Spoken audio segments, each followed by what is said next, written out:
Oh, apple, that's nice. Hello, everybody. Welcome back. It's not Terraria, as I promised. I was gonna do Isaac, but then, I've run into a severe issue.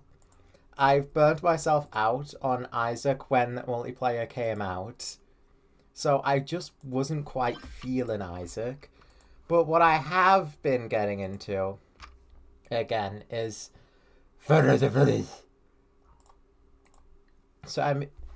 so I'm here today with a mod that I've recently discovered from Minecraft that aims to pretty much put Five Nights at Freddy's as a whole in Minecraft. I don't know why I'm not sure why it's not covering the entire screen, but it's not a big deal.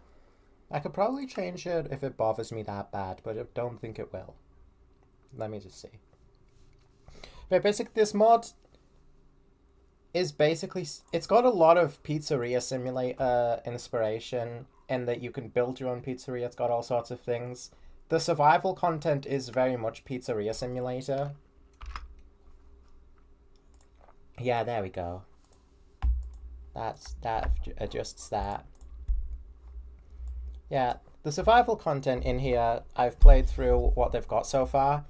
The mod is in beta still, so they don't have everything in survival, which is why we're going in creative today, so that we can play around with everything that's available to us, everything the mod has to offer.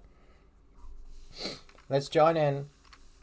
So I've made progress off stream on the current project, because I started it yesterday.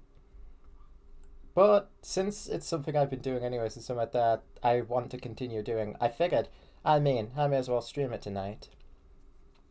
I can talk a lot about Five Nights at Freddy's. I'm doing it? Yeah, I'm doing it. Oh yeah, I'm gonna.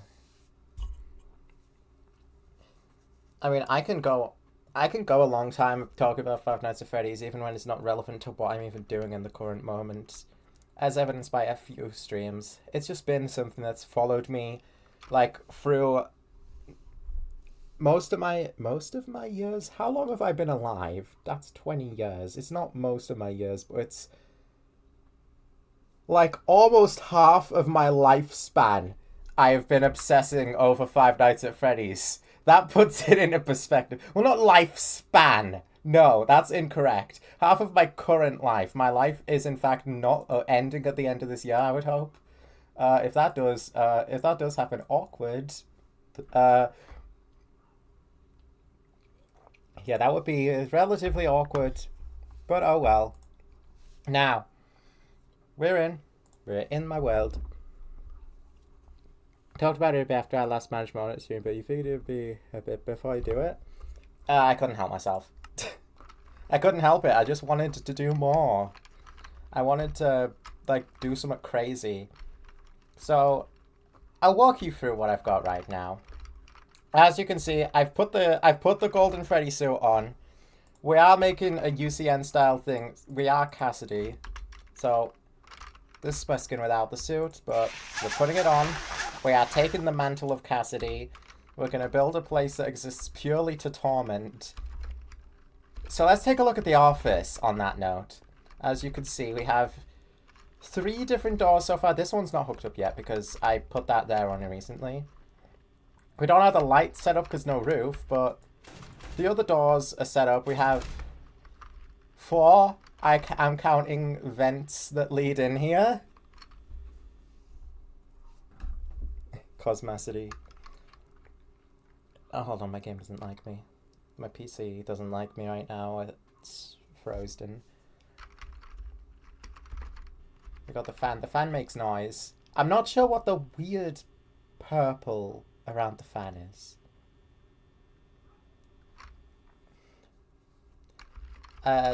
Feel like, well, it can't really be missing textures, can it? Because it's Minecraft. I'm not missing Minecraft strike source. Or Countercraft or something like that. But it's probably just an issue with the model. I'm assuming it'll be fixed because it's pretty noticeable. Yeah, we got a door back here as well, so that's 4 doors even. The idea with this door is that there's a hallway back here. It's kind of, if you remember one of those old Five Nights at Freddy's Gmod or SFM maps, there was an office in that had an area behind the office that you could go. And this is like based on that. But the idea here is that there's going to be an animatronic here behind you at all times. It's all like Hetty and Jollibees as well, where they're just going to go over as the night progresses, and you've got to keep an eye on them on top of everything else. There's no camera back here. You can only watch them through this window. But once they get too close to your door, you're going to have to shut that until they leave it be. There's no power in this, but if there was, then this guy that would be back here would like be a big thing that you would have to like try and resource manage. Like, is it too risky to shut the door on them here? Am I gonna like lose too much power? That sort of thing. So when that sort of stuff gets added, this here I imagine is gonna be like the cause for a lot of stress. We have the vents all around. I put vent triggers to visible because, you know, I'm working on the map still, so I would like to be able to see the vent triggers. This is what I've got so far. I'm going to add more into this office in terms of decorations once, like, we've got it all built up further. Now, leading out of the office are these 2 hallways that lead into 2 more hallways where the bricks, like, change completely. The bricks here are more like, this is like the main pizzeria area. And once you go back here into the office area, the bricks get darker. Also, we've got the error tiles on the floor in the office just because I wanted to find a place to use them. Because, haha, the error tiles, of course. Yeah, there's 2 side rooms here. This one's got a ventway that you head in. It just leads you right into the office directly. It shouldn't take the animatronics too long to get through here. My frames are dying. Good lord. Yeah, I'm not too sure what to do with these rooms at the minute. Probably party rooms or something along those lines. The only thing that's been getting me there is that like the party rooms would then be like in the blue area of the map rather than the pizzeria area itself, but that's fine. That's okay. Think of it like this. You book out a private party room away from everywhere else, everyone else. You like, go here. This door is shut. You can never get through there. During the daytime, that's going to be shut at all times. Then you head in here. Woohoo, have a party. But I'm not even thinking like along those lines that much in this map because it's UCN map, so it doesn't have to make sense as a pizzeria. That's just an added bonus. Hell, a lot of the pizzerias themselves that actually exist in the FNAF universe don't make sense in their layout. When you really think about the FNAF 1 location, what purpose do the 2 hallways leading into the office serve? And why are they there? And why is the office, like, lodged in between them? It's because of the gameplay, obviously. You're not really supposed to think about how it would actually work in universe. And then it goes into mentioning that FNAF 2 does not have a visible kitchen anywhere in its map. So it is just an added bonus if the pizzeria actually functions. Hello, Aestus. Because here we've got our necessary arcade that I have to put in every single one of my FNAF builds because I just love arcade areas. That's going to be a thing that might be challenging as I build more of these pizzerias, is trying to make the arcade different every time. But I'll see what I could do about that because it's pretty similar to the last one I built, but a little different. It's like the same blocks and everything making it up though. The main dining area just has tables laid out at the minute and not much else. We've got the stage. I put the toys up on the stage at the minute. And there's going to be a backstage here. I don't know if anything's going to go here. But there's a secondary stage I threw Sparky on because I love Sparky. on this side's where through the kitchen, and I decided to put FNAF 1 Chica in here, and a completely inconspicuous plushie that you can't honk, but don't look into that.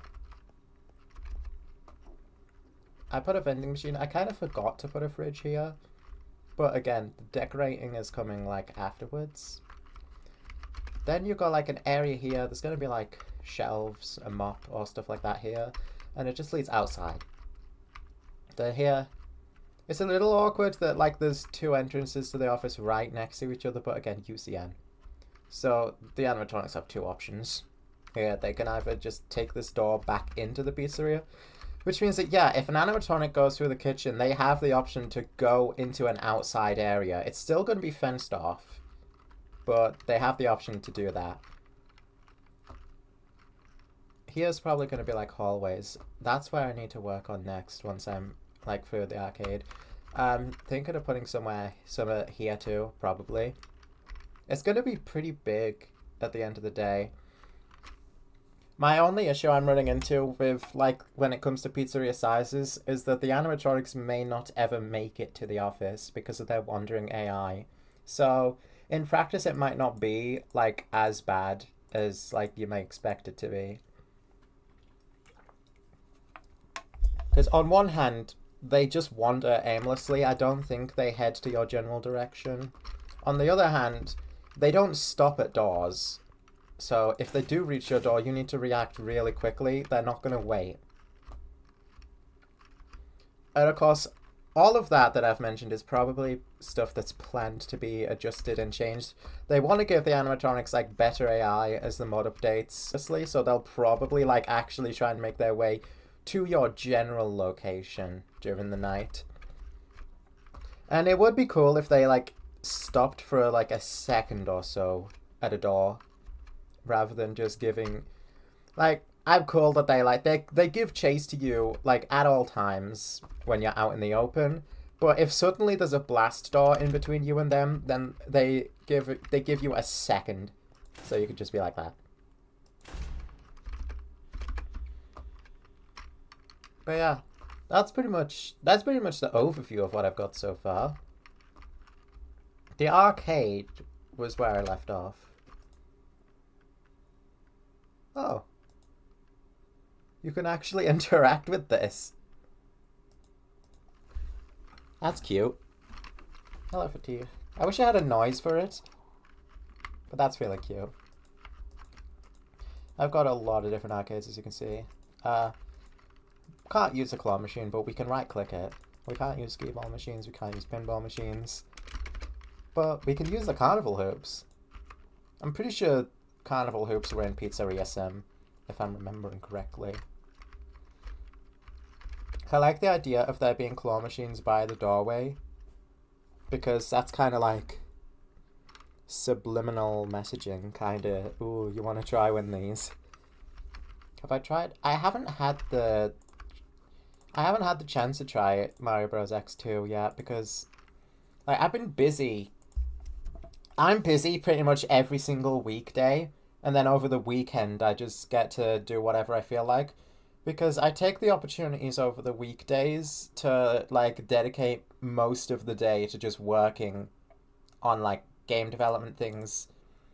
So I haven't tried it yet. It is on my radar though. Offhand a tablet and right click to sync with the monitor. Oh no, wait, this is what I need to put in the office. That's what I need to put in the office. I should do that now before I forget. My building process might infuriate you. I'm a little all over the place. Try a Faz coin on the claw machine.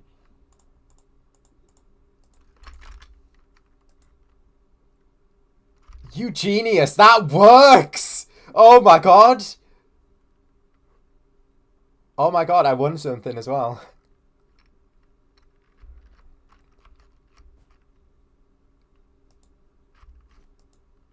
How do I claim my prize? Give it to me. I think it just says that. Oh, but that's really cute.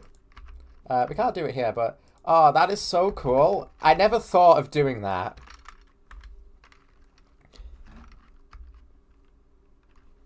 That's incredible.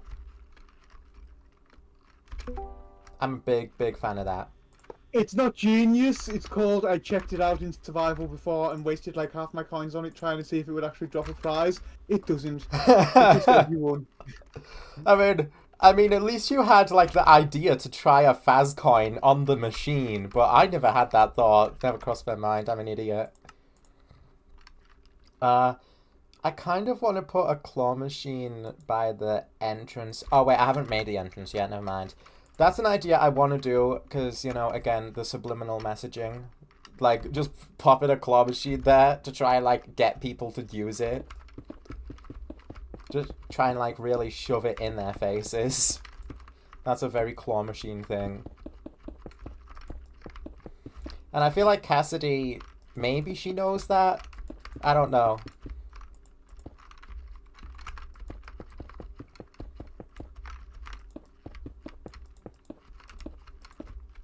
I wonder, like, I do wonder, like, how, like, the mentality of the children, like, goes on as, like, the longer they're dead. Like, do they still mature, or can they not do that no more, like, mentally? I will say, the UCN cameras, I find, look a lot like actual restaurants. Yeah. Right? Like, what we actually see on the camera kind of makes sense. So I like to think Cassidy just, like, copy and pasted bits from, like, all the different Freddy's we've been to. Yeah. Which is very impressive, considering, like, for a lot of those, she'll have just spent most of the time in the back room. But it's kind of like...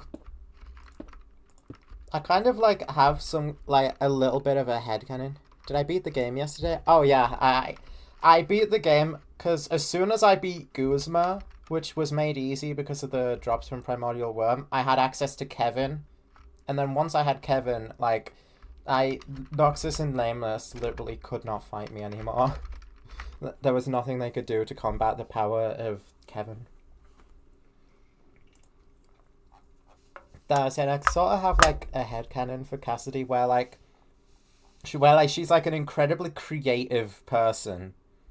So like this like which sort of lines up with me doing this in Minecraft. I have the feeling that like between FNAF World, since I believe in Castermind, and UCN, she has a creative side of her where, like, maybe she wants to, like, make video games or something along those lines, which adds a bit more character to her. I feel like she has a creative side. Let me get this straight. You believe in Castermind, and also that Cassidy is basically just you. Maybe that's why I like her. I don't know. Cassidy and Fredbear are like, you know, my favorite FNAF characters. So like adding these headcanons onto them like just feels right. It would make sense that she's creatively inclined with everything that she does in the series. She literally creates her own hell from scratch for William. She literally creates whatever the fuck FNAF World is. If we're to believe that she is Glitch Fredbear, which I personally do. I like... What am I going to say? Fuck, brain work. I haven't used these Fredbear posters because they're Fredbear posters, but I really like them. I'm definitely probably going to use them in this. I like FNAF a lot, but I don't really have a favourite character per se. It is kind of difficult because a lot of the characters like don't have too much actual character about them. Compared to say like the book characters, they're books, so they get the opportunity to actually characterize the characters. So does the movie, but the games don't really do that. So you just kind of have to fill in the blanks yourself.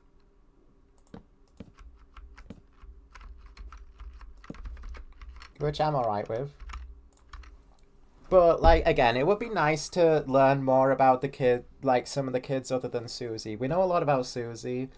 It would be nice to, like, Imagine if there was like a story about Cassidy, or a short story about Cassidy, where like it shows her like she's creative or something like that, and like then you get to be like, oh, Cassidy's really cool actually. Now I'm even more sad that she's a dead kid.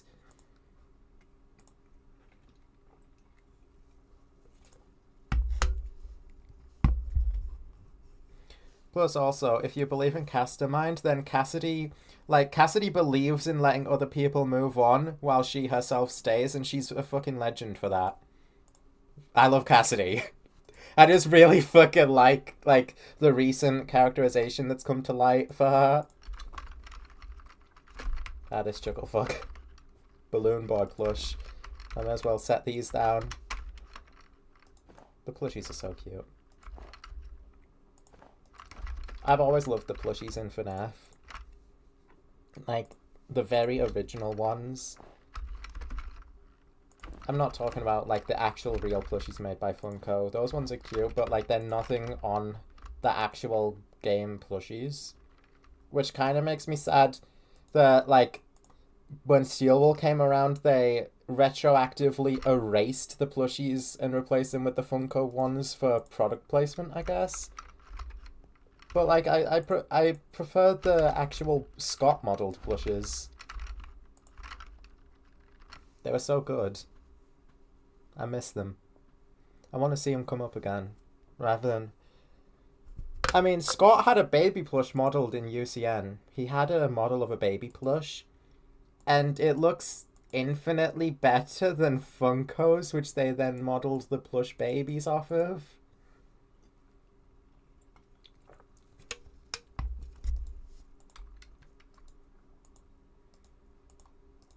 Also, I'm just gonna poke fun for a second at Scott Cawthon again, because I can't help it every time I think about the plush babies, that he called them the best addition to any video game ever before FNAF Help Wanted came out. What was he... Even before the game came out, what was he talking about? Oh, cool, advancement for that. It bewilders me. What do you mean?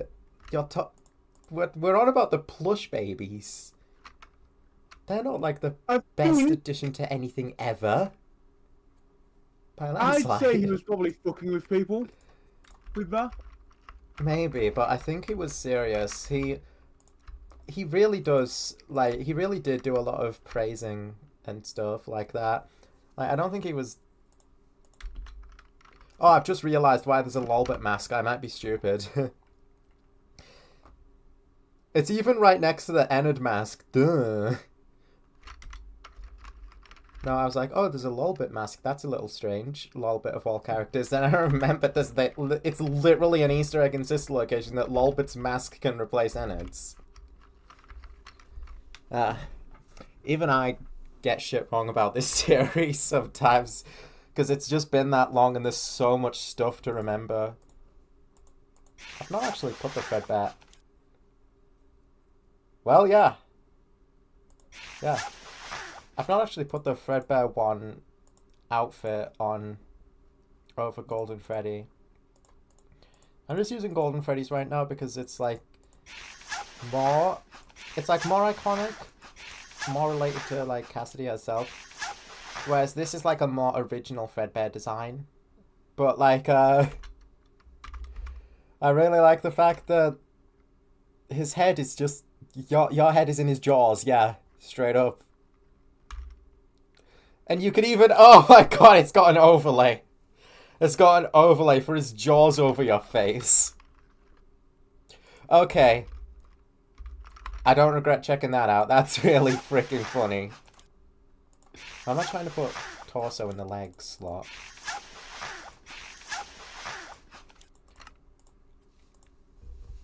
I guess I don't even understand where the plush babies came from.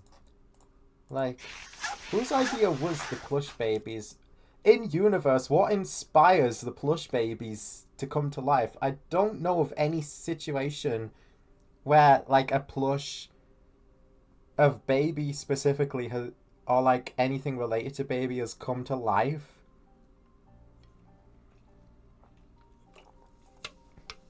I don't know. Maybe the in-universe Scott Cawthon made a game about plush babies that we haven't seen at all. I think it'll be cool if we just start getting random games that aren't like in the FNAF timeline at all, but it's just the games that the crazed game developer Scott Cawthon made. Yeah. That would be pretty fun. It could also help to like be like, oh no, we're not saying that the like FNAF never happened. This is the kind of shit that Scott was doing in universe. Well, I think he probably did do the FNAF games that we know, the first like 4 or so games. Yeah. Well, first 5 or so games actually with babies in Help Wanted. But I also think that doesn't really mean shit. Yeah.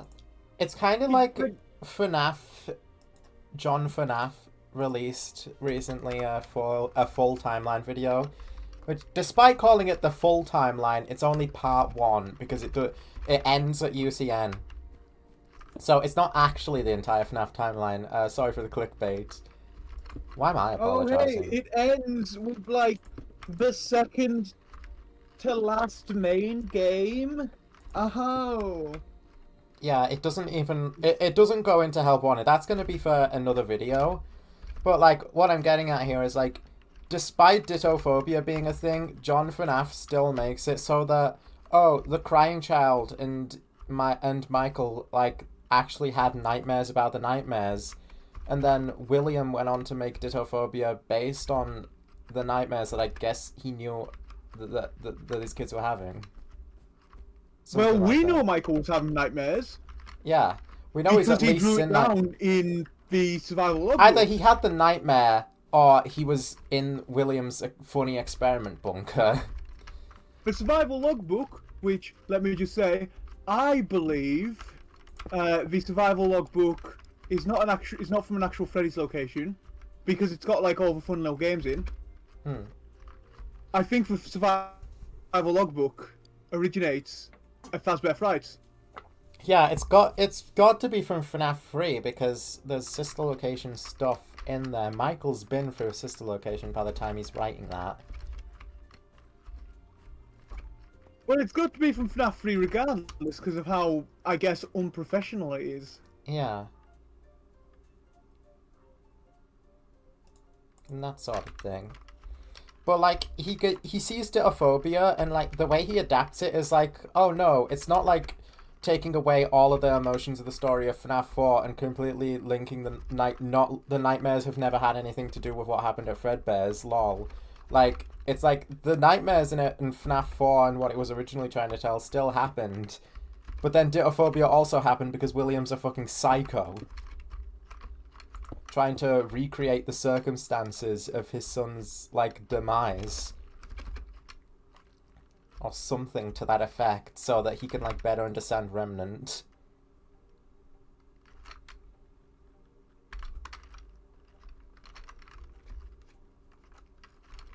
The recent developments about William and Remnant that I've been hearing, like, do make me feel better about the mad scientist thing. Because he's not really a mad scientist. Like, he kills a kid and then notices a moving animatronic. So then all of his actions past that are like, holy shit, this is supernatural. How is this happening? And how can I recreate this? He's just trying to, like, understand what he actually did and then try to take advantage of it. Pretty much. And that makes a lot more sense than him just being like that from the very start. I think that's probably always how it was meant to be. Yeah. Probably. I just never thought about it like that, so it ticked me the wrong way.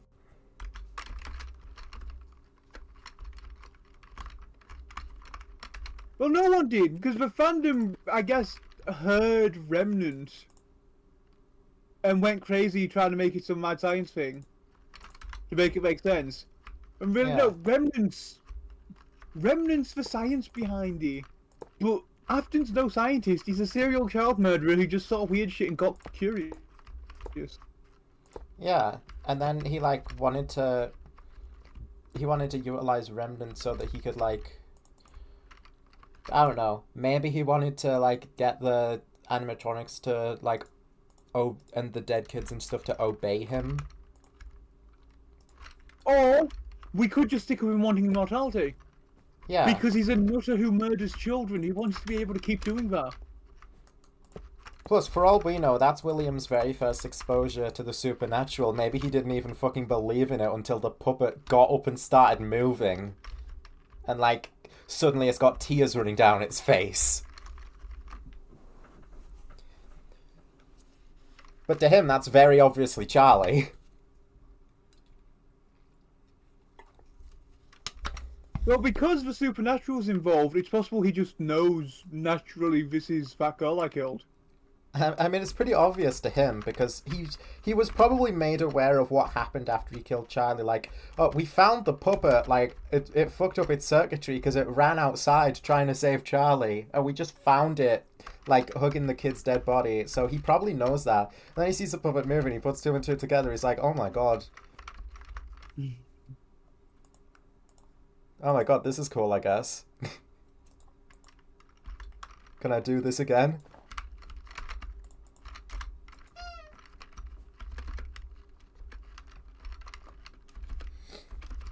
There's also something that to note in regards to the puppet is that the music box is listed as a temporary solution to stop it from, like, wandering about. So, like, maybe they saw the puppet, like, moving around. It's a point that's made in puppet stuff that they saw the puppet dragging the suits backstage or something along those lines. So they invented the music box to, like, make it not do that. Or they just saw it, like, running around, like, during the Save Them Dead Children incident, and they were like, I don't want it to do that. Let's get it to stop doing that, and put it in a box. Why are there so many incidents? Missing children's incident. Fucking dead children incident. It's like fucking Toho. It's because William can't keep his hands to himself, and he just has to go around killing kids. That's why. He can't help it. He's like, I must murder more children so that I can gain immortality. Well, he's the aubergine kitty strangler. What you expect? Yeah. The asshole, William. Name like that, of course he's gonna keep killing kids. Yeah. That's why I want him to suffer in Springtrap, goddammit, because he's a kid killer. Of course I want him to suffer. But Springtrap just ends up being the immortality he was after all along.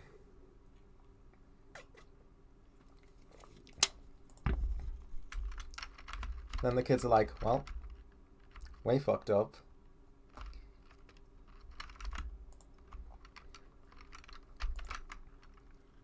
Or something to that effect.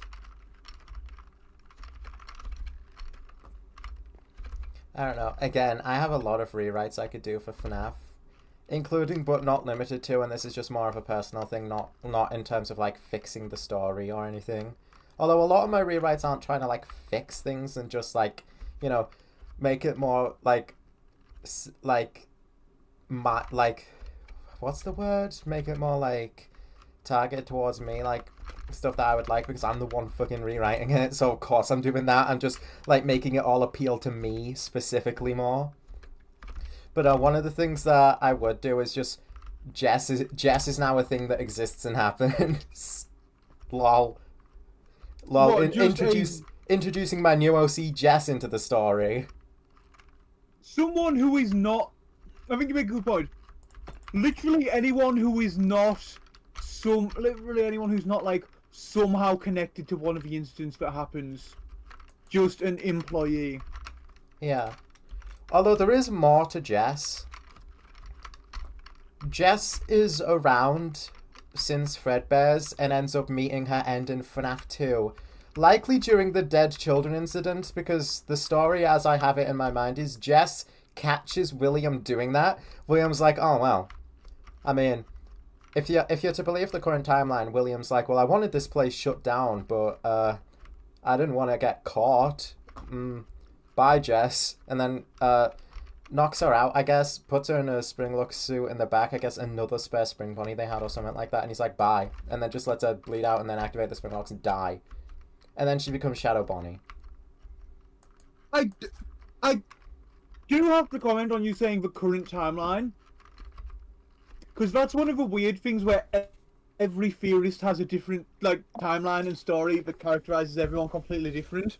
Because there's just so little to actually work off in the games. Yeah, it's not really like different like theories at this point. It's different interpretations of the story, which means that none of them are really incorrect when it comes to the stuff that's being interpreted. Like, there are 3 really important kids who die. Bite victim. Bite victim. Elizabeth. Charlie.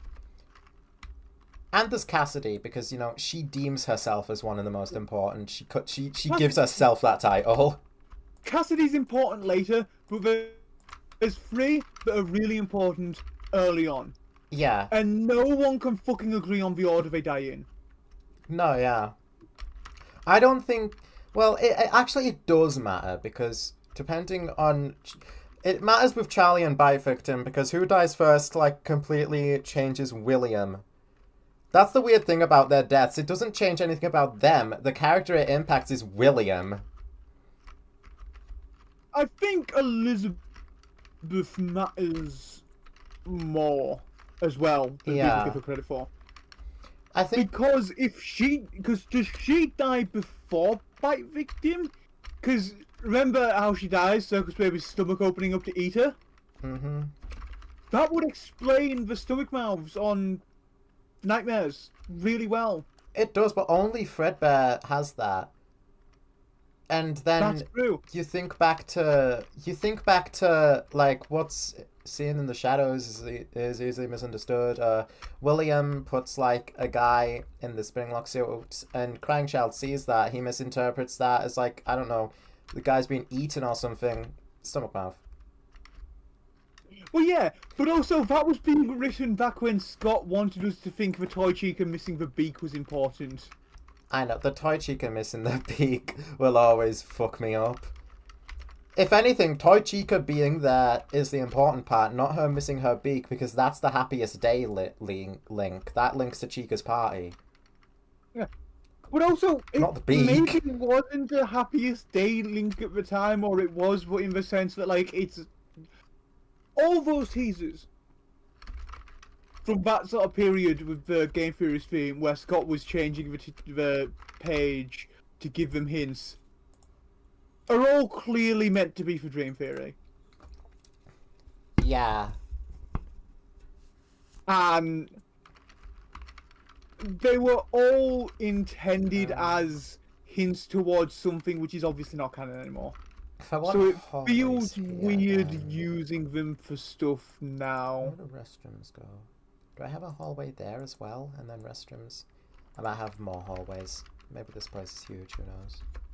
I mean, if we're going to fit plenty of animatronics in here, we might need plenty of stages. So maybe I'll make a second hallway. And then link that up to the restrooms, yeah. If you want to go to the bathroom, you have to walk past right next to Sparky's stage. So, I hope you like Sparky. Who doesn't? Yeah, I love Sparky. Sparky's growing on me a lot, not gonna lie. Even though his suit is, like, literally just a Bonnie suit with, like, the ears ripped off and replaced with different ears. That just makes it even more funny to me. Obviously, they're not going to make, like, a whole-ass different model suit just for a Sparky cameo. But also, like, in universe, Fazbear Entertainment, like, got lazy and then just reused Bonnie and made it Sparky. And then, boom, you've got a spare character if I guess something goes wrong with the other guys. I've not had a good look at the FNAF movie Sparky suit, because I know there's other pics of it. Yeah, there's not many pics of it. But here's pretty much Bonnie's exact head and body, but with a collar on instead of a bow tie. Obviously coloured different, and he's got dog ears. compared to like Bonnie being modeled after Freddy in FNAF 1, they still have different like shapes and everything generally, especially in the head, but Sparky's head is the exact same as Bonnie's, shape-wise. We see what looks to be a circus baby cameo in the movie as well, don't we, if I'm remembering correctly? Yeah, something along those lines. It's either Circus Baby or Ella, or neither. One thing I'm interested in is, like, it would be really cool if we got a visible flashback to Fredbear's in one of the movies. I just want to know what, like, movie Fredbear looks like if it is just straight up FNAF 1 Freddy in movie continuity. I just want to see a Fredbear up on stage, because we pretty much know exactly what Spring Bonnie looks like. We've never had that for Fredbear. There's no definitive proof 100% that Fredbear is just FNAF 1 Freddy, like, a whole decade or so prior to FNAF 1 Freddy even existing.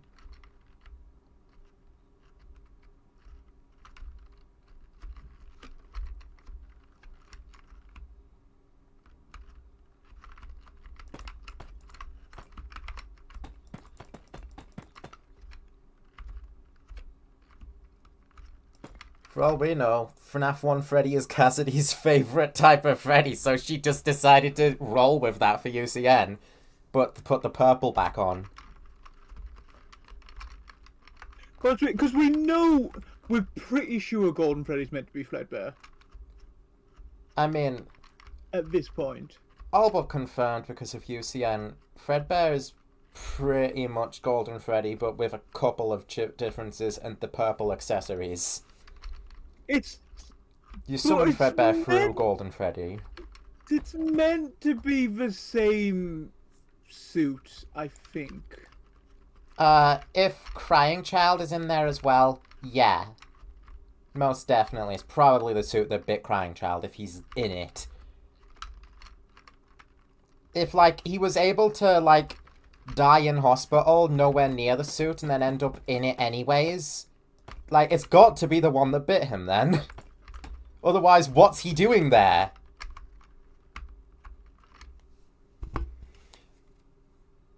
That part is the weirdest part of Crying Child being in Golden Freddy. Just the fact that he wasn't with the suit when he died, which kind of goes a lot against, like, every other situation where someone possesses something in the whole series. My point exactly.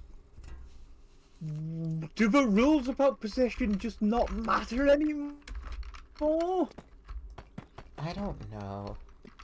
But the rules were established, like, after we kind of figured out Crying Child probably possessed Fredbear. Yeah. As well. I'm inclined to believe just because of... I mean, this is the reason that most people believe it. It's because of the thematic, like... It's because it fits. It's thematically appropriate. That's the main reason that people believe it. Oh, I 100% agree that it's got to be by in Golden Freddy as the second spirit. It's got to be. I just don't like it. He's got to be the altered text for Cassidy. I just like it because it's good storytelling outside of the, like, how he got into it plot hole. Like, it could be resolved one way or another. I'm sure it's not impossible, but then they would have to commit to attempting to resolve it. And I don't know if I trust them to do it in a way that's satisfying. I may as well connect these vents up. This one to the arcade. I would have maybe trusted Scott when they were still working on the games to do it. I don't think I'd trust Steelwall. I don't trust modern, like, Frights or Tales storytelling to do it in a satisfying manner either. But I think the thing with that is, it's Scott's story that he writes maybe a couple pages of. Yeah. And then he just makes someone else expand on it. Vent trigger here. Why'd I do that? We need the vent trigger here.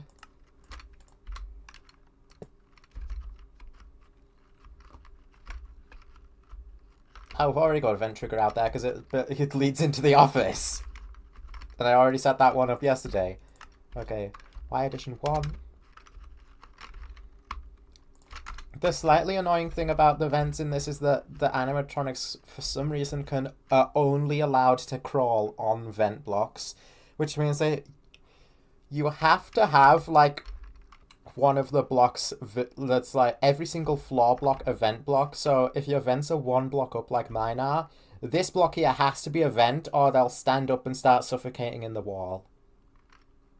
You can probably hide that with, like, a poster or something, though, right?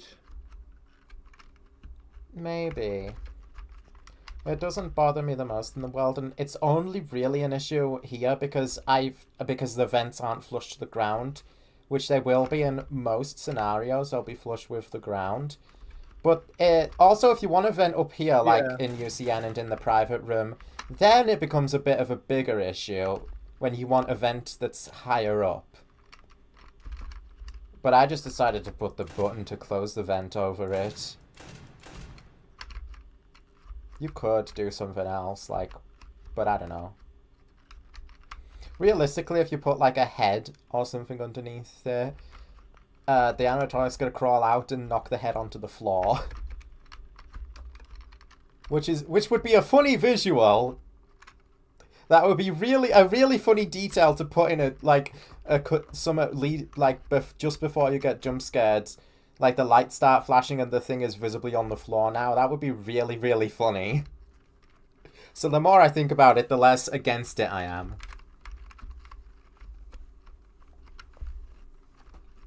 I'm gonna have a lot of vents around here. I think that's becoming increasingly obvious.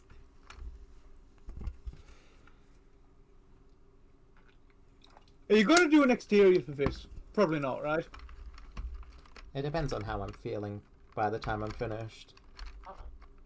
Because on account of the fact of it being UCN, it doesn't need an exterior.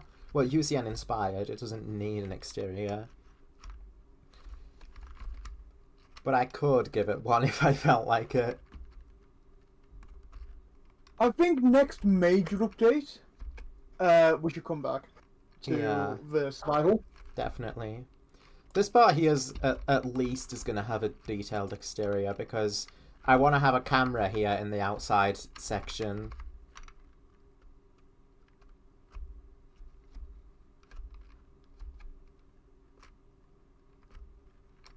It's like an alley or something.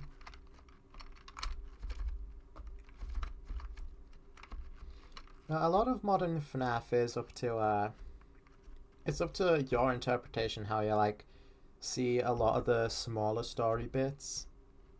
Well, sort of smaller. Yeah. I don't think FNAF World setting up Happiest Day is that small. But, like, it's not, like, something that's really emphasized much. It's just in FNAF World and it happens. It's important you know it happens. But as for who sets it up, Castermind or... I don't know if Charlie, being the one that sets it up, has a name. So I'm just going to call it... I'm just going to go off on a limb and call it Puppet Master to fit with Castermind. Which one of those you believe is completely up to interpretation, because there's no evidence, like, outright that says it's either one of them.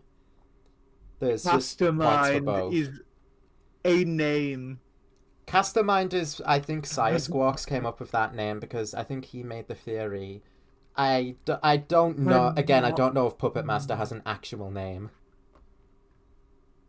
I'm not the biggest fan of Castermind as a name. Gotta be honest. I don't know. I think it's clever. What it is. I think in universe, Cassidy came up with that herself. So a new Cassidy headcanon. She called herself the Castermind when she and Charlie were like talking to each other about how to save Bite Victim.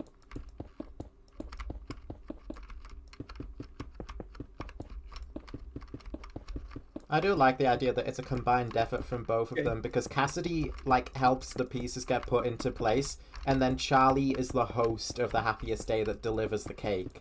It's a joint team effort. That's the part about Castermind. That's part of it that I like the most. Charlie doesn't do everything herself. Would Charlie and Cassidy know? Well, presumably yes, because like I'm assuming during the events of like FNAF 1, the puppet is just sat in a box in the safe room. It's somewhere, and it's not anywhere that we see on the cameras. And the only two options, same with Golden Freddy, are the kitchen or safe room, one of which makes more sense than the other. I know puppets in the kitchen in Ultimate Custom Night, but it's more than likely it's in the safe room. I like Golden Freddy in the safe room. Yeah. I don't... It depends on does Puppet Henry might be in the kitchen. know the puppet's possessed. He probably knows something is up with it on account of the fact that we are made to believe by the minigames and the fact that and just Tangle's general design that the tears on its mask just happen. Because So by the time that Charlie's knows. by the time you can make the argument that it's just a minigame thing, but then by the time that Charlie's no longer there, Blob or Tangle has a mask that doesn't have any tears on it, and I didn't notice that. But that's pretty damning evidence to show that the tears are her doing.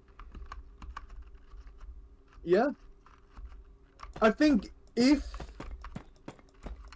Henry knows that she's possessed the mask, then I can't see him locking her up in the safe room. Yeah. I know he literally goes on later in the story to lock her up in a bear suit, but that's ultimately so that he can set her free, as cruel as it may be. Yeah, that seems cruel, but it's so he can free her and everyone else. It is a little cruel, but like the puppet is intelligent, like very few of the other animatronics. It's possible she doesn't take the bait. Oh yeah. I know Elizabeth takes the bait, but that's because by that point she's been retconned into just wanting to do everything to make William proud. I mean, for me, it could just be that she does it because, well, she got kicked out of the others. Yeah. And she wants something. Plus, she wants to like be happy and have friends. There is a little bit of an argument to be made. Baby is far from the most believable character, but if it's true what she says that in Sis location, like she is influenced by the spirit, but a lot of her as Baby is actually there. Like that's one way to explain her drastic difference in behavior between SL and 6. Like, Elizabeth gains total control by the time she scrap Baby.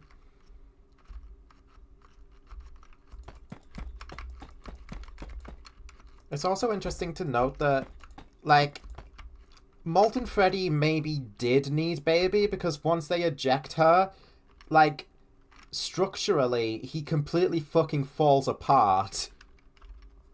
And maybe that's, like, that's a metaphor for, like, the control that they have in general more than just like keeping their appearance up, because they can't even give themselves functioning legs anymore.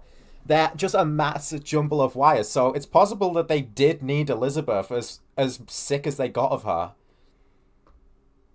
Like maybe they should have kept her around.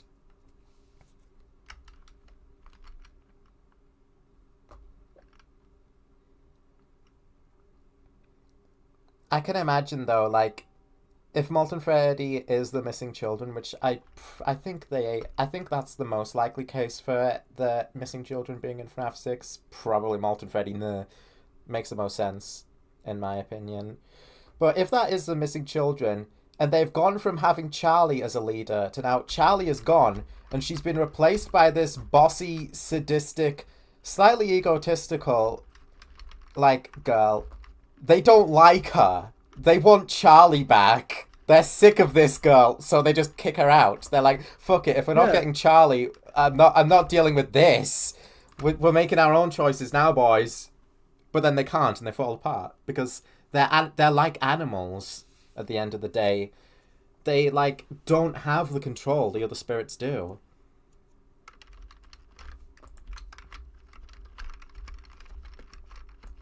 Elizabeth as a character is just so interesting because she has all these flaws, But it's not her fault because she's a kid. It's William's fault. She's taking after him because it's more than likely that she was like the golden child of the family when it comes to like William's abuse. She was probably his favorite. So then he threw a bunch of expectations onto her, which then explains why she acts the way she does in 6. Like, wanting to make him proud and everything. It's because she's the golden child. Which is, like, really sad. And but it explains so much of her behavior as baby and everything. It's William's fault. She's just a kid. Yeah. As much wrong as she does as that. baby. Like, you really cannot blame a child for acting the way that she acts. Especially a dead one. I saw someone who did like a psychological analysis of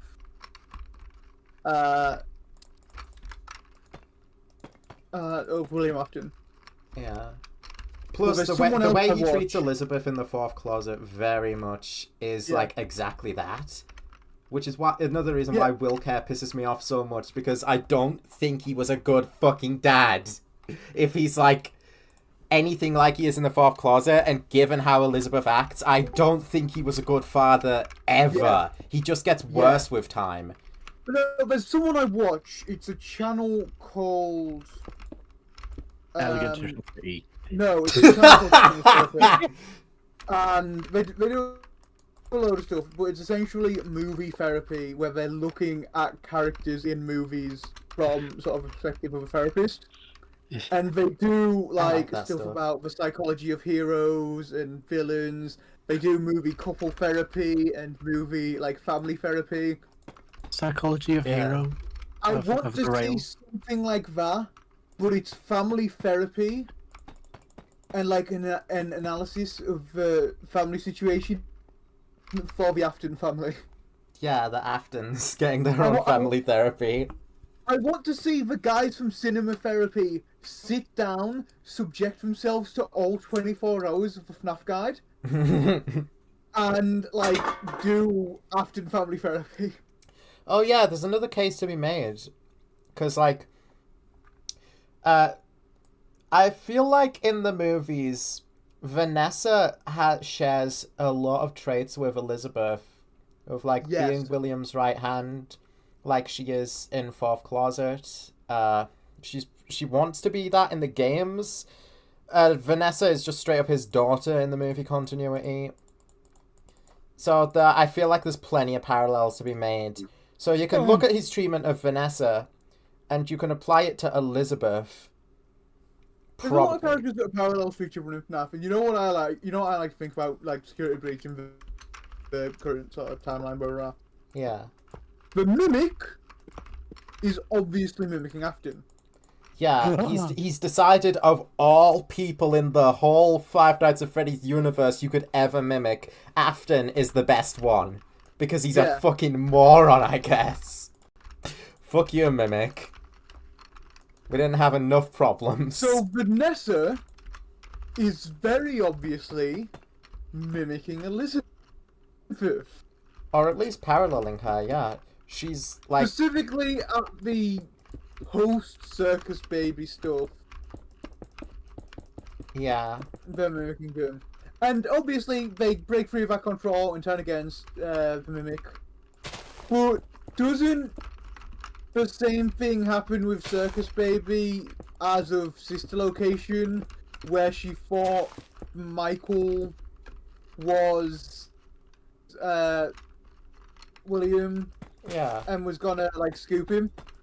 Yeah, that's actually really fucking confusing to me now, because like, Daddy, I will make you proud. How does scooping your daddy's insides out and crawling inside of him make him proud? What is wrong with you, lady? The inconsistencies with her in between games really pisses me off, because she was really fucking good in Sister Location. Like, incredible performance. Outside of Night 4, where she decides, fuck it, let's, like, risk the entire operation because I want to put him in a suit. Let's say, I I've no clue what that springlock suit is, but I want to see other people. I want to see more people's take on it. Yeah. I should draw Anastasia. I remember when the most popular theory was, oh, well, it's Funtime Chica. It's Chica because it doesn't have any visible qualities. But so the mouth kind of looks like Toy Chica without a beak. That's like the most we really went off of back then. They don't... Like, they're not going to just have a springlock suit lying around if it's not any character, right? Surely, right? But, like... So it's got to be somewhat... And I do like it being maybe a springlock shaker. Yeah. But, like, there's nothing there. It has 0 features, period. It's another one of those things that just isn't really that important, and it's completely up to interpretation. There is, like, no way to prove anything about that suit. Like, 0 way, so it's completely interpretation based. But it matters even less than, like, who sets up Happiest Day. I did it. In that it doesn't matter at all. I definitely want it to be expanded on. Because it's a 3rd fucking springlock suit. What do you mean there's been 3 of them the whole time? Yeah, 3, potentially more. Is it just another Fredbear or Spring Bonnie or whatever the hell? Wait, where's the 3rd springlock suit, sorry? In Sister Location, remember? Night 4, the whole premise is you've been shoved in a suit with no discernible features. Oh, yeah. At least from the inside. So, like, we Like, don't it's a fucking third know what that person suit suit. is. What is that suit? Does that... And the springlock suits were early. Does that mean there's a 3rd person involved in, like, the early years of Fazbear? Yeah, Edwin. That Springlock suit was the Mimic. Was Edwin involved that early? I mean, he designed Chica in the books, at least, and those are canon. What? He made... Wait, wait, what book says that? I never knew that. He made Chica? It's one of, like, the epilogues. What the hell? I've never heard that. I made the chicken. Edwin is... Edwin, like, it's noted that Edwin designed... His first invention was a robotic vacuum cleaner, which we see in 5 Laps at Freddy's. Yeah. I know that much. He made that funny vacuum guy. And then also we know at some point after that he made Chica. Fazbear Entertainment came up with... Whoever was involved in Fazbear Entertainment at the time came up with the idea for Chica. And Edwin made it? And Edwin made it. Oh. This reminds me of when someone sent me just this discussion of a 3rd springlock suit. For some reason, reminded me of when someone sent me a Sketchfab link to Ash Ketchum in a springlock.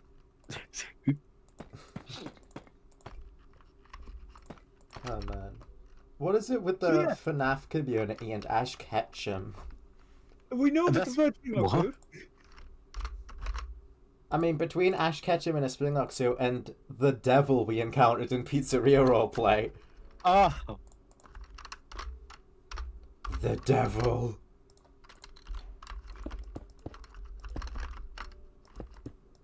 It's really funny because, especially back in the day when I was a kid, there was so much hate for Ash Ketchum online, but now people really fucking miss him.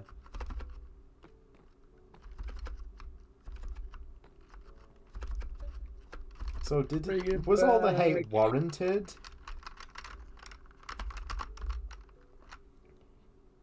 Should people hate Ash Ketchum? New theory. What if the springlock suit in this location is Jackie? It could be.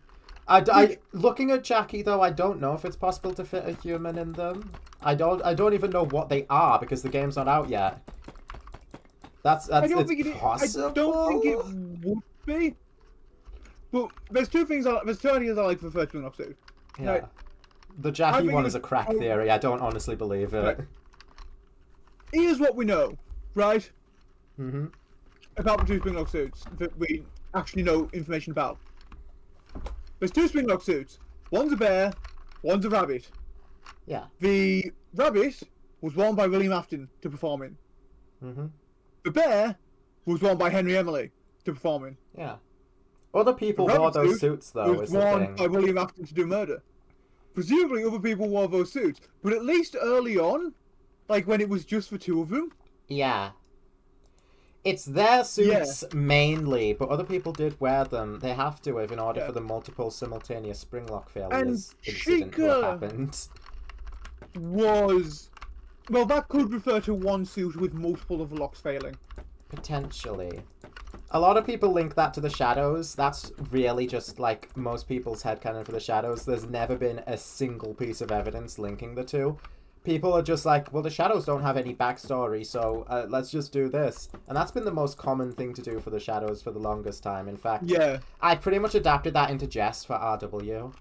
But Shadow Freddy's a different beast entirely in my head. But then there's this third Springlock suit, which presumably is connected to someone else early in the company. Like, when it was two people there, it was Henry and the bear, William and the rabbit. When there was a third person, presumably they put on the third Springlock suit. Yeah. And we know Edwin was early as fuck, because he designed Chica, and Chica's there in 1983 on the TV and as a toy. Mm-hmm. What about Foxy? So she's been around long enough to get her. So it's entirely possible. It's entirely possible Edwin was there early enough to be like third or fourth person in the company. Maybe because he Edwin had has to have been involved really fucking early. So it being a Spring Chica suit or like a Jackie suit, a character related to Edwin, would make sense to me. Yeah. Something I also like is it kind of explains why we've not heard anything about Edwin until like we've got early stuff for Edwin and his creations showing back up and him presumably showing back up for the Pizzaplex. I think he might have been in jail. Huh? You know, for the whole murdering 5 kids thing, because we know someone was convicted for it. Oh, so you think Edwin got the blame? I think Edwin might have took the blame.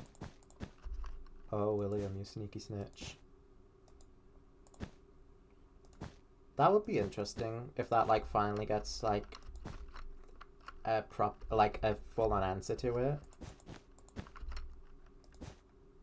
I don't think it will, because I think everyone's kind of forgotten that someone got arrested for the crimes. I don't think they've forgotten. I just think like it's not something that's often talked about because it's another one of those things that's relatively inconsequential to the like when there's like so many more discussions being had at the same time. Whereas like Molten MCI, that sort of stuff, they're too busy like with debates such as that. Yeah. To answer a question that like its answer won't change a lot, but maybe it could answer other questions such as Midnight Motorist. Who even knows? Because there was a theory about that. Yeah, that like the car from Midnight Motorist's a rental, so it was used by William Afton for murder, and then they just returned it to the rental company, and they went to go get whoever was driving that car. Like they pulled him fucking over at one point. Yeah. And it's the Midnight Motorist guy. Actually, it turns out William Afton's not an alcoholic, which I don't know, man. The car is a rental. Seems like kind of a stretch. It kind of does, yeah. My Edwin got arrested theory feels like kind of a stretch. Yeah, because there's no like definitive proof. It's just like an idea that maybe this happened. Well, my thinking is like just like the theory that Shadow Freddy. Just like the theory that like Henry was there during Cake Bear, like Henry was in Cake Bear. There's no definitive proof for that. It's just an idea, an interesting idea, more than like an actual theory. I like to think Henry was in Cake Bear, and the evidence for it would be that is a small as fuck location. Yeah. We don't know how much of like it is just the mini game, and how much of it's like. We don't know how real. much of it's a mini game or how much it's actually real. But yeah. And I do agree with that. But like, it's a small as fuck location. It's a simple case of Williams off that day.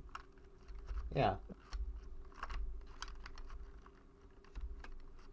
The rental car theory, I think's like, yeah, like Williams off that day and decided to go do murdering. I like that. But like, oh, Henry happened to be the one working that day, so it gave William a chance to murder when he saw Charlie was locked outside. I like that. Mm-hmm.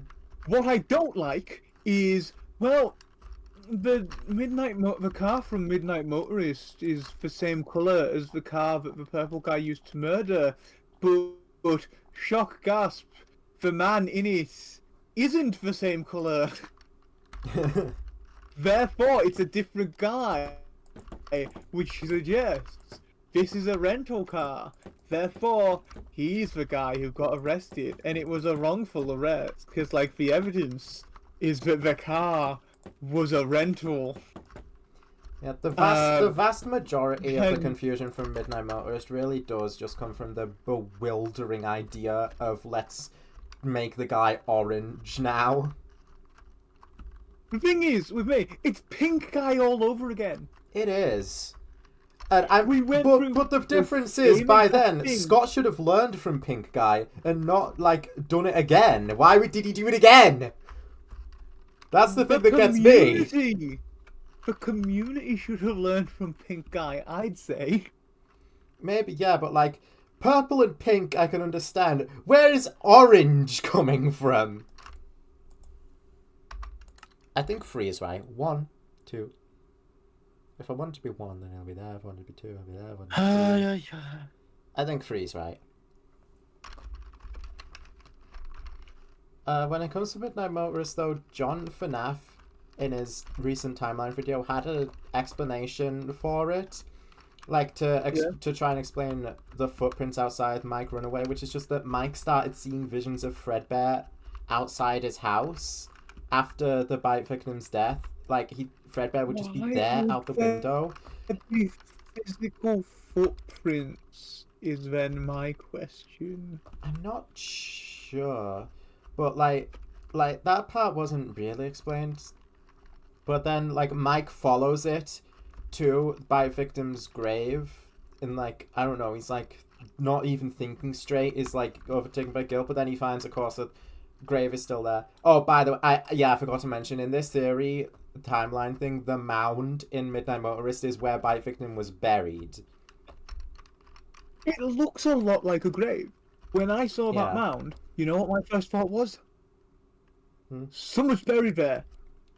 Yeah. That is an unmarked grave. So right there. William and Michael in this like timeline sort of like tried covering to the best of their abilities what happened, so they bury the crying child there. But then Fredbear closes down, and they open up as Freddy Zero. They even alluded to that a bit in 5 Laps at Freddy's. Yeah. I love the idea that that is the crying child's grave. It's a decent idea. But again, there's no definitive proof for it, so it's less of a theory and more of an idea, yeah. I say they alluded to it in 5 Laps at Freddy's. They didn't really. They put the mound there, like sort of off away from the track, and they put a sign saying that there was no law there. Yeah. So yes, technically they alluded to it. Technically. But come on, I don't like that. I don't like that. Then there's a theory that I Crying don't Child, like Crying that. Child's body was put in the box. FNAF 4 box has Crying Child's corpse in it. Like, maybe it was put in the box and then buried in the mound. Who knows? The box having the crying child in makes sense to me. I like that. I like that a whole awful lot. Yeah, it's the I pieces think put it together, so I guess it's Crying Child, maybe. Well, no, it's not the Fredbear plush, but it's a Crying Child and the part of his brain that fell out. I guess. Well, because remember what the Fredbear plush says to the crying child. I will put you back together. Yeah. Which at that point in the timeline, it's got to be William saying that. Not sure what he meant by that. It could just be his imaginary friend, to be fair.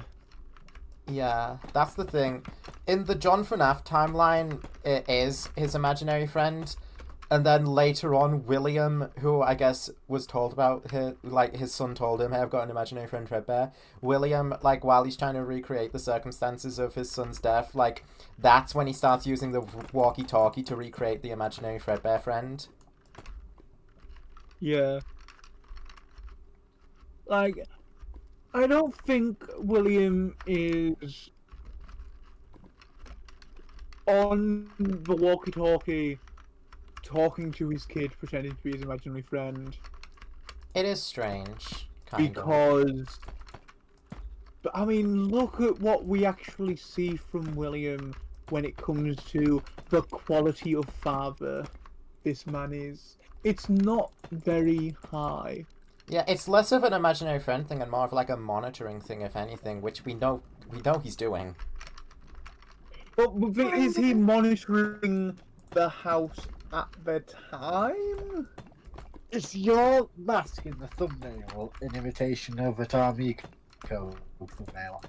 What are you talking about? I just put the Cassidy mask on because I'm being Cassidy in this stream by building a UCN map. Fellas, is wearing an accessory over your avatar a Tarmico reference? I mean, it's just the way it's placed really fucking reminded me of it. I get what you say.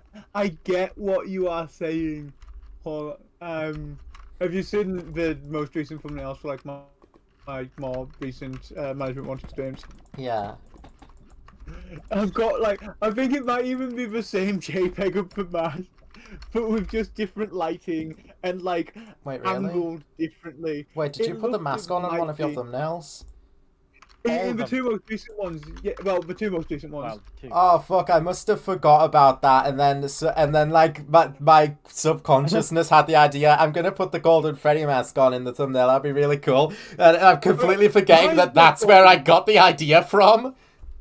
Mine's not golden. Mine's just a regular Freddy mask. No, but I hue shifted it to be golden here because Cassidy. Yeah. Wow. I subconsciously fucking stole from you. That's something I do for a lot of my thumbnails. Like, where I'm just like photoshopping a hat or helmet on. Yeah, I know you do that. I didn't know you did the. Well, I forgot you specifically did the Freddy mask from Help Wanted. For my chivalry thumbnails, I've got a variety of Lego like castle helmets photoshopped on. For War Thunder, I photoshopped like an old, I think it's an Army Rangers helmet from World War II onto my head. I've got a thumbnail for a game I've not streamed yet, but might end up being my Christmas stream actually if I do one.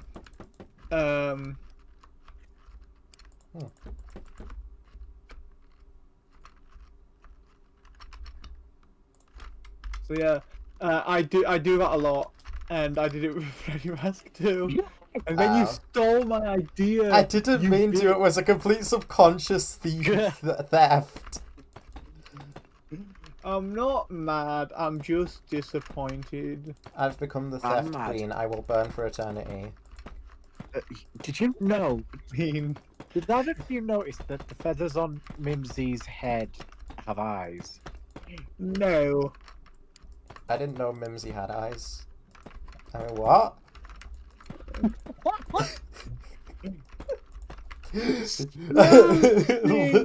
Not. Lobotomy theory. Yeah, lobotomy theory is about right. I'm gonna start researching that actually, because that looks like it would be fun. I wonder if in the Insanity ending they actually did give Michael a lobotomy or something. I mean, it's I mean they show the funny image, but do they actually lobotomize him for that? Yeah. Do they have the ability to do that? Does Henry Emily of Fazbear Entertainment, whenever FNAF 6 takes place, have the authority or power to lobotomize Mike in the Insanity ending? It doesn't really matter because it's not canon, but could he do that in that timeline? He could just. Would he do that? Okay. Would Henry Emily do that? Or is Fazbear Entertainment like just, or is it just more of a ha-ha funny ending? Like, I don't know. Well, I don't think they literally lobotomize them in the ending. I would have to assume not.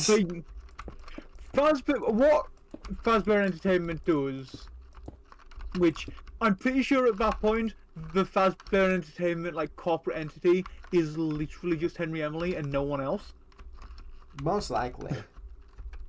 Because there's no way he was able to get shareholders like on board with building a restaurant just so they can burn it down. I mean, he No managed to way. get sponsors. Sponsor. Oh my god, it's Spons! He would have to be really good at pretending that he's not just gonna burn the place down. He would have They to like put might up a all really be- fucking good act. Thing is, they might all belong to his own company. His own companies. Yeah. Because most of those sponsors end up having a presence in the Pizzaplex. Would you have a Spons? Another thing that's Would you funny be about Henry responsible? Emily is like how much different he is in the games compared to the books, to a degree where it's a little funny. Because Game Henry pretty much like straight up says, I could make myself sleep, but I'm not gonna do that until I've like put an end to everything and fixed everything that's happened here. Whereas in the books, he never thinks that. It's just straight up like, well, I fucked up, bye. Time to invent a robot for the sole purpose of killing me. Kill me, please. So Game Henry has that over Book Henry.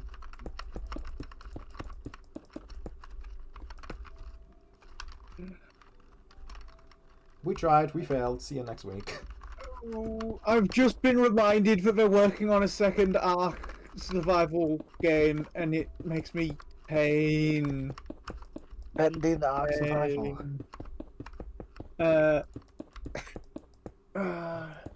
I cannot. I can't stand it. It Oh. hurts. What's So what's wrong with Ark Survival Evolved? Okay, I like Ark Survival Evolved, and I like Ark Survival Ascended, which is like the next gen remake. I've never played them. I love them. They're great survival games. Also, I had to genuinely guess if you were talking about Bendy or Ark, because I heard Ark, but then Sean Yeah. confused me.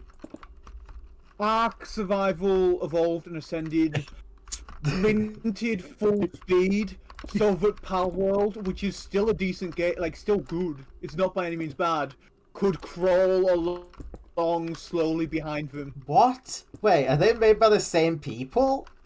No, they're not, but they're very Oh. similar games. Okay. Pal Jesus.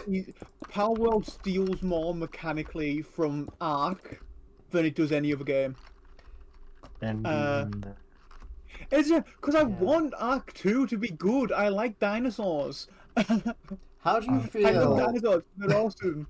How do you feel about the Terraria Palworld crossover that's happening? I don't hate it. I mean, it's nice that like they're doing like the reason they're doing it is because Red and Whitney Sax really like the game, so they wanted to collab with them, and now they are. So I think that's sweet. It's I hope it's not going to be too intrusive. I pray that they're not adding a full ass boss to the game. I know they are. A lot of people are worried that like the only desert boss in Vanilla Terraria is going to be a Palworld crossover, just like the only snow biome boss in Vanilla Terraria is a Don't Starve crossover. And like, you know how people feel about Deerclops. They don't fucking like her. Most people despise Deerclops' fight. My opinion on, because I do genuinely enjoy Palworld. I think it is actually a really fucking fun game. My opinion on the crossover with Terraria is that that's great because it's two games I love. Yeah. That are each gonna be getting more content, and it's two devs that I'm not necessarily the biggest fan of the Palworld devs. I like their game. I don't like the studio. I'm just neutral on the studio. It's hard to have an opinion on a developer which just does unoriginal stuff well.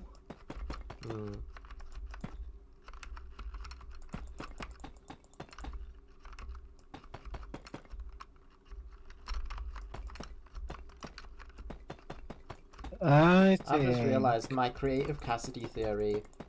In my creative Cassidy theory, I have like created the only possible link to Cassidy that Cassidy could ever possibly have to Princess Quest, which is that she likes video games in this continuity, and that's it. I still don't think she's actually related. I think something fucked up happened with them naming the princess that. They did that for some reason, and then people saw it, and then they were like, "Oh shit!" And then Scott's like, "What the fuck, guys? That's not supposed to be in there." I don't know what happened. I like to think that at some point in development it was meant to be related to Cassidy, and they just didn't do it. They just didn't go through with that, and they changed it. The thing with that is that like rename the file. This is the security breach Princess Quest, and Help Wanted had already had Princess Quest in it, and like the Help Wanted Princess Quest feels like it's pretty vanny more than anything else. Oh yeah. And then so like how the hell would it relate back to Cassidy? What relevance does Cassidy have to Princess Quest? I don't think she has like any.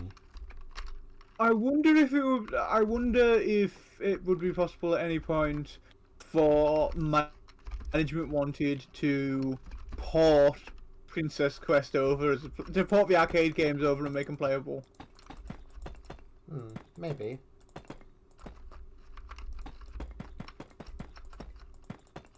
That's some sort of crazy shit that someone like Lucille would attempt to do in Terraria, so... So I'm not ruling out the possibility. If Lucille was a Minecraft modder working on this mod, then I'd be like, yeah, I would fully expect her to attempt to pull some crazy shit like that. Minecraft doesn't really get the same degree of like craziness from modders, which is a shame. It doesn't. I feel like it has the potential to. It has a lot of potential modding wise. What it needs is better official support for modding. Yeah, because Terraria's official support is really good. It's just that the working with the code is awful. Yeah. Whereas Minecraft's code might be easier to work with, but I have zero. I'm saying that with zero backing.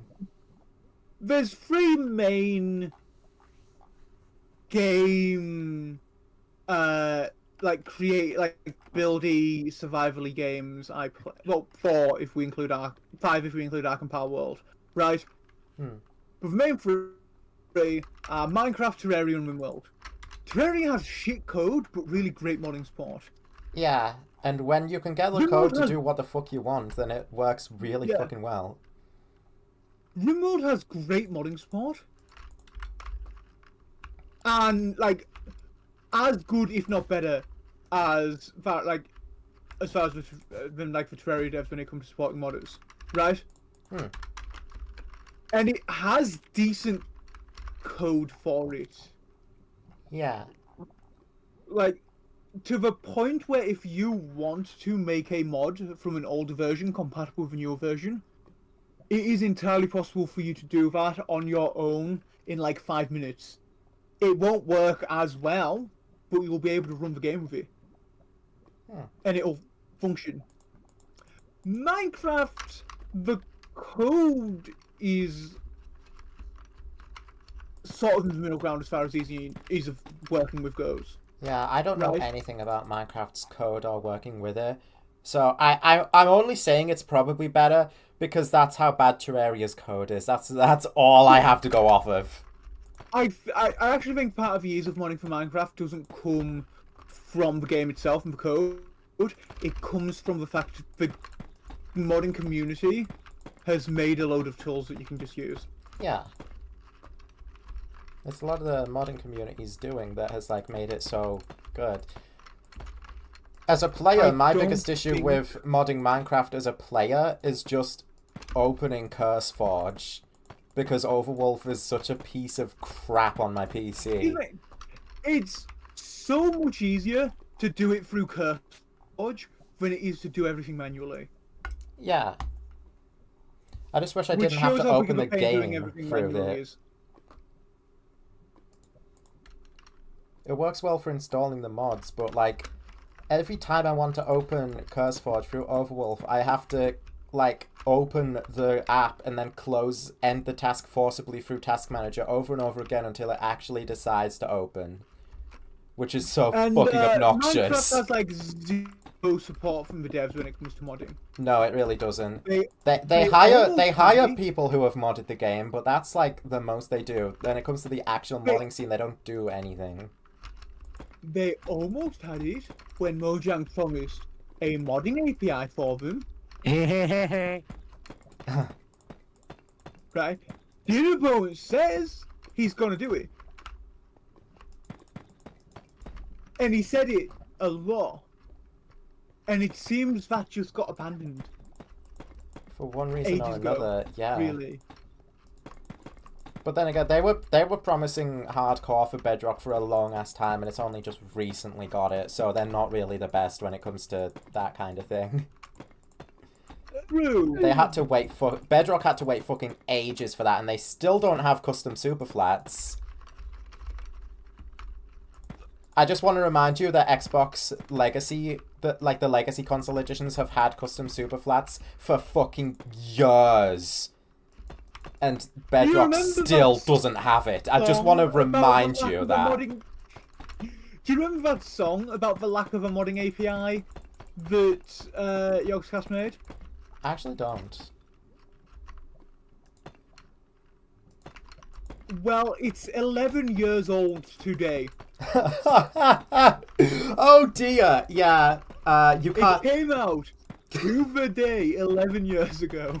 You can't really fault the Terraria devs when it comes to like, you know, interacting with the community. They listen to a lot of like balance ideas or shit like that from the community. They officially started supporting T-Mod Loader with 1.4. They're really fucking good with that sort of stuff. To be resolute and came out before then. I can't really fault them for their decade-old code being so shit either, because it's a decade old. Oh yeah. And they went from Super Mario Bros. X to making Terraria. So like, you know. My decade-old code was shit. My decade-old code was on Scratch. Sometimes I forget Real Logic was Yeah. behind Mario Bros. X. I don't forget that Mine because was like it's just so Scratch. insane to me because that game was a big part of my childhood before I encountered Terraria, and then lo and behold, look who made Terraria. It feels like it feels like a Toho sort of thing where it's like, lo and behold, this thing you've loved for so long, it's actually a Toho reference. It's like that. What do you mean by Toho situation? Everything on the if you are on the internet, even if you've never heard of Toho before, you have encountered Toho. Yeah, like I didn't Yeah. know Bad Apple was a Toho thing until I got into Toho. I did like. There are so many Toho things. You've probably seen the characters 10 bajillion times and not realized who they are. I guarantee you, 99% of people who like Bad Apple have no clue it's from Toho. I can gather which characters I see usually. Well, that's because you know Toho's a thing. Barely. Toho's really niche. Most people don't know about it. Yeah. Even Even in though gaming it's it's fucking really niche. huge on like internet meme culture, and it has been like since the early 2000s. Well, because a lot of early 2000s internet meme culture came from 4chan, and a lot of 4chan meme culture came from 2chan, which is Japanese. Shut And- up, Sean. Toho's really big in Japan. What? The way you went ooh after he said that. I know what you were He said thinking. After he said what? Stop it! No, go on. After he said what? After he said cumcha. Oh, I thought he said kuncha. Well, I I said heard cumcha. Culture. I said culture. I heard Are you guys cum. making fun of me for having a speech impediment? No, I'm just saying I heard. I wasn't going to say anything, but Sean was the one laughing. That's why I was like, shut up, Sean. But no, don't get mad at me. Don't get mad at me. I was telling him off. No, get mad at me. No, get mad at me. Get mad at me. I go from saying don't get mad at me to no, get mad at me, get mad at me. Just to fucking spite me. Fucking hell. Just because we have to be disagreeing at every moment, I'm like, no, wait, disagree with me. Well, that is kind of the No, essence of our friend group. it really should be. And I hate that we are continuing to perpetuate this. But no, like I was saying, the reason it's so big in Western meme culture is because at that time, the early 2000s, Western meme culture was still almost entirely from just like the same couple of 4chan boards. Help me. And that was still from the same couple of 2chan boards. And Toho was popular on the Japanese internet at the time. That's interesting because this guy isn't even like real. It's interesting that he's got a physical mob that you can spawn in this mod. In the she's not. Who does the Phantoms? No, Helpy from Ruin. Nah. He's also got a unique death animation. He falls over That's a 'cause la Help- like the FNAF 6 minigames, but it's not instant. That's because Helpy's not real, and never has been. He might be I haven't seen Blood and One- Guts Helpy. of the only Oh yes, I have. security breach. I think he's one of the only security breach / ruin animatronics in there at the moment. He's gonna be the only Ruin one because the only other security breach one that is Glamrock Fred Yeah. at the I minute. think Glamrock Freddy deserves to rot. As UCN Fredbear. I've You been say saying that that too much. about everyone. Yeah, I was just about to address the fact that I say that way too fucking much. You want a lot of things to rot. You just are the rot you consume. Imagine being told you are the rot. Well, I kind of was by Mr. Big Boy, Who is Mr. Big Boy? the one who had the Me? fucking ego so heavy he'd probably drop down if he went to the beach. Are you talking about Fabsol? No, Fabsol's fine. Talking about someone I actually know, Kieran. Fabsol's soon? fine. No, someone I actually know. I think Spoon? no, I think they That's would have why said I'm- so by now if they could. Yeah, that's why I'm not. Yeah. Also, I don't. It would be harmful to say that I actually know Spooky Spoon. Well, yeah, because he's not real. But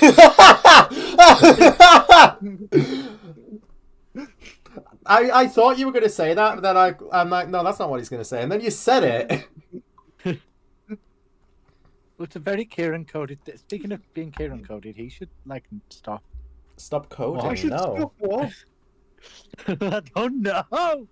I don't even code that much. I coded like a port scanner a bit ago for like I code that lots. of one of my exams. Can we not be so quiet? Is that better? I think you need to go now. I need to go now, bye. Am I making this character's head large enough? Am I making their head too Absolutely large? not. Absolutely not. When I I draw want this boobs, I make character them to like as big, if not bigger, than the head. I like this character to look different. I don't know why I do that. I'm like, if it isn't that size, I'm like, it's not big enough. And I'm like, no, well, like, there's plenty of artists that can make them look big, but not be the same size as the head. I just don't know. I guess my style is different. Right, I've moved on to the mohawk fin. I don't know how to make this look slanted because I haven't.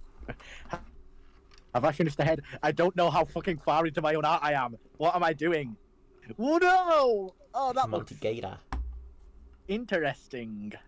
I can't wait for Monty Gator to be in this mod. I can. I miss Monty. I don't. Monty's so cool. He's I love not. him. He's the best. It's natural Swift you. I wish that, like... I don't know why Monty got shafted, like, at every single time at starting from Ruin.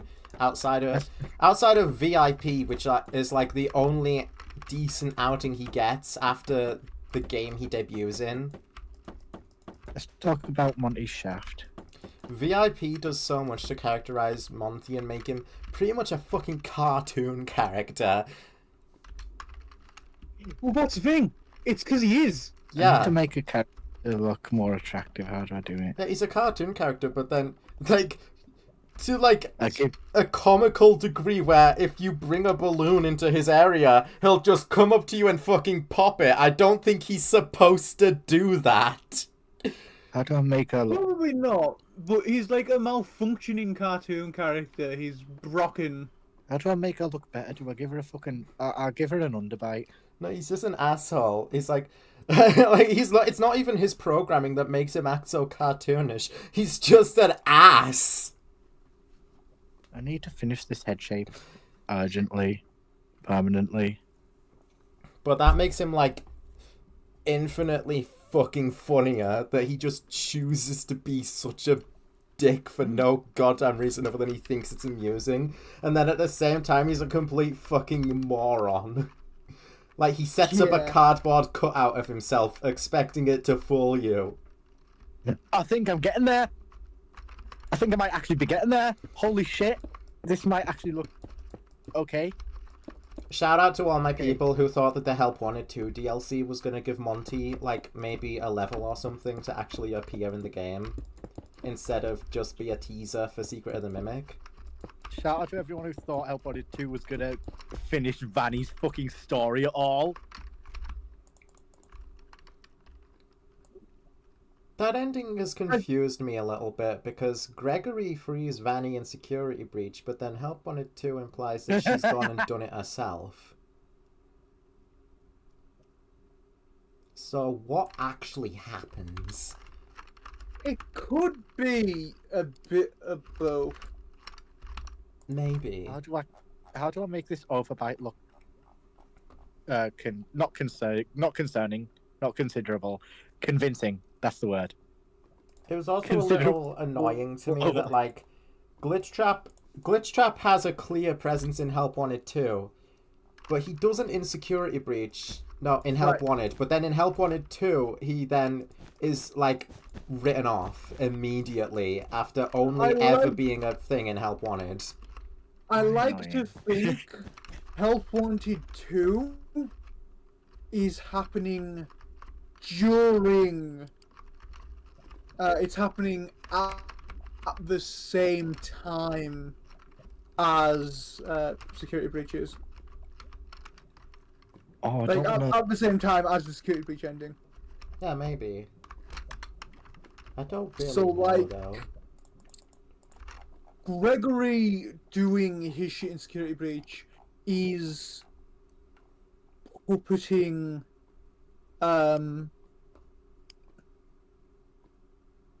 it's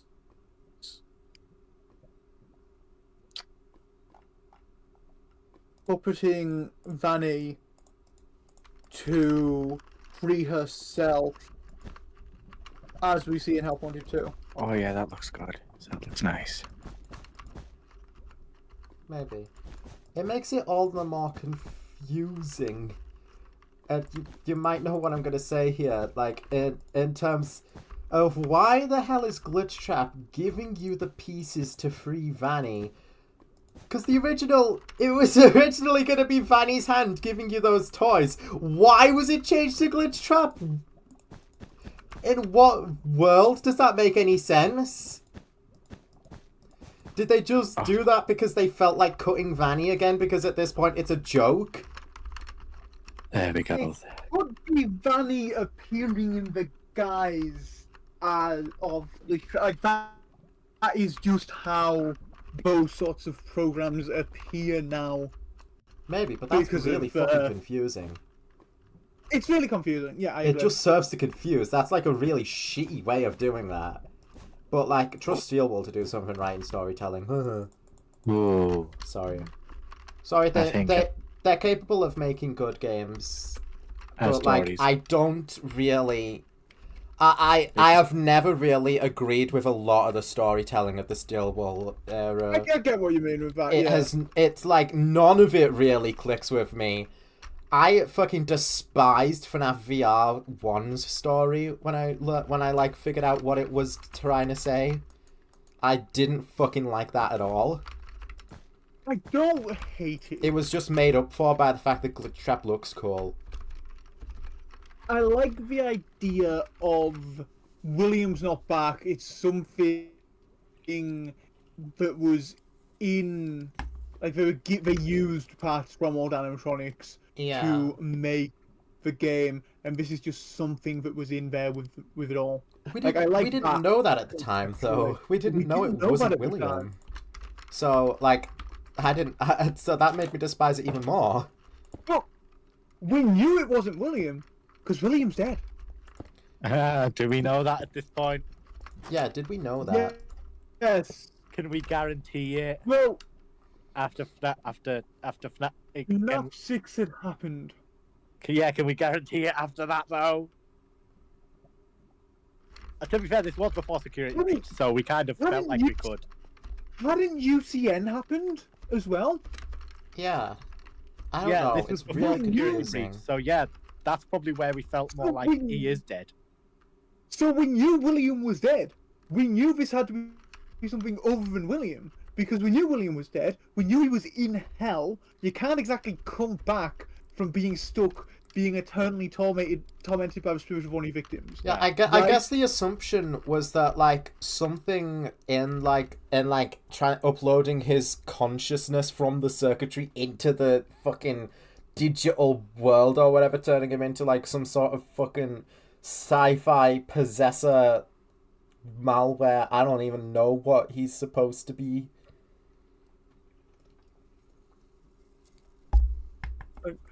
We knew he's dead. He's We knew. Yeah. in hell.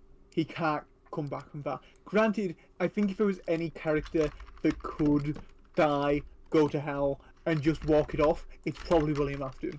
Right? It then makes me think, like, since the Glitch Trap was the mimic all along, like, what the fuck was this guy doing? Like, vaguely threatening Vanny if the AR emails are still canon by sending that shit to her house. Like, this guy's an endoskeleton. What the fuck is he doing? And how does he know to do this? Here's the thing, we know he was able to, due to her working for Fazbear, like, on the game and on sort of that sort of thing. We know he was able to puppet her as a result of Yeah, but where'd he get the idea to start mailing her shit to threaten her?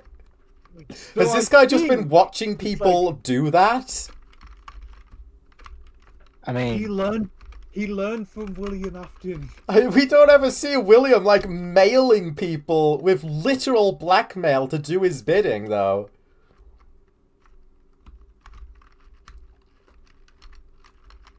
But we do see him doing the whole tormenting a victim thing. Yeah. But then was the mimic in the bunkers of Sister Location or like in the FNAF 4 chambers or any of that? Where the fuck has this guy been the whole time? Why are we supposed to believe he's been in the background of, let's say, like every single fucking game? With the games, or at least a version of them being canon, being canon is in to the FNAF universe, the games exist, it's entirely possible that the mimic learned from that during the process of sneaking into Help Wanted.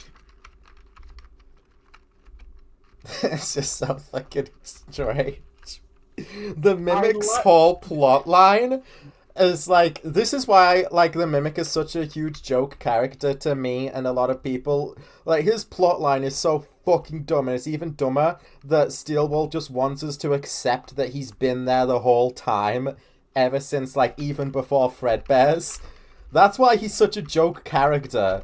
It's because Steelwall's storytelling is a little bit of a joke. I can buy something like the Mimic having been around since before Fredbear's. Yeah. Because prior to Edwin, the two people who we knew of who were majorly involved in the development of Freddy's from a technical perspective, William and Henry, are technical geniuses. And also AIs. No, sorry.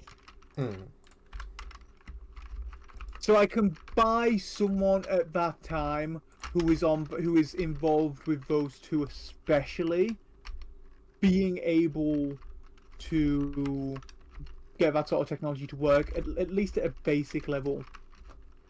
And that's really what we see, because the Mimic's not exactly the best at mimicking shit. No, in fact, he's really fucking goofy at times when it comes to that. I will become Gregory. Gregory costume and that stuff. I find it really weird that the closer we get to the Mimic as Gregory, the less he sounds like Gregory. Yeah, why is he doing that? Is he like getting bored, or is he like, or is he getting full of himself? I think the idea is they want us to find out, to learn as the game goes on, that it is the Mimic. I know, but that's So like that meta. way. That's a meta sense. I'm not talking in a meta sense. They should have had it be weird and glitchy from the start. Yeah, the reason it happens in a meta sense is pretty obvious. It's the in-universe part that needs the explanation. It's pretty obvious, like, they want you to think it's Gregory, but then as it goes on, they want you to get suspicious, because that's how it works. That's just how this sort of thing works. Yeah. That's not the part that confuses me. I think the problem is they never expected anyone to ask the question of why the Mimic's acting like that. Yeah. There's also a part that's, like, someone's pointed out as interesting.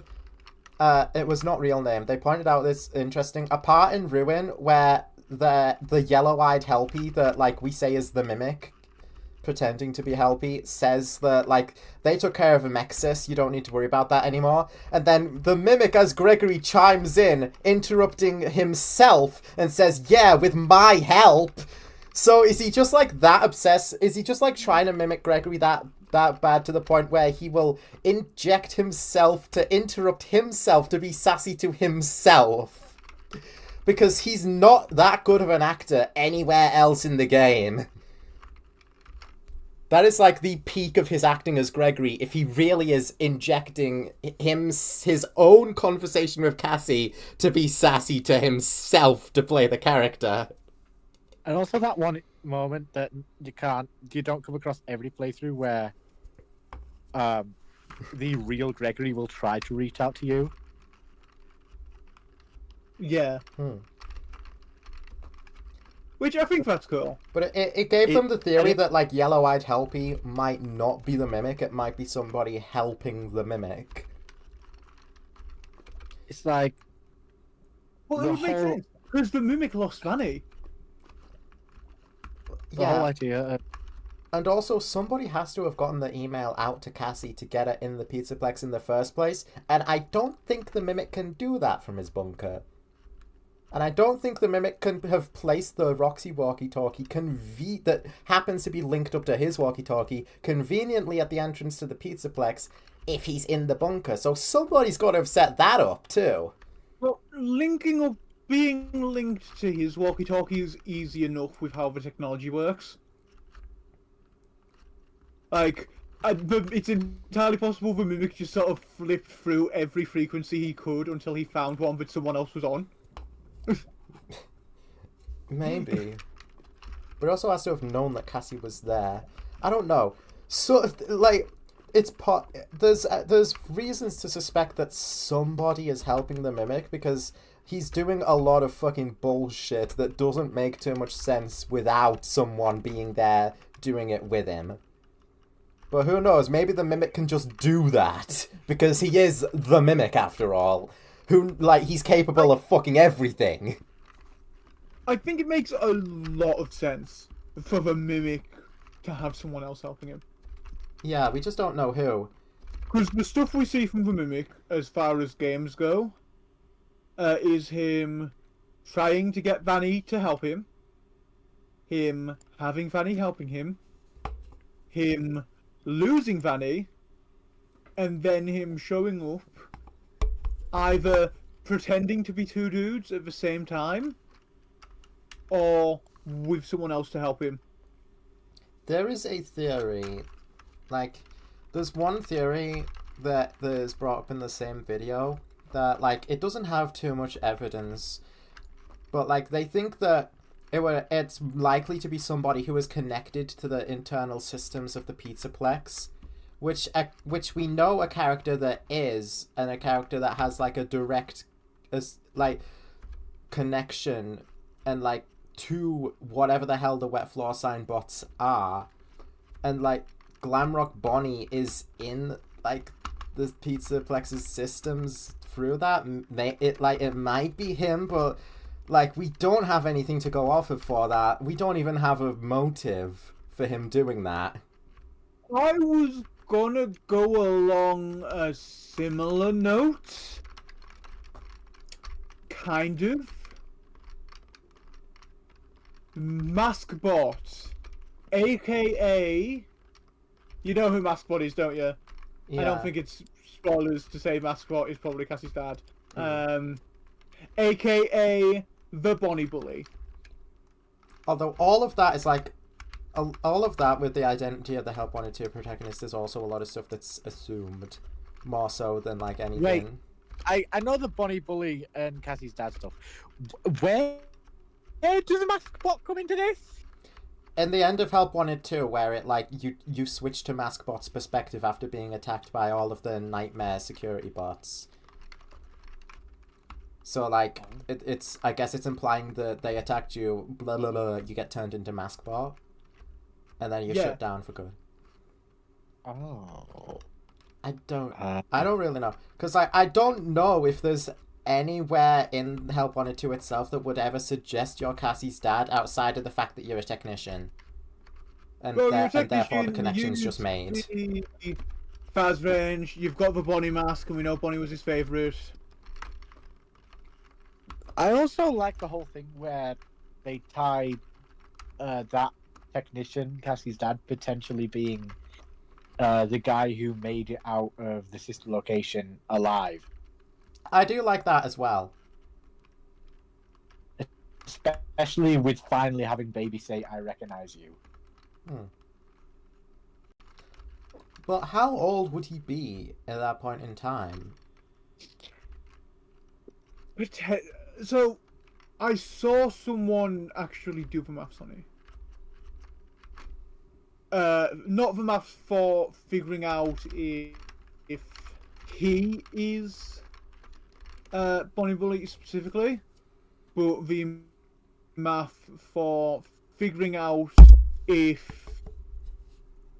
Oswald's dad in Into the Pit could be the Freddy Bully, but it'll work out similar either way, I think.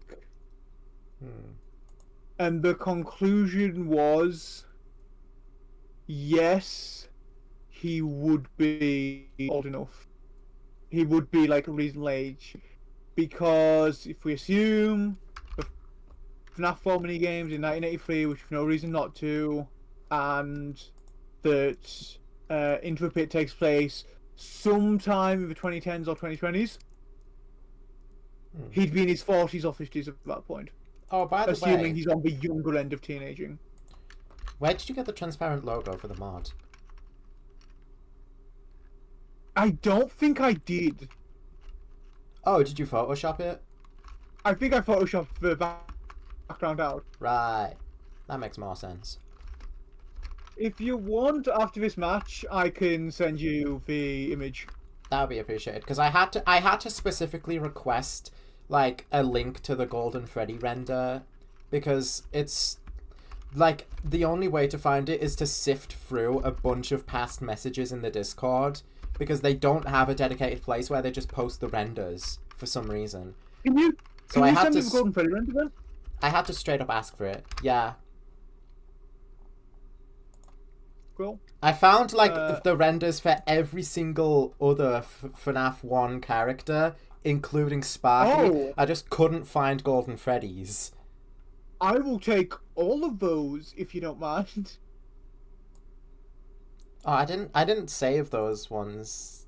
Well, I saved Sparky. I'll take whichever It's ones on you my have iPad. saved. I'll probably get most of it like after stream, because Golden Freddy's the only one I have direct access to right now. All I had to do was scroll up a little bit in the general of their Discord.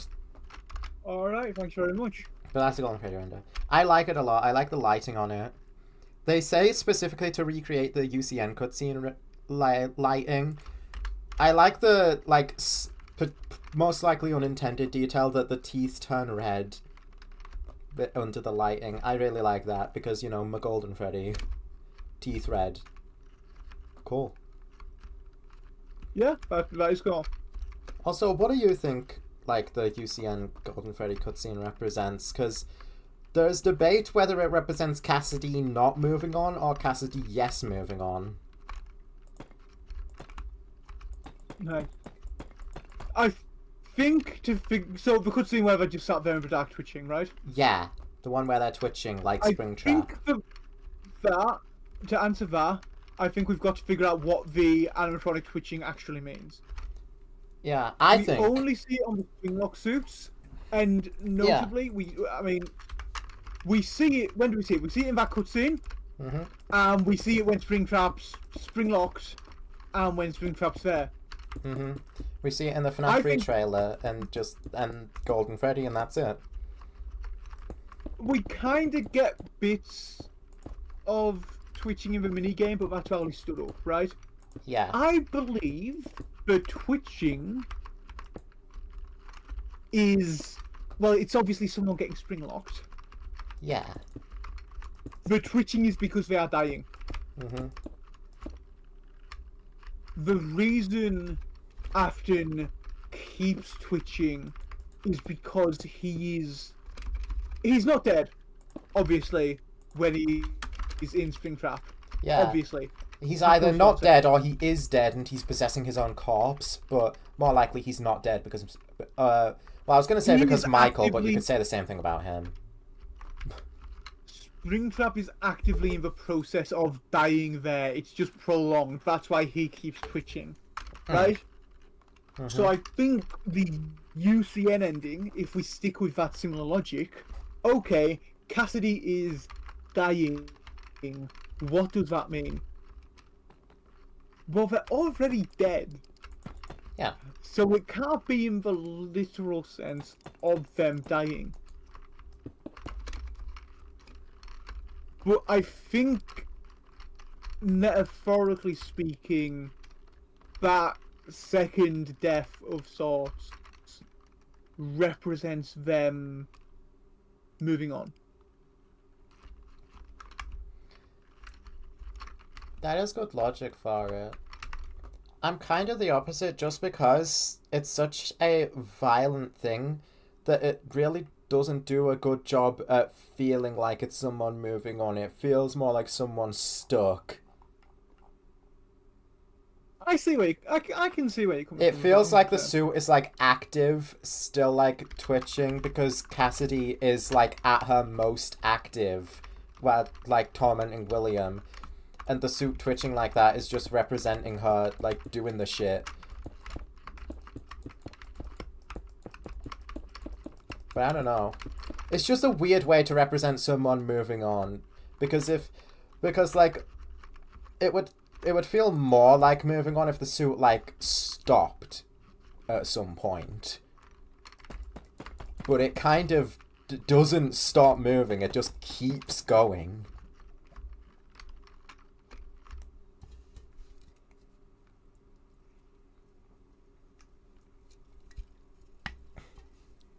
So that's what makes me lean more into the no, she's not moving on.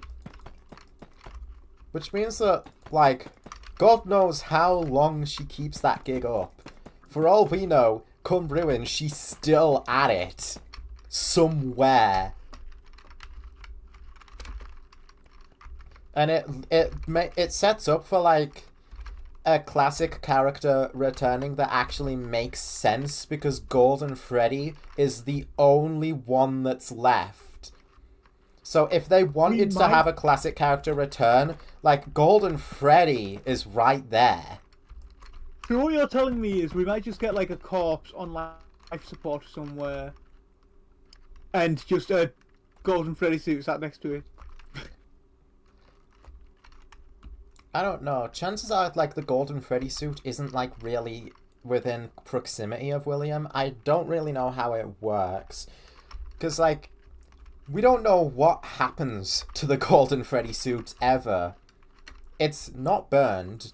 It's most likely not burned. Unless it was in the FNAF 3 fire and we just don't see it in that building. But Cassidy, like... It's not burned to the point where Cassidy is freed from it and can move on. I have no idea.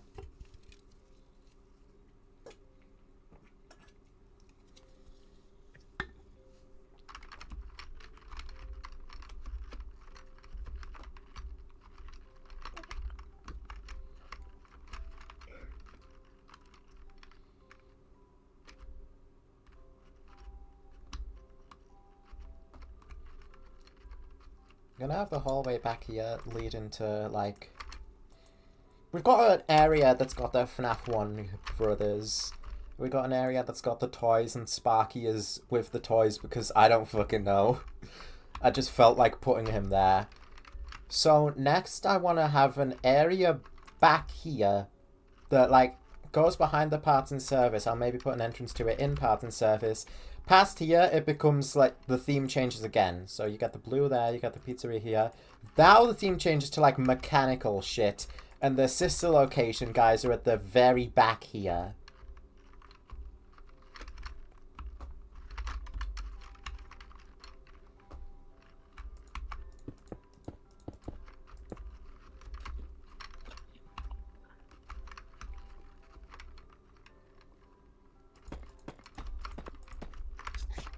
Which means I'll probably need a door. There's a FNAF SL door, that feels thematically appropriate. It's too wide, but this should work. Because so are the office doors.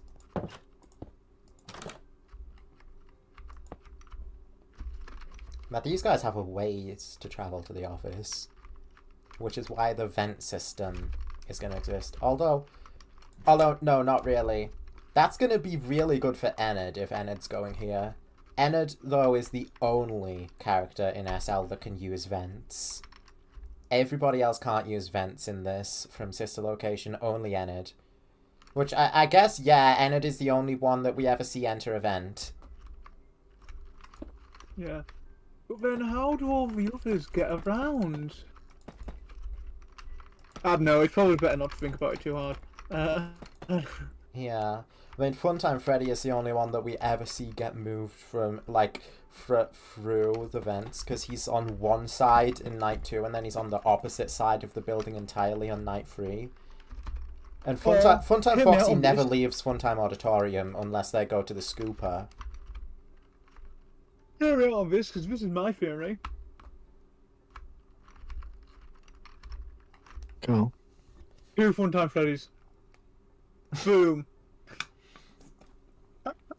No, yeah, because you've got the real Funtime Freddy, and then you've got the Mimic. Yeah, exactly. And then there he is in sister location. Yeah, that explains it. Yeah, perfect. That's where Funtime Freddy. That's where the Mimic is in sister location. Everything. Oh, it's so obvious now, isn't it?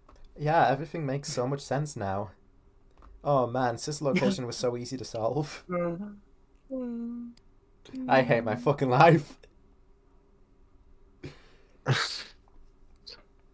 I do not blame you.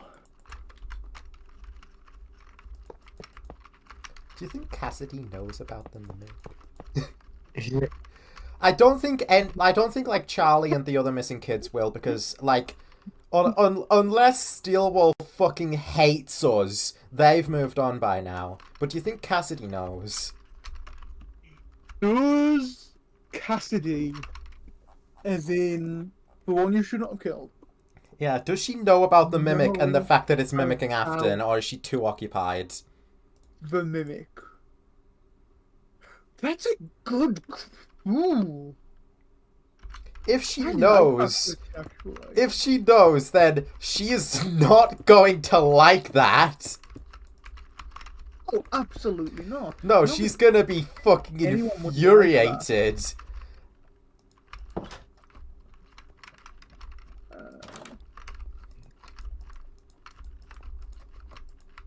I'm the only one you shouldn't have killed.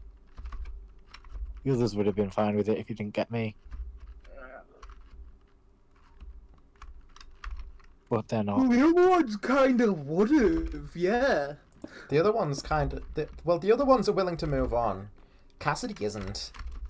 So that's probably what they mean by that, because like Cassidy is the only one that wants to stick behind to torment William.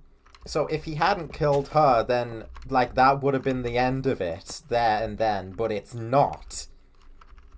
Because he killed her, and she's not going to let that happen.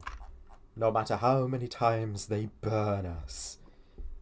I can't believe I only recently discovered the meaning of that, by the way, because it's so fucking obvious. Yeah, they keep trying to burn William to get rid of him, but Cassidy isn't going to let that happen. Duh. Harley! I don't know, I thought it was, like, metaphorical, philosophical shit. But it's not. It's very fucking literal. It's very matter of fact. They keep trying to burn you, and I'm not having it. Maybe I can fix the mohawk by doing something different with it. Yeah, that might end up working well. Yeah! All of Security Breach could have been avoided if Cassidy, like, jumped out of hell for a second, screamed at the Mimic, and blew its head to pieces with her fucking mind powers, and then went back. All of Security Breach could have been avoided if Scott let them know what they were fucking doing. It's wild, the story of Security Breach and how it came to be in its state. Just everything about Burn Trap is so fucked up. And they were considering Burn Trap to be canon, right? Yeah. It's they refer to it as the true ending everywhere in like the files and such. Well, not everywhere, but they refer to it as the true ending of the files, even though they went back to go like, shit, this isn't the canon ending anymore. Shit. To fix everything because everyone's mad at us. Pretend that this was always what we were going for. Nobody will notice. Nobody will know any better if we just pretend.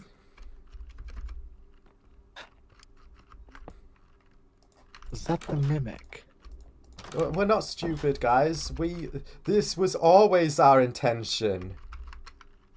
You're all stupid for thinking that Afton actually came back. Got you. Look at this good story we have. The actual real one. We're actually really good at storytelling because we fucking fooled you and you fell for it. So, haha. You can't get mad at us now. You can't get mad at us now.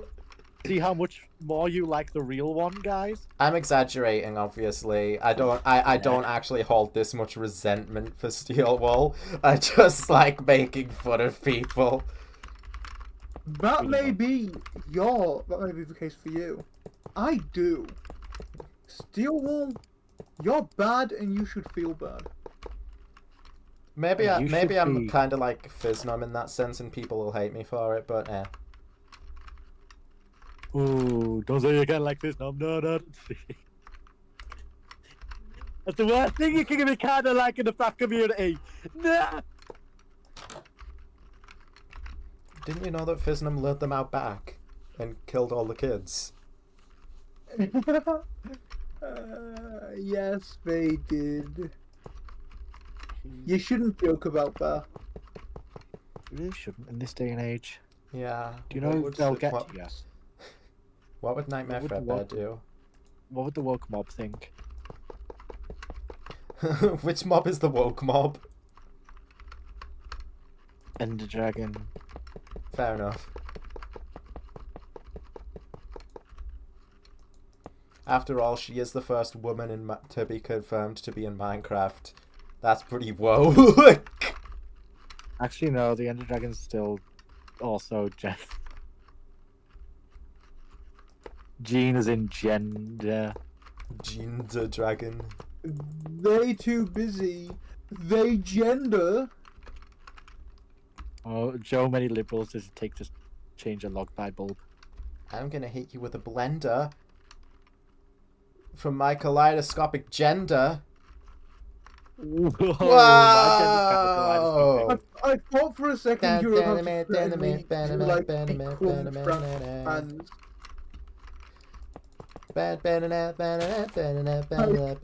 You would find that to be threatening. Stop. I thought you were gonna say I'm gonna hit you with a blender unless you change your gender. Unless you change your... I'm gonna hit you with a blender! Unless you change your fucking gender! Wow! For those of you who don't get the reference, it's a reference to Sweet Tooth from Moshi Monsters. Go look it up. Yeah, it's It'll fucking... It's a really good song, but like the interjections Sweet Tooth has sound exactly like the fucking videos of the dude with Slenderman breaking into his house. And it is really, really fucking funny. It's Sweet Tooth, and she's cooking hot dogs on a stove? I'm gonna is are they Spolly. are they Are they? Sweet Yeah. Tooth is mostly referred to with they, them, yeah. Yeah. In that case, it's Sweet Tooth. Anytime Sweet Tooth has been referred to with pronouns, they've actually gone back and retroactively changed it as well. Well, with like pronouns that are like gendered pronouns, I should say, not just with pronouns. God, I'm fucking falling to the far right. Anytime they put a fucking pronouns in my Moshi Monster game. Whoa! Is Moshi Monster still around? no, only Moshi is, and it's more of a Yeah. I mean, most people praise it for helping their kids who have special needs. Moshi kind of like suffered like every single one of those games did, where like Flash died and like, well, fuck. So thanks Adobe, you bastards, for like taking so much away from us with killing Flash. So now it's Moshi Kids. They do still have Moshi Monsters, like characters and music in some of their stuff. Because they know it's not worth getting rid of ever. Well, if you've got the rights to it, you might as well use it and like save money on character design and shit. So it makes sense. Goddamn idea was it to kill Flash? So much was lost to that. You can still run a lot of Flash games as long as you download them locally and you run them. You can still get like an old dev version of a Flash player. Yeah. And that's what I use for any old Flash games I want to run. It doesn't work for online ones, for like multiplayer ones, obviously. And still, it's like, Jesus Christ, guys. You just can't let people have nice things ever, can you, Adobe? You're fucking allergic to it. Really, I think the devs should just port it over to HTML. Yeah, but they're not gonna do that. They're too busy scamming people with Photoshop and it's fucking ridiculous price tags. Oh no, the devs of the Flash games should port it over to HTML.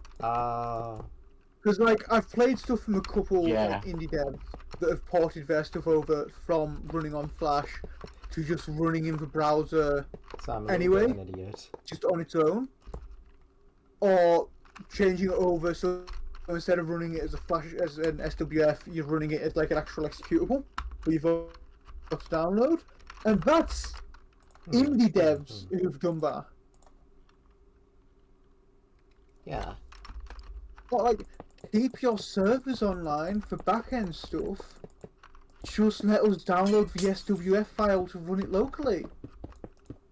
It's a lot of effort, extra like effort and stuff to do that like could have been avoided if they didn't just decide, hey, bye. Say goodbye to Flash, you fucking morons.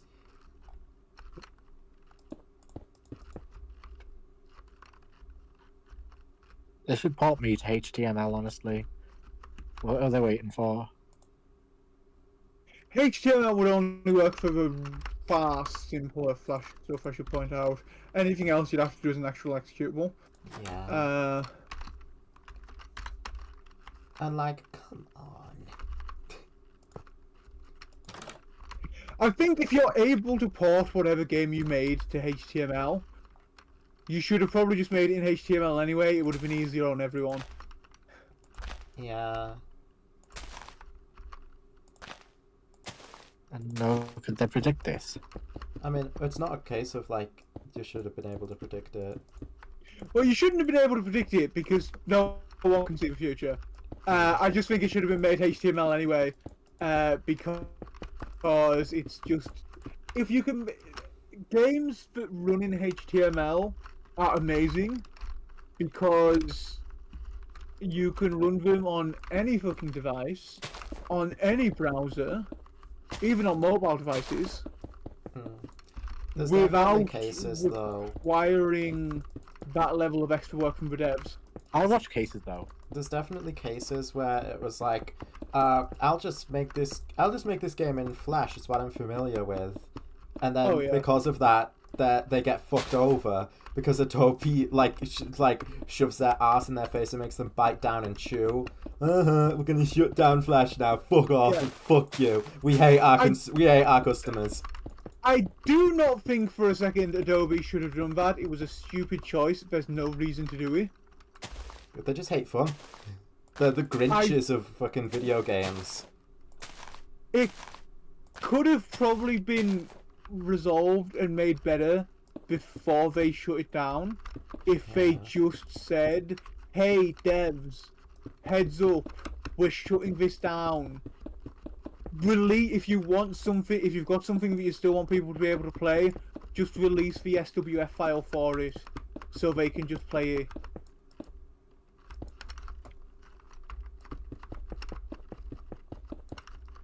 Man.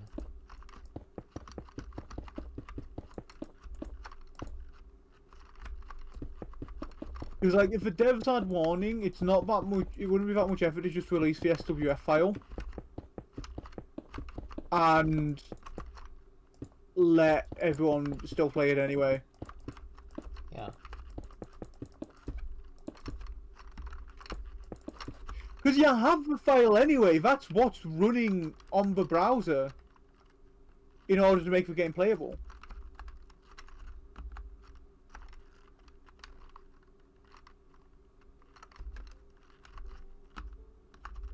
Like, I know on some weird, strange parts of the internet there's people who are still developing Flash games Yeah, and just releasing it that way, because you can't host it just in the browser anymore, so you've got to release the actual files. Mm-hmm.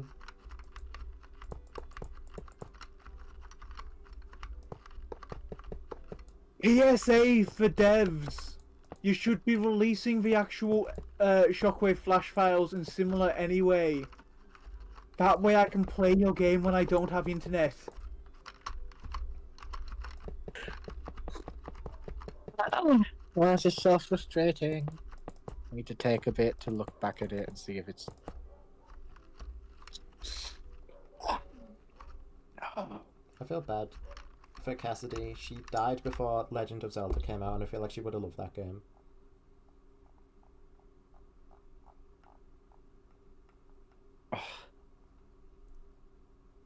How do I make this look right?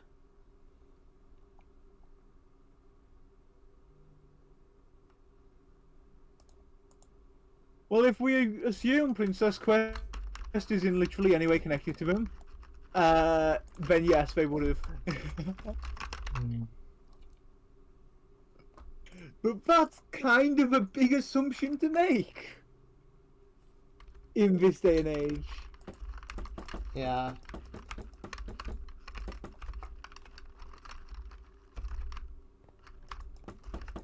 Are we good? Are we good? Is that alright? Okay. But, like, she made all of FNAF World. It's very possible that, like, FNAF World is, like, this idea for a game that Cassidy made up in her head with, like, all these, like, characters and all these, like, enemies and stuff. A Freddy Fazbear's themed game that she invented in her own mind. And, like, the inspiration for it's got to have come from somewhere. But, like, Zelda wasn't a thing when she was alive. Was Final Fantasy? I don't know. Because she dies at the latest some point in 1985. Most likely she dies in 1985 because that is the date that just keeps being connected back to the MCI. 1985 is 100% when the MCI happened. I don't think that should be up for debate anymore. Yeah. Basically, every instance where we see it, it's 1985. When did Final... The only reason I am, like, even, like, doubtful, even though, like, Into the Pit shows straight up it's 1985, is because Into the Pit also shows us a random 6th kid that just shows up, and it's like, hello, here's another child, fuck you. Now you have to think about this kid. Is it Andrew? Are we, like, just retconning Andrew into having always been there? I don't know. What other extra kid? In Into the Pit, it specifically stated that, like, Spring Bonnie leads Oswald into a room with 6 dead children, not 5. Yeah, it is, isn't it? And I'm pretty sure the game itself also shows 6 kids. Yeah. Well, the events of the Into the Pit MCI have to be different to the game MCI. Oh, no, most definitely. No, like, the Because- circumstances around it are definitely different because it's not just, holy shit, this rabbit's going on a rampage murdering children, run for your life. That's never a thing that happened. It's entirely possible that Oswald's presence changes the MCI in some way. Maybe. Well done, Oswald, by jumping into the pit. An extra kid died. Yeah. It's all your fault, Oswald. Kill you. It is. And he should. Poor Oswald. Not for Oswald, he led to a death. No, not poor Oswald. Intentionally.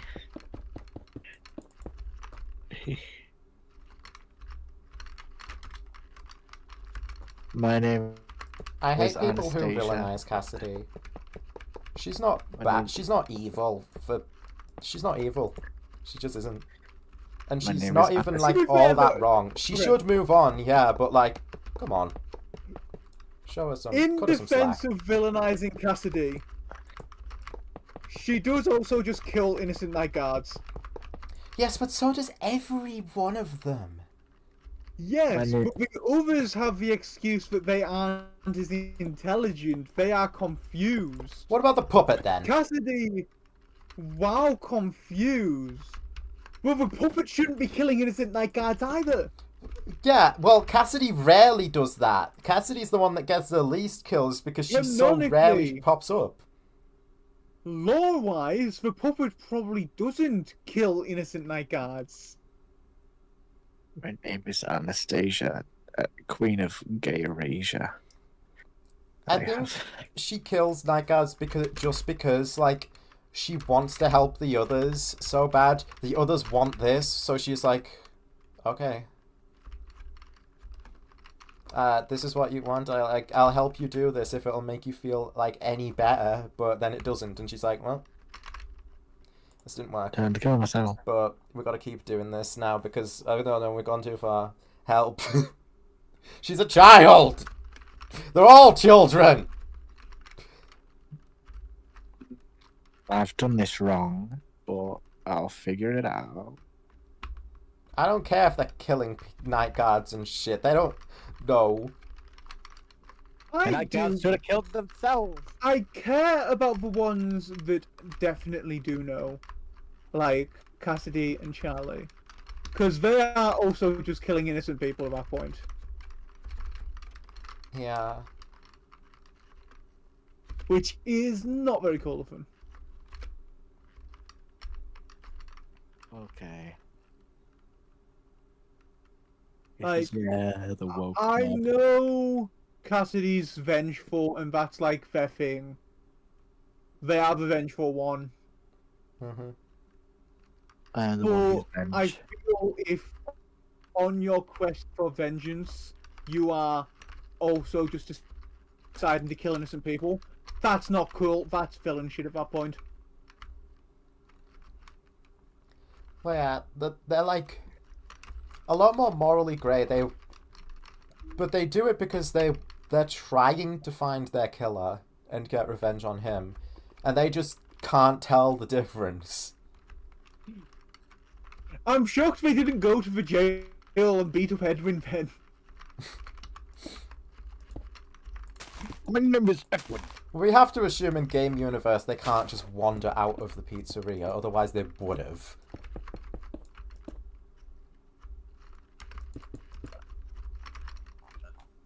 I mean, why not? Well, you see, the puppet initially, they were able to wander out of Fredbear's to go get Charlie. If I that, thought you were going to say to go get Chippy. if that is Fredbear's. Well, they wander out of whatever the location is to go get Charlie, Yeah. which is presumably Fredbear's, because Charlie is presumably one of the earliest deaths. It could be Freddy's Zero. We don't know. The fuck is The Freddy's book- Zero? Freddy's Zero is the novel- Freddy's before FNAF 2. My name is Edwin.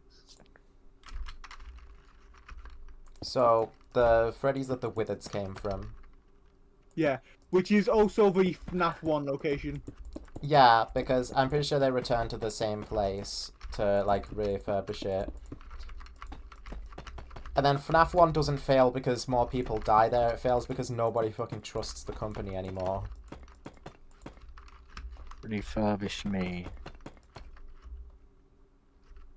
Which makes sense. You don't get to have 5 children going missing and then 5 children just turn up dead with their corpses scattered all over the place. Yeah, because I guess that minigame is trying to tell us that this time around William left the corpses there.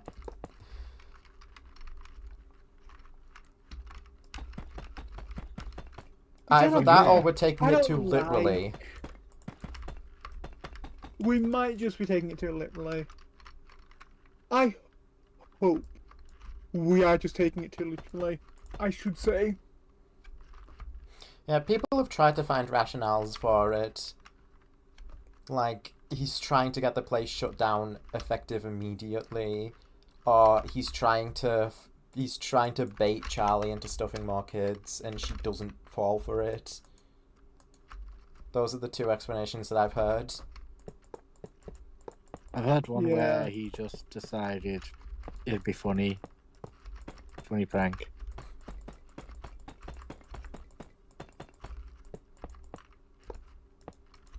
What are you gonna do? No, what are you actually, like... Then what you gonna do? Well, catch him, probably. Nah. Or Edwin's been let out on parole for the missing children's incident, and with 5 more kids turning up dead, like in the open this time at a Freddy's, they just assume it's the same guy they caught for it last time, and they put him back in prison. My name is Edward! No! I'm sorry! And that is my explanation for the dead children's incident. He did it because he wants Edwin to go back to prison. Because he's just been let out on parole. And that is a perfect explanation with 0 flaws whatsoever. Oh yeah, by the way, really good job you guys did, the toy animatronics. You really were just the most advanced and brilliant security system to prevent any more murders from happening, you stupid fucks. Well, here's the thing. The toy animatronics are haunted.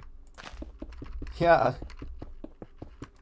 Because they're made using parts from the Wizards, who were the haunted child murder robots.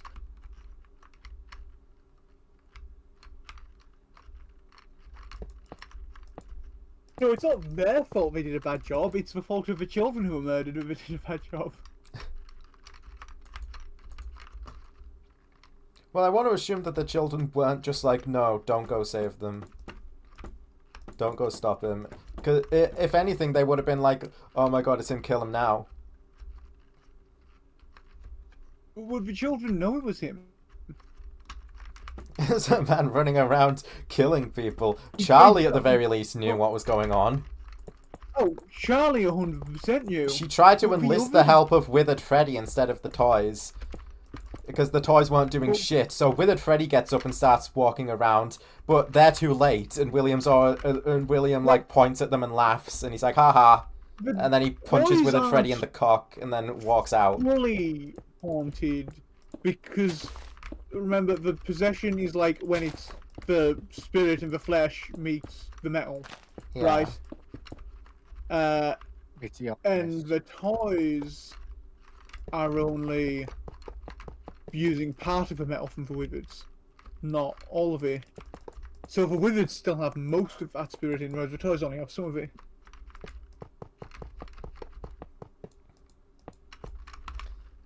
Still, those goddamn toy animatronics. They don't know a criminal when they see one, apparently.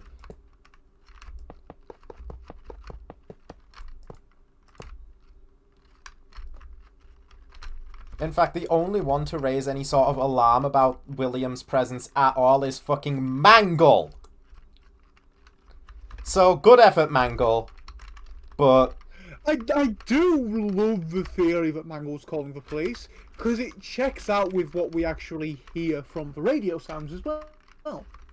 Yeah, I guess that does add more credibility to it, that Mangle's literally like, he was here, I have to call the police, but they just get stuck permanently trying to call the police. Well, they're tapped into the criminal database, but what we're hearing from Mangle is police radio chatter, from the sounds of it, right? Yeah, it sounds a lot like it. So they're able to receive that audio but for whatever reason they can't send anything. Well, it's because Mangle's Mangle. They're fucked. They can't really do much. Except apparently they can Yeah. talk if, like, UCN and AR are to be believed. I want to believe that actual Mangle cannot speak. I mean, what I like to think in regards to Mangle is the toys probably can't call. You wouldn't want the toys to see someone they don't trust and just immediately stop in the middle of performance and go call police. Yeah. So I guess... You want them to see it, recognize it as someone from a criminal database, and then try to, I suppose, tell a staff member as soon as they're able to. Which would make sense with Mangle being able to receive the radio chatter, but seemingly not actually able to do anything about telling the police his or herself. Yeah. Maybe Mangle can talk because they end up having a distinct personality later on. And even to the point where the two heads talk at different times and even finish each other's sentences. That's pretty big characterization, especially for FNAF. So, maybe she can talk. We probably could at some point. Yeah, but like the whole thing of the two heads both communicating is something that could only happen if they could still talk as Mangle. Well, the two heads probably weren't part of the original Mangle, like the original Toy Foxy. Yeah. I don't think.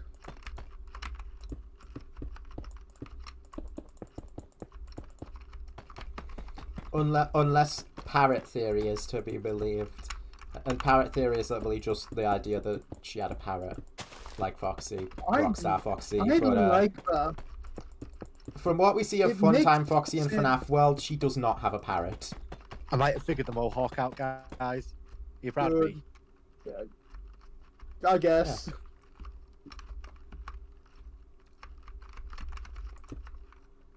I'm inclined to believe there's no parrot there until like other evidence otherwise pops up where she suddenly has a parrot if she ever shows up again. But I don't think she had a parrot. I think it's just she's got two heads somehow. Well, here's my thing with the two heads. If we're using the FNAF World Funtime Foxy design as like evidence for them not having a parrot, we don't have a second head in that one either. So where did the second head come from?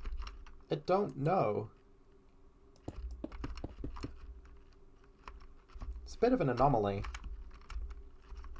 I like an anomaly. The kids can't have just built a functioning head, like a functioning second head from Mangle. The thing about the kids That's site is... too ridiculous. I don't remember the motive for it, but I heard something about the kids that, like... The whole kids tearing it apart story, because it makes no fucking sense, was a cover-up, and it's fucking William ripping it apart every day. But I don't remember why he would be doing that. I don't remember the explanation that was given for that. Because Mangle's the one that recognised them. Maybe. Experimenting. Yeah. Yeah. And then Fazbear Entertainment's like, this fucking crazed guy keeps coming in. We don't know who it is. And they're ripping Mangle to fucking shreds. And the day guard says that he doesn't notice anything. Because the day guard's William. So it's like, I guess we're just gonna have to leave it like that and say that it was the kids, dude. I kind of like that theory a lot. Yeah, just because, like, William is like, fuck you in particular to Mangle and just tearing them apart constantly. Yeah.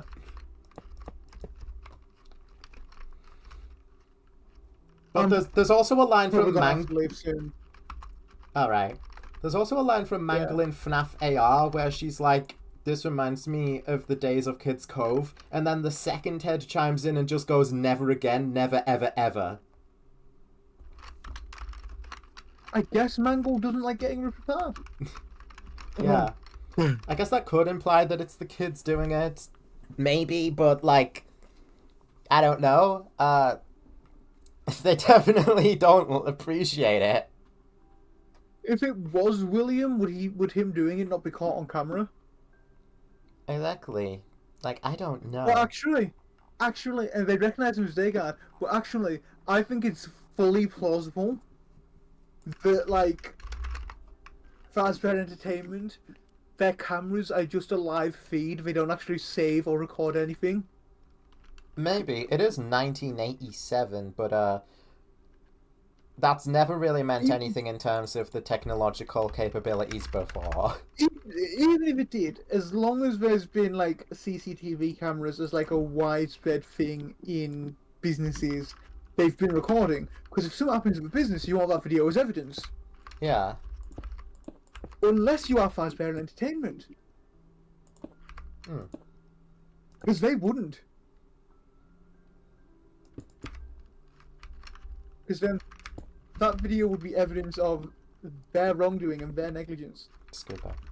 Yeah, they're traumatizing this poor animatronic. Which I guess Mangle can be traumatized.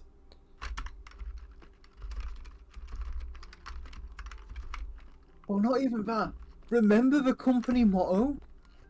Yeah. Or at least the company motto according to Steve. It's not actually, you know, in real Freddy's. Which is a shame, because it's a good one. Sweep it under the rug. It's probably fine. How many dead night guards would have been caught on the parts and services camera getting stuffed into a suit? Yeah. Hell, they would have seen Phone Guy. Yeah. They'd have seen it all, right? Mm-hmm. And if police come round, or a journalist or whatever comes round to investigate the missing staff, of which there's presumably quite a lot, I can't imagine Freddy's can keep them around that long. Yeah. Or, hell, as soon as the police come round to investigate that missing journalist from the week before, then, like,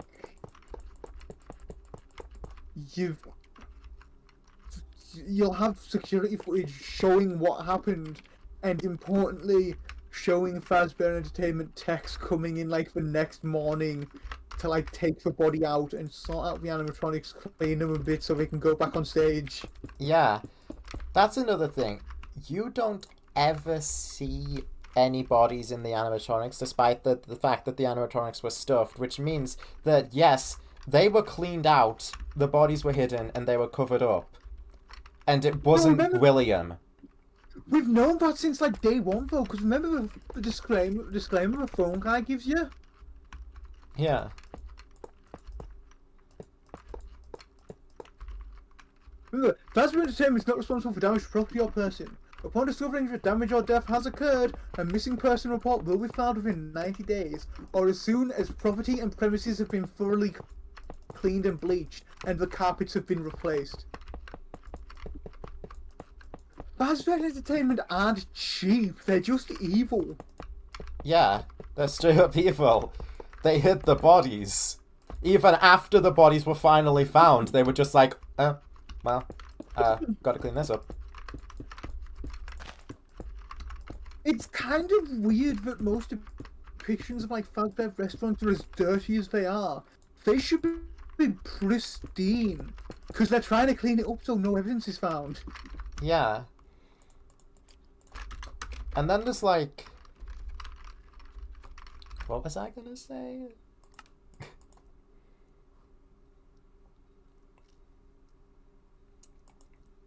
Because, like, yeah, they finally found the bodies, so they just throw them out. Yeah, I have to assume that must have happened, like, they found the bodies and decided to throw them out. That must have happened after the at the closing of Freddy Zero, while they were getting the wizards to use for parts for the toys, or to repair. That's when they would have found him.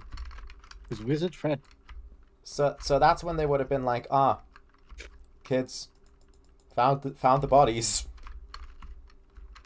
Oh well. Yeah. Wizard Freddy.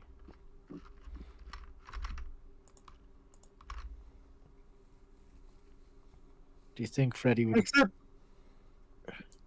they'd have probably cleaned betrayed sometime before, presumably before the missing children incident. Henry left the company Yeah. because Phone Guy was there in the time before FNAF 2, right? Hmm.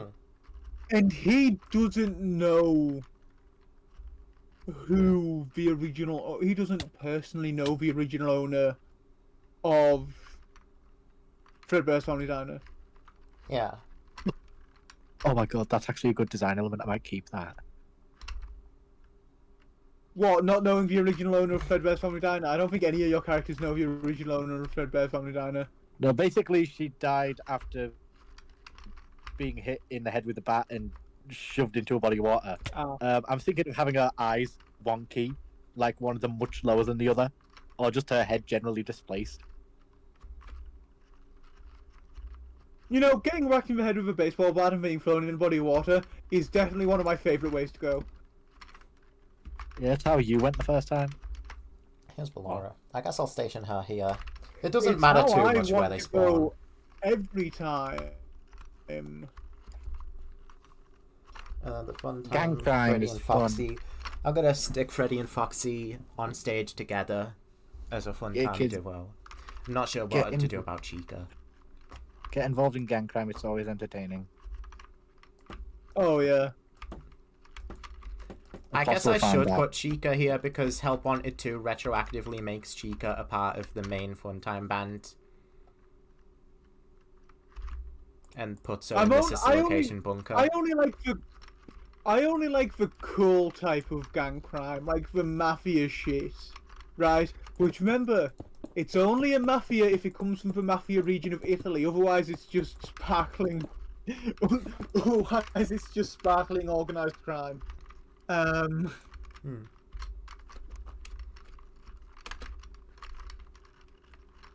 That looks alright, actually. Yeah. I'm just wondering if her eyes should be wonky or not.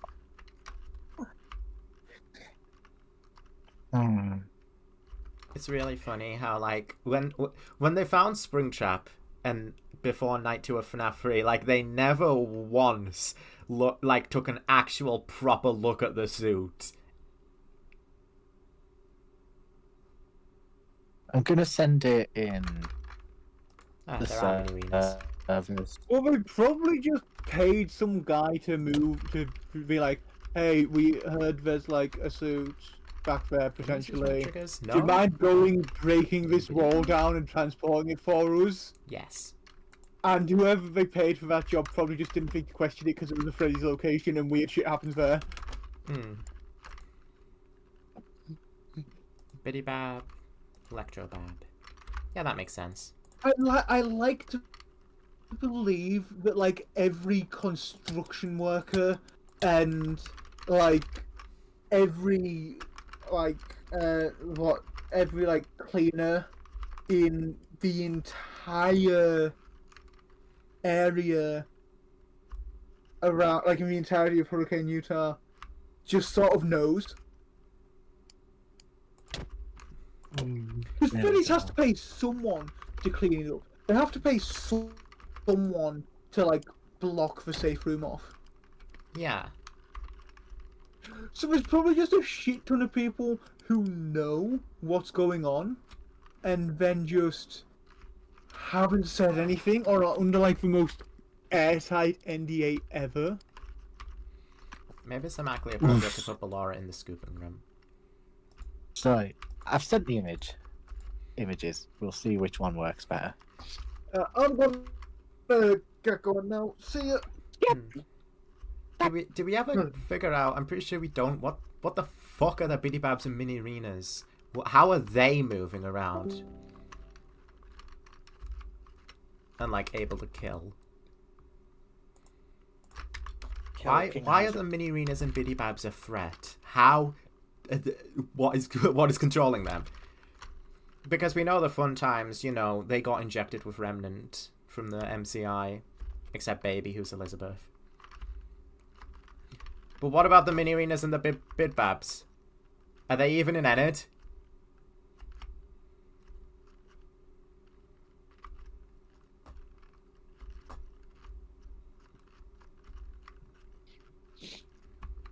I'm really stumped on this decision. What even are the bid babs? I don't know.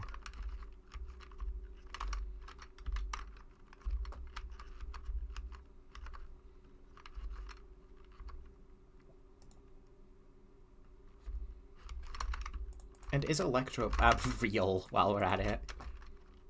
Yes! And if Electro Bab is real, why? Yes!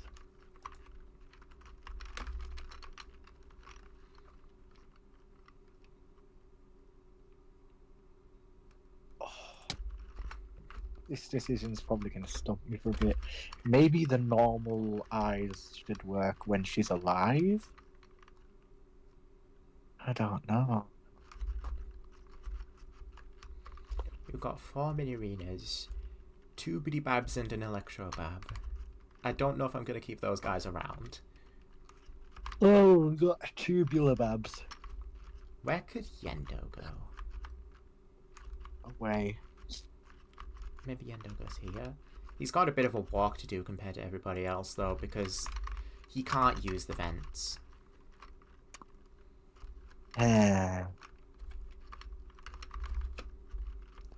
He's got such a tiny, tiny hat. Boys, it's Yendo! Yes! They burned him in scary fire. Enid's the only one that can use vent triggers. And since Enid starts at the furthest back in the entire map, I think I'm going to give Enid a decent amount of vents to run around in. Like, Enid can get a vent from the scooping room. Maybe it'll take them here. Enid could go out the scooping room. Enid can take this vent. Maybe there'll be a vent here leading somewhere around here, maybe behind Sparky's stage.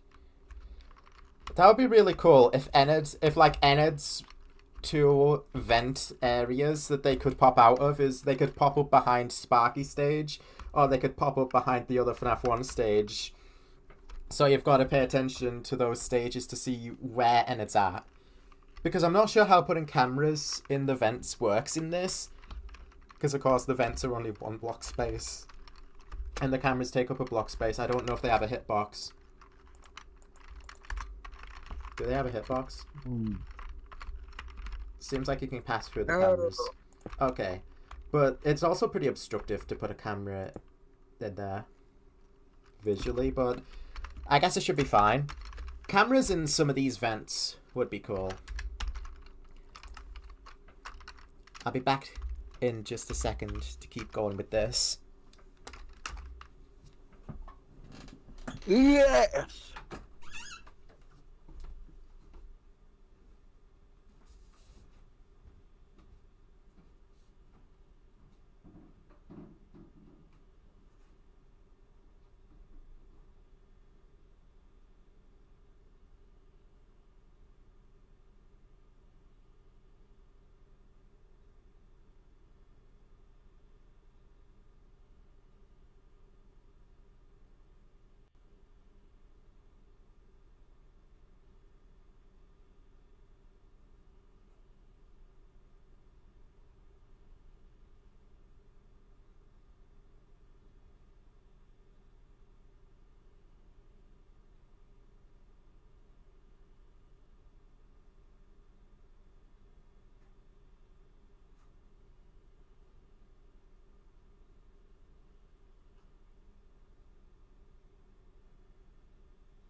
Love me some character design. Hehehe. Ha ha ha. Oh oh oh.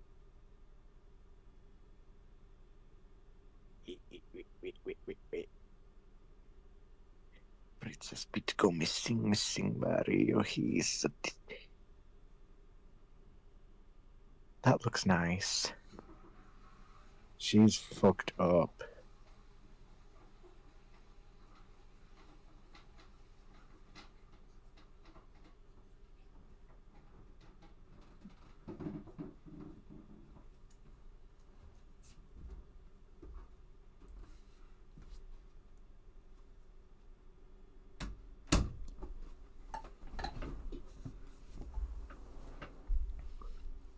Oh, wait.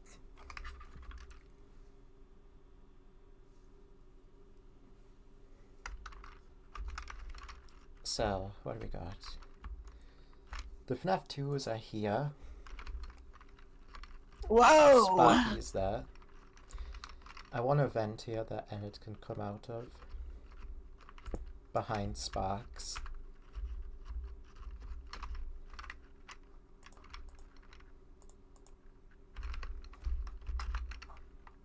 Give me a vent. I don't know if you can have vent seals. Such thing as a straight up vent seal doesn't exist, but vent doors do. I don't know if you could be able to close them remotely without having a button. Through the cameras. I mean. Because Enid can start the night. There. Nard can walk into the fun times room where there's an event Nard can take. Or maybe the two events will just be in the scooper so that Nard has like the actual opportunities. It's less likely he just wanders into the fun time room. I could connect it to both. So Nard starts right by that vent. So I might want to move him so that it's more likely for him to go either way. We don't know. I don't know too much about these guys' AI, because they do just wander randomly. It's very interesting that Enid's like normal pose is just completely static, but they're not on the floor, they're standing. They're standing there and they realise. Okay, so Nard, the two Nard vents are going to be here, which means we need two vent triggers for Nard. Bernard. New theory. The character that Enid stole the mask from was called Bernard. The character that Enid stole the mask from is called Outward. It's called the point of. That's what the point of the mask is. I haven't experimented with how vents work. If you want to like make them go upwards part way through, because I feel like if a character touches a vent trigger while in a vent, that will make them go into standing mode. I thought he said hellbent. The brain rot of my own writing is getting to me. Planet down. Uh-oh, never mind.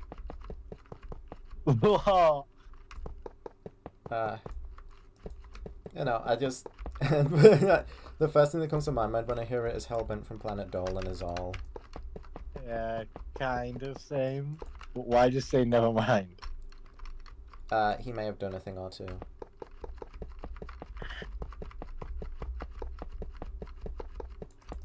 Yeah.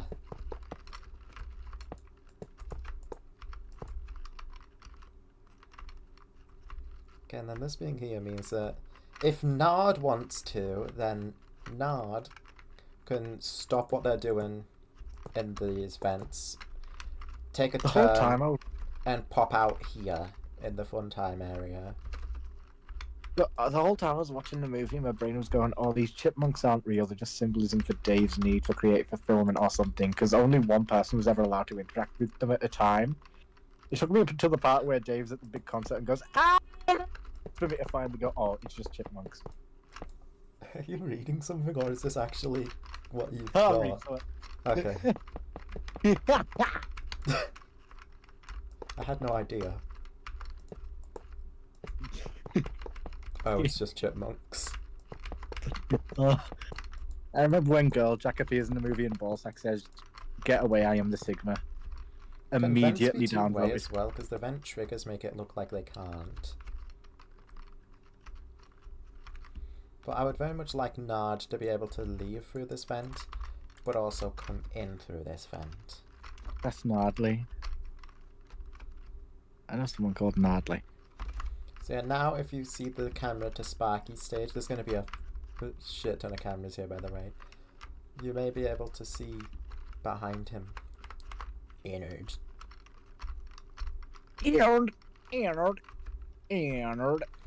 Then Nard has the option to just go all the way through here and take this vent too. I like that. I like that a lot. Maybe I could do something different with her. Maybe I could fix her.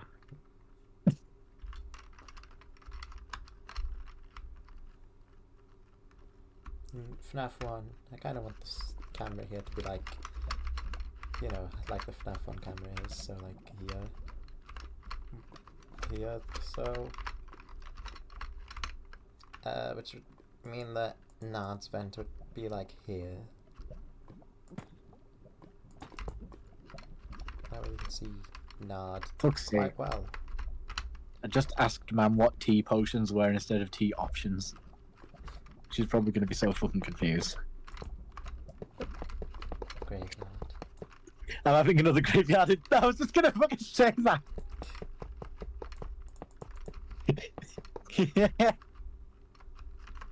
The worst part is I don't even have autocorrect on. I never do. I don't have predictive text. I don't have any of it. That was just me typing.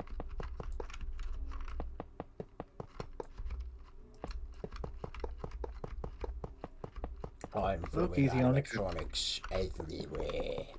I think the only attractive character in Has Been Heard Hell is Leviathan von Eldritch. I'd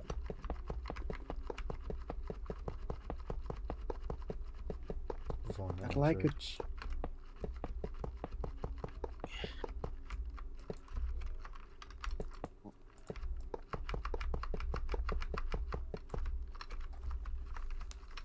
Yeah, look, Ennard's got a lot of options now. Why do most robber outfits have black and white striped shirts? That's like one of the most obvious things you can fucking wear. Because the puppet is a robber. I know someone called Robber. Well, not anymore. Not after Kyle killed him. I don't need anything here because I don't really want Ennard to be able to go back through this vent. And I don't want other people to run off all the way to sister location either. I think Ennard already can go back through this vent. You don't believe in the characters of FNAF enough.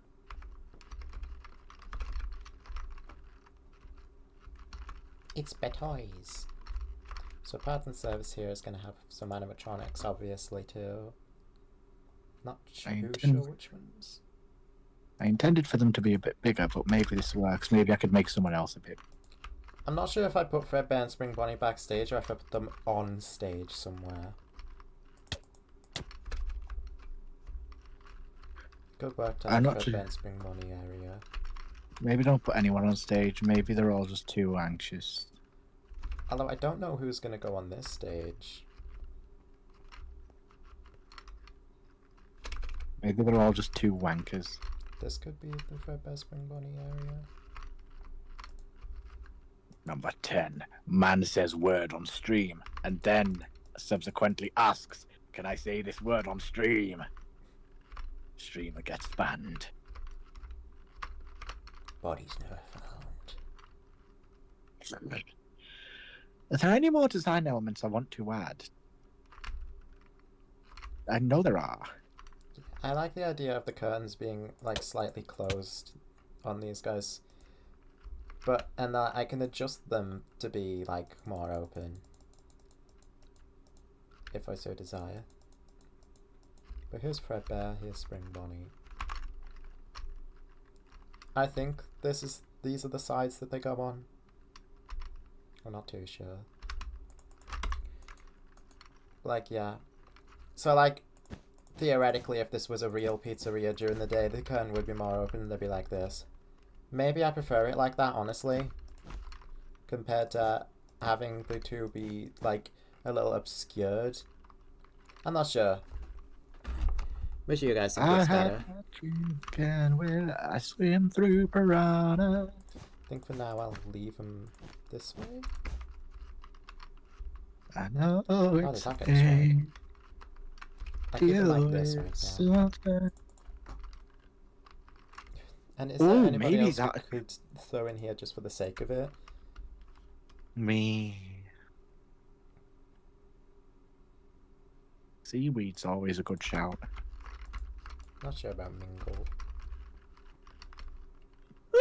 I do want this guy somewhere around here. I just don't know if I want mingle in with Rebbe and Spring Bonnie to intermingle. Never mind. That looks like a ball stack on our chin. Bullshit. I can make it black.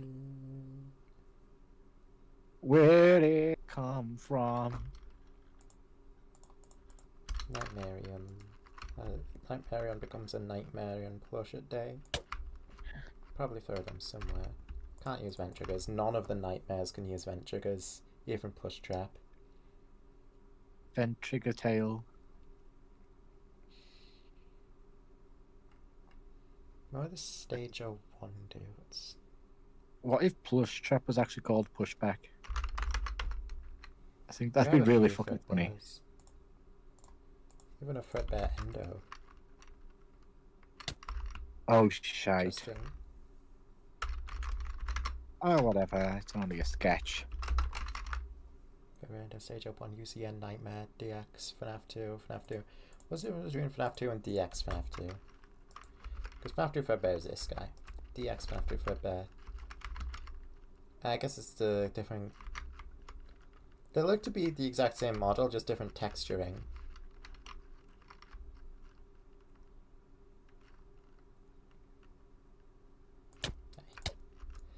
Either way, this guy Fredbear is my favourite. I think he is meant to be modelled after Nightmare Fredbear, but the Minecraft things help him not look stupid compared to every other time that happens. And the FNAF 2 Spring Bonnie is this, which is like Unwithered Bonnie, but recoloured. I see. Maybe she has a lot of seaweed dangling from her chin. Stage 01 Spring Bonnie and Stage 01 Fredbear. These guys are interesting. I think I'll stick with these two as my Fredbear and Spring Bonnie, just the main guys. Now Spring Bonnie can use vent triggers, which is very cool because I want him to do that. Very much so. It would be cool if I could. I want a vent that'll lead him into the arcade. Then he's got the opportunity to take the vent to the office. I wonder how fast he is in the vents, because Spring Trap is fucking really quick. I discovered in the vents. He moves super fast. Spring Trap is one of the scariest animatronics in this mod that I've seen.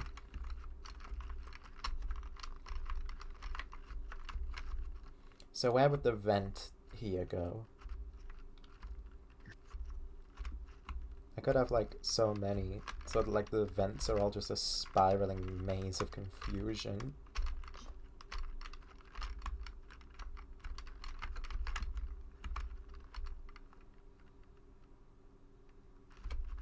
Watching Fredbear's jaw go like that is just so satisfying.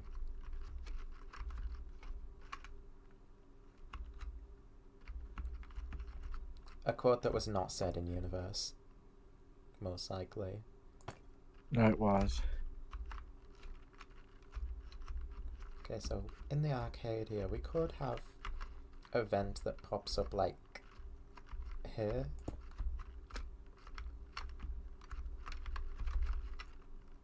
Which would put a vent here. Okay. I'm Character putting design's this one on the weird. floor because it's not going to be connected to any of the others, so I can get away with that. Isn't character design a weird thing? Kinda, yeah. Maybe her eyes will be. Don't want to have too many with green. Maybe chartreuse.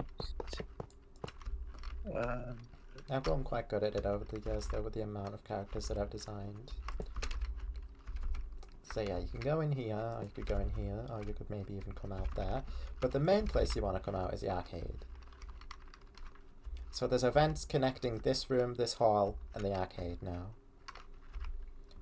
When it comes to the vents, I'm taking big inspiration from FNAF 3, because that one has, like, the best vent system. Where, like, Springtrap has so many opportunities to take so many shortcuts directly to you.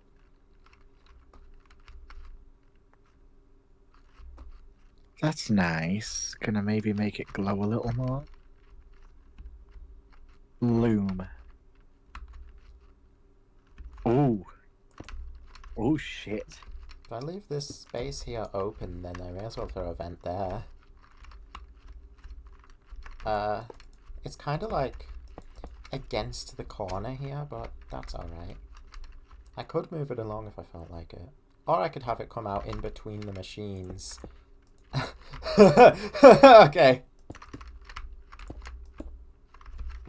Between the machines. Let's do it. And of course, I'm gonna even connect this one over here. I want an incredibly complex vent system that connects in a lot of places. So the best place for these guys to have a vent placed, be like, chances are they're not going to wander and then be like going into this corner. I don't think. So I'm not sure how much in the corner I want the vents, even though it looks best in the corner. The camera realistically for this room would be like here, so you get a pretty good view of Spring Bonnie if he decides to take that vent. Whereas Fredbear's gotta go. Fredbear has no choice but to go the long way. Going through here, and then through this hall. And then from here, he'll see you. I think he'll see you. So if he's at the end of this hall and you check, then he's gonna, like, sprint. That's the main thing I'm going with here with these hallway designs. When you check and there is someone there, they're gonna start making a run for it, for your office. So you have to react fast.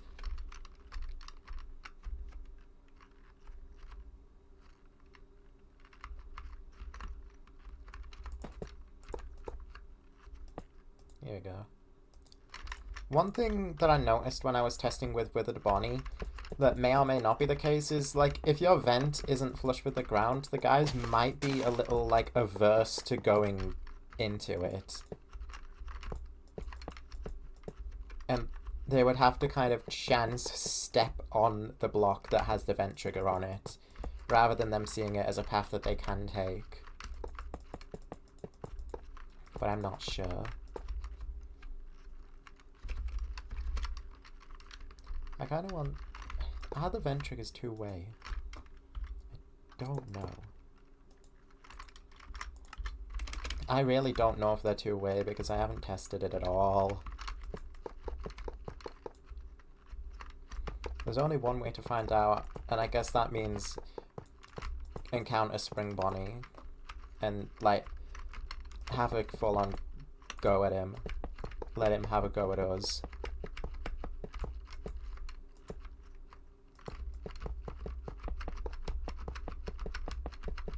That's the only way I can find out, and I'm gonna have to find out sooner or later. This vent... I guess the only real purpose this vent could serve is if they want to, like, catch you off guard, because they could come from either.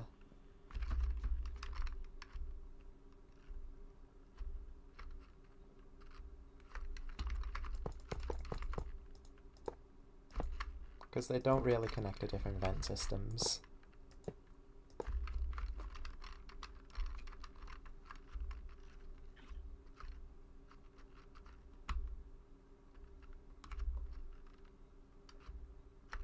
So yeah, Spring Bonnie can maybe come out there. They can go in here. That's where they're supposed to go in. If I do go into survival, you might see what I'm talking about. With Spring Bonnie's... Like, Spring Bonnie might decide he doesn't want to come near this vent. I also want to be careful about Fredbear. I might die. Here he is. Immediately. Okay, he's gone in. What? What's went wrong here?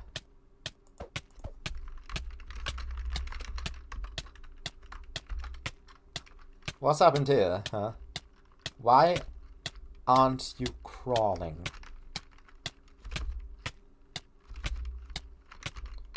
That's the first time I've seen this happen. Where I actually have a vent underneath him.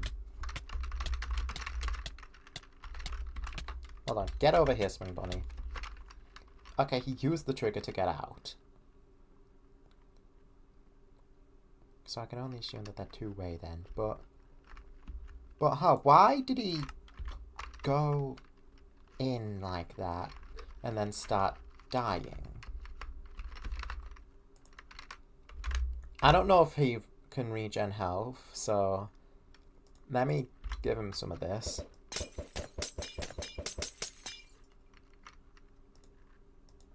That should do you nicely, Spring Bonnie.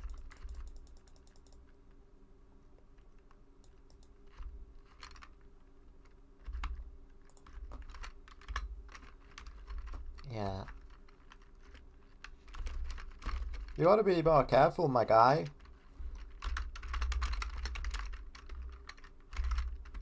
Let me just take a look real quick, see what will happen when they're just in their wandering state, too. Like, how much do they wander? Freddy's gone off stage. Foxy's off stage. Over here, what's going on? Where's Ennard gone? Ennard's in here. He's not moving, though. In fact, he's decided to just leave.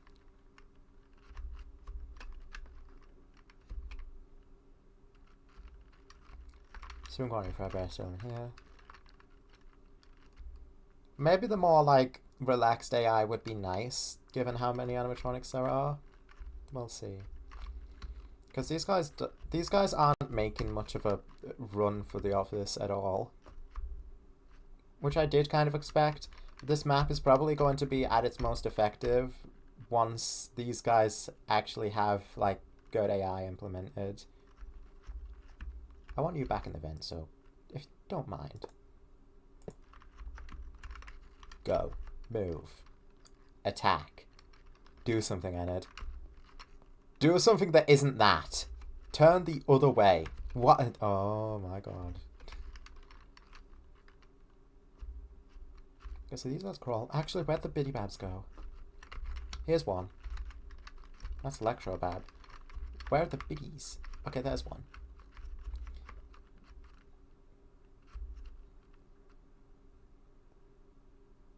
This is a product of me, like, not roofing off the vents.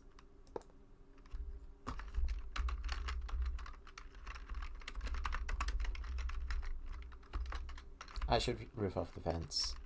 Really. Let's go do that. Run around roofing this stuff off. Goodbye, Endo. Ennard's back. Making sure everybody's back. Because Happy Frog has a tendency to not go back to where she belongs particularly. So I want to see if anybody else does that. But everybody seems like they're back where they belong. I haven't yet decided who's going to go there either. That might be maybe Shadow Freddy. Yeah, everybody looks to be back in their positions. I think I want to put the puppet there because that's where the box is. Okay, now with these vents being roofed off, now I want to see what Ennard is gonna do.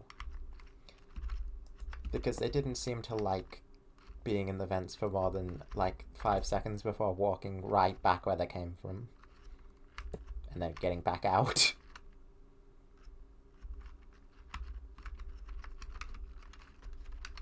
So come on, Enid. Show me something interesting. Do something cool. Where are you gonna go? What path will Enid take? Oh, let me do that too. My name is Pierre. Going over here again? They're in the vent. Move. Walk. Do something.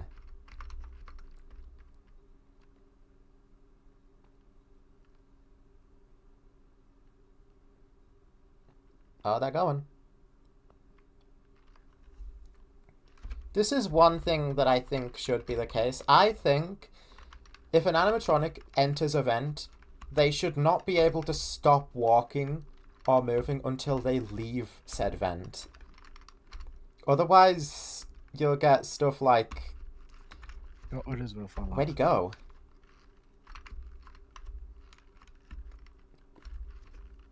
Oh, that's he's really coming. nice, actually.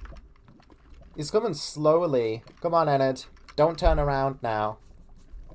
You're so close. You can make it. Don't turn around. Yeah. They've turned around. Come on, Enid. Are they walking into the wall?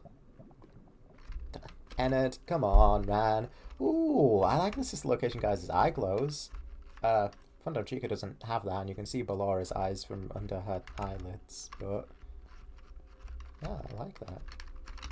And it's gone to the other side again while I was admiring the fun times. You're having a fun time. And it's being indecisive. This is the main recommendation I have about that. Oh, so you've gone outside. Lefty's coming. Which means that they can then go through here. So Lefty and Nightmare Chica currently seem to be the biggest threats. Because they look like they're the closest ones to the office. We've got Toy Chica and Spring Bonnie hanging out outside the arcade.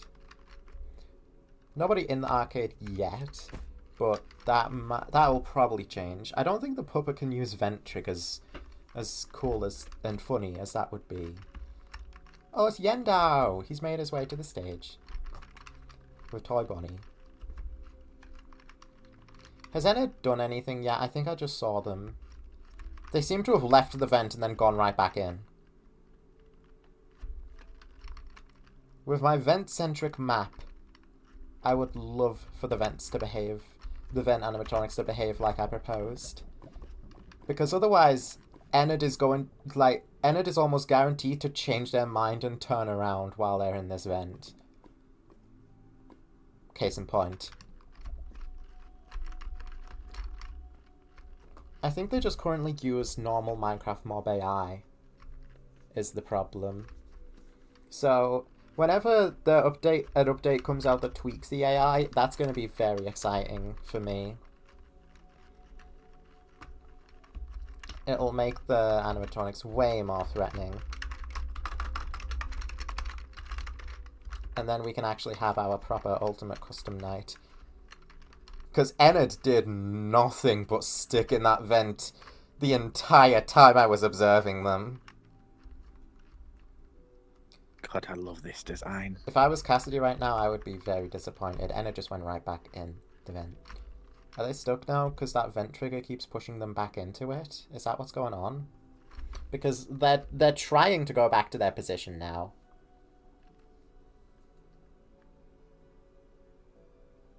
Yeah, they keep landing on the vent trigger, and it's pushing them back in. And then they keep going for a little bit in the vent, but then they do eventually stop. And it's stuck.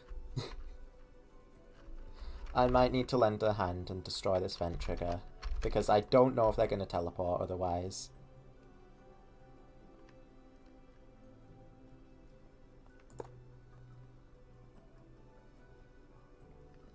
Maybe then I need a longer cooldown on some of these ones.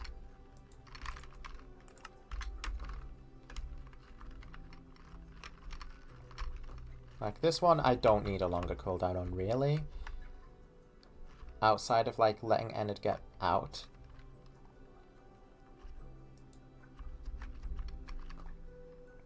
I'll look more into stuff like that later. I still have to build this place.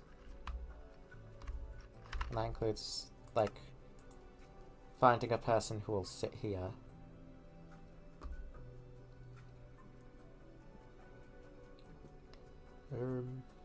We don't have phantoms.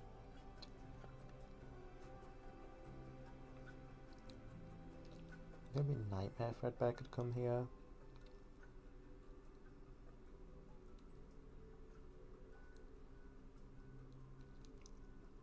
Scrap Trap.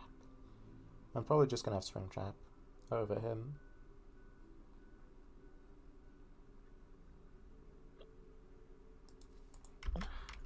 This would be an incredibly funny guy to have.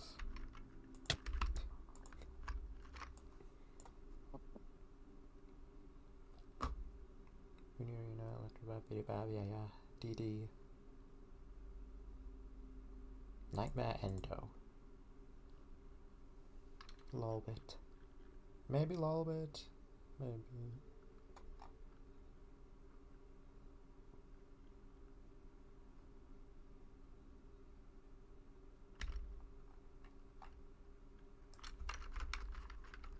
That's cool. I like this guy.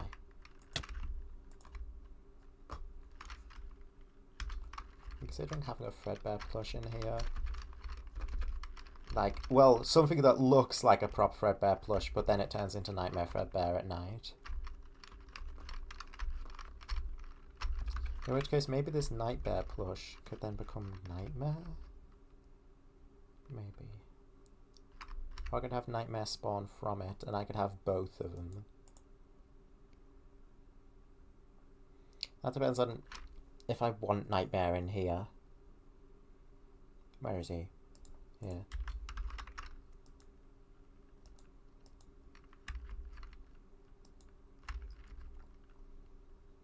Can I even position Nightmare on top of this thing? Yes, I can, but he overlaps. Overlaps in a weird way. But the Nightmares all have, like, special animations for coming out of their thing. So now here we got Nightmare running around. He can't take vent triggers. So I am keeping that in mind with the Nightmares, and I want them to be closer to the office. None of the Nightmares take vents. That's something I should keep in mind for my animatronic distribution. Hi, Puppet. Can't really have you center in your box, can we?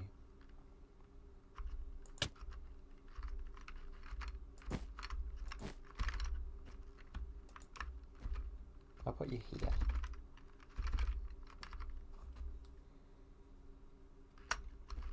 Either here or underneath the Spring Bonnie plush, because there's no plushie there anyways. Here. Is this better? I guess so.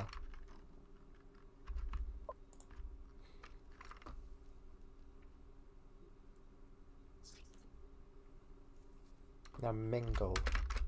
Let's find a place that's right for mingle. With all the vents around everywhere. Of course, we want Mangle somewhere that they can take vents. Which means that we don't necessarily want Mangle right by the office.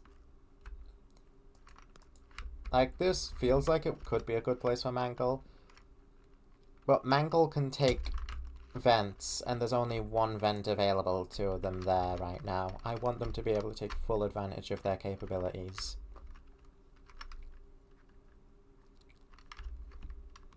Putting the pet anomaly in here would be funny. I don't know if Balloon Boy can kill.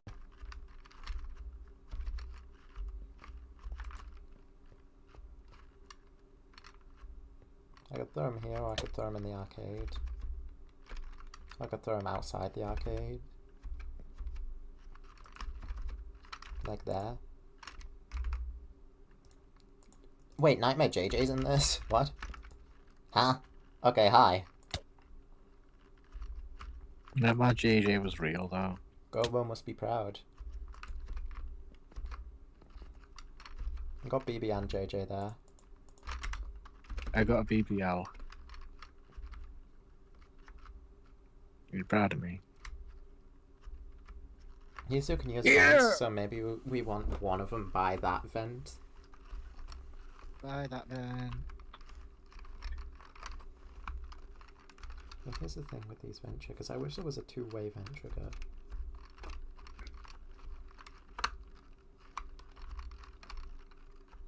Because I want them to be able to take this vent to get to the office, but I also want them to be able to take that vent to get to the office. I guess I'm going to have to cut my losses and turn this one the other way around. My umbilical cord. Because at the end of the day, we've got two vents in the arcade. So I guess it makes sense one of them leads in to the arcade, and then there's only one of them that can take you to the office.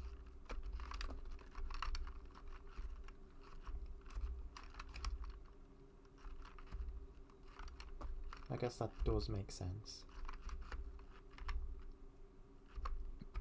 There could be vent. I could have an area dedicated to just vent animatronics like Mangle behind this room here.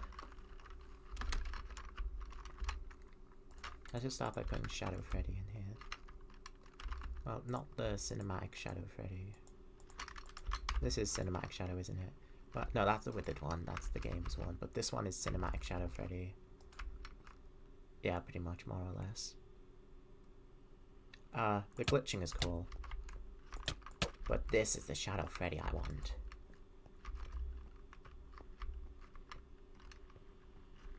Now let's see how the Shadow Freddy's mechanic works. Like, the one that I have in mind for him. It is now a night. He's not going to immediately book it for us. But he is going to go to the door slowly. We've got to keep an eye on him at all times. While doing everything else. Pretend the lights work. Uh-oh, he's moving. If there's a way to make it darker, that would be cool. But you can just straight up see his eyes at all times. Uh-oh, this might be a time to shut the door. Otherwise, he'll kill us. Now he's going away. Oh, no, not kill us. Yeah, this is going to be... If power gets implemented, this Shadow Freddy thing is going to be so cool. Well, not really an if, more so when. Nightmare Chica and Lefty aren't doing anything right now. Nah, they don't intend to implement power. Too many people in this world have it. Check the vents. Check vents. It's also interesting because it's possible while you're checking this, if Shadow Freddy's close enough, you'll aggro him. How fast does he move when he's aggroed? Not the fastest, but it's pretty quick. I love his little chase animation he's got.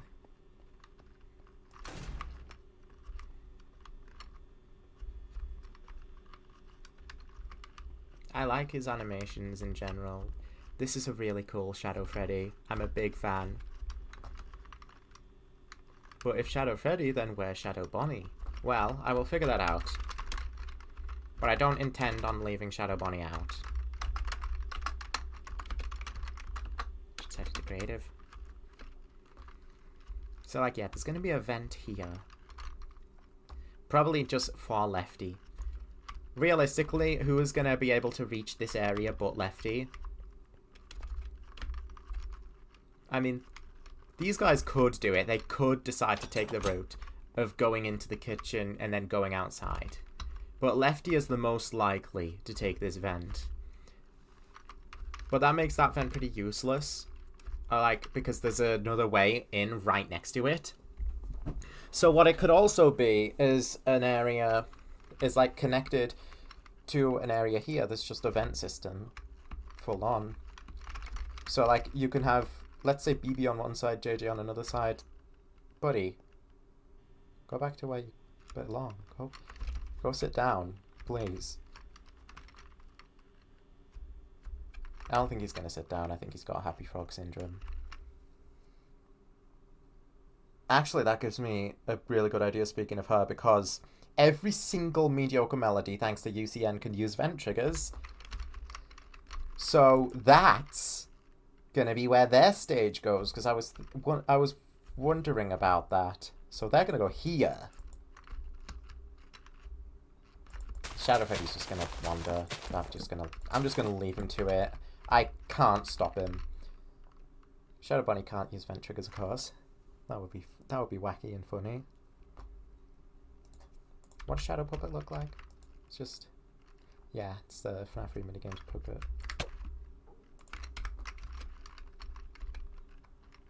Which would be a cool thing to have. But hey. I still don't know what's going to be here, this room that Shadow Freddy has just invited himself in. I didn't even know he wandered over there. But someone's going to be here. Someone potentially dangerous that can make use of vent triggers will spawn in here. If you're not careful, you will lose quite swiftly to them. Not Mangle, though, because Mangle needs to make better use of vents than that. They're hideous. Now let me figure out what I'm going to make the mediocre melodies place out of.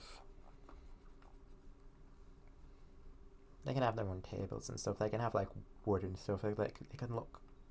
Maybe theirs should look like crappy, because it's mediocre melodies.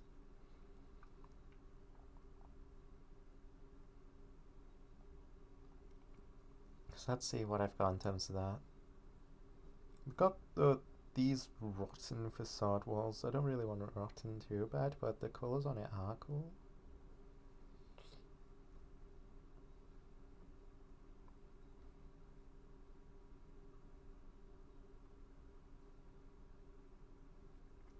Confetti carpet.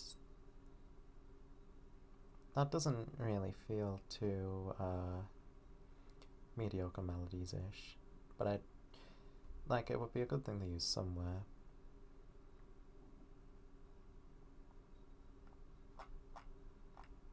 No, mediocre melodies is like these darker facade bricks maybe? Or utility bricks?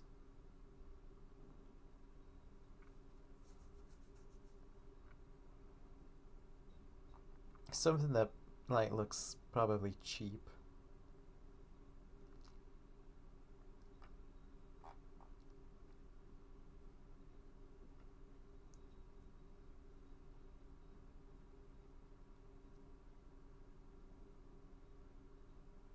Hi Shadow Freddy, I can see your head.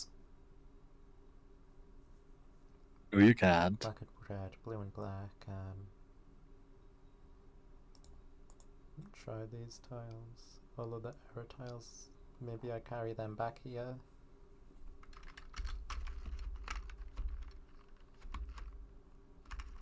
I'm just trying to get a feel for it. I need to figure out what I make the walls out of though. Red? I don't know about that.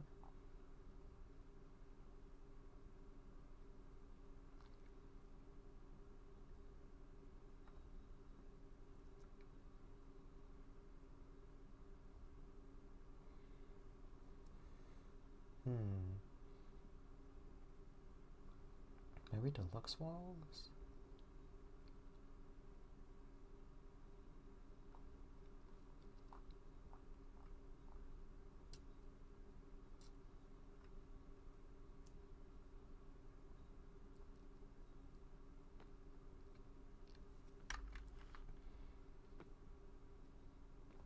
I kind of feel like making it out of the same blocks as the main area.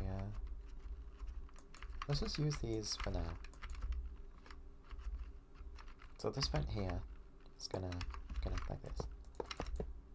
Yeah, and if they attempt to leave through this way, then it's gonna send them backwards, potentially all the way to the office. So that works out. And you don't get much time to react to them, so gotta be quick. Gotta be quick with it.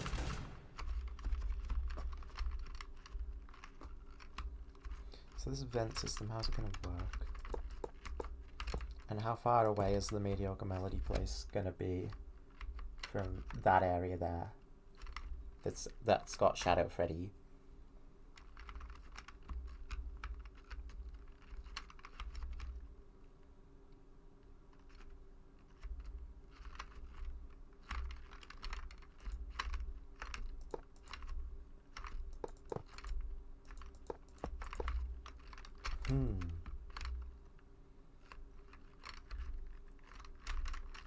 It'd be cool if they implemented an elevator, which it might be a plan for them to have an elevator, but like if the animatronics could use it.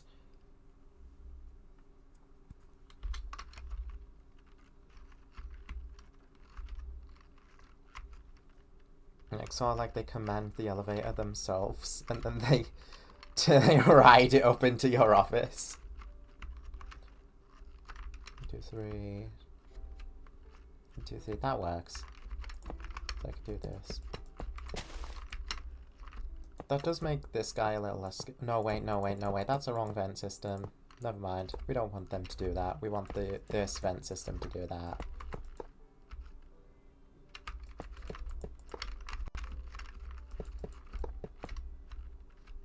Yeah, that's right. Yeah.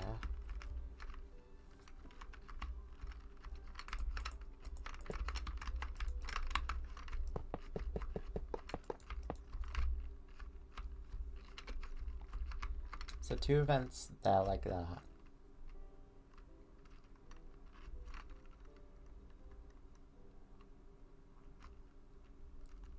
Leading into maybe 4 ways into them. Thing is, because they're not 2-way, once these guys are in these vents, they're not leaving the vents. So maybe we do want space for them to wander in this instance.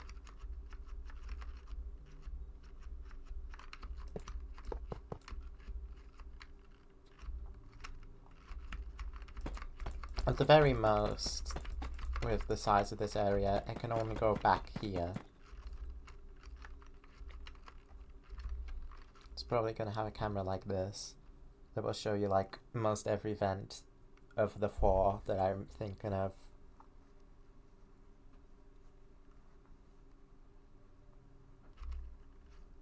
Which would put the stage area back here. So let's get us a deluxe stage.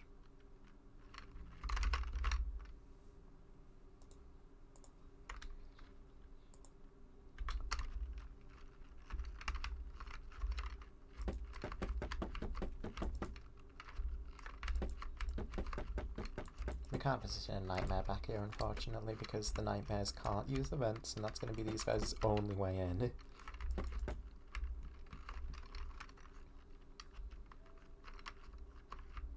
If I can make 2-ways vents, I would like to make it so that one of them can be cheeky and use a vent to get in through here. But I'm not sure how much I want to do that. Okay. What even is like the... If we go with the same proportions as here, which we probably will, then we're going to have 1 block of center stage, which is this is the center of the stage. Let's mark that.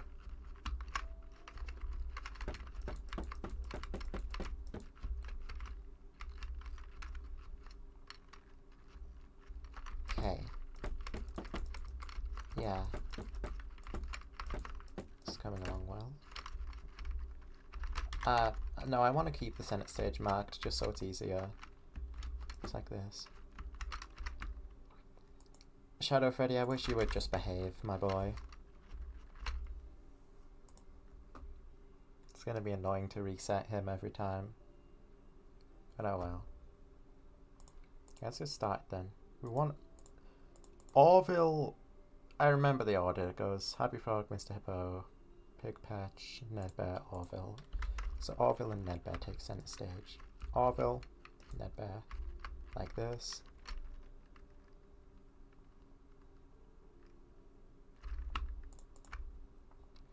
And let's get the others.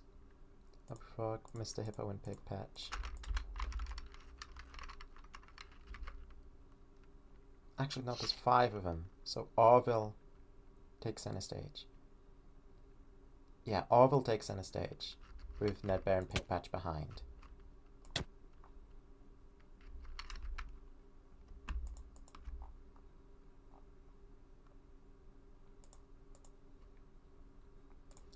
Orville, Ned Bear, Pigpatch, Hippo, Frog. Yeah, Orville here. Ned here. Pig here. Happy Frog there, and Mr. Hippo here. There we go. Shadow Freddy, please, relax. But that's all 5 mediocre melodies up on a stage together now.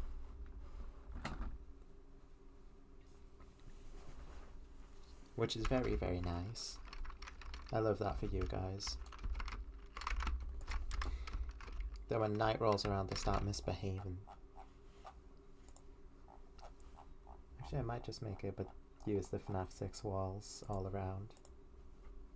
I thought I'll use FNAF 6 walls for the back of the stage like I have been doing. That's kind of what I want to do.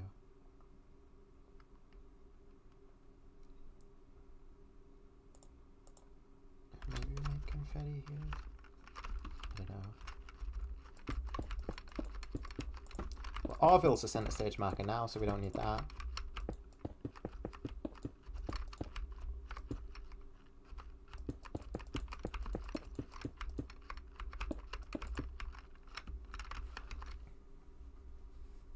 Nice. Looking good.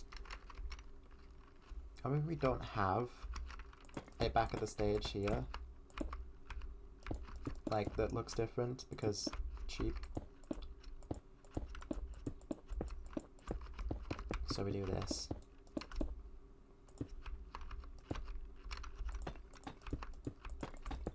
Yeah.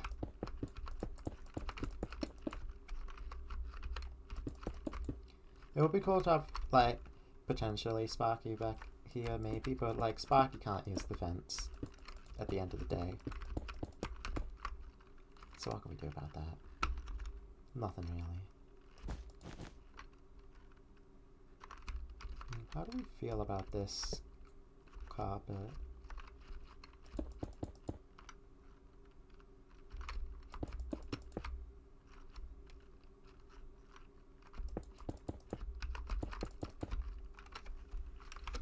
Yeah, they can take any of these vents.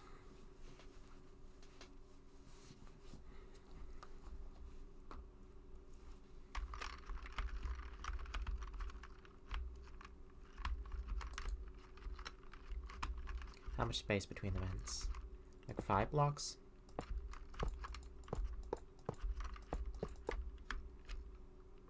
And that's just in this room, this main room.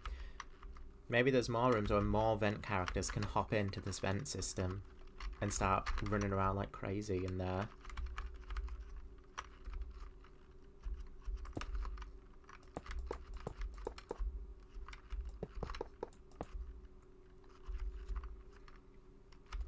But this is what I've got right now.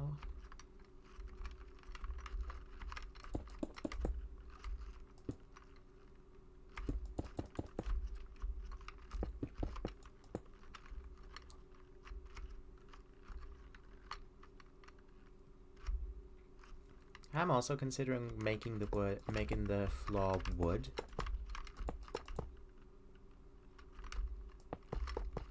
Potentially in here.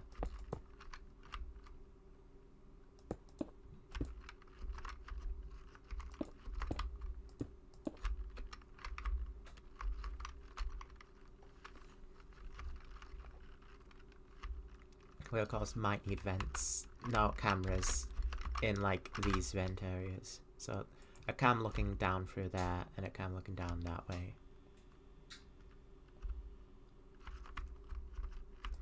So Shadow Freddy has Happy Frog Syndrome. Oh dear.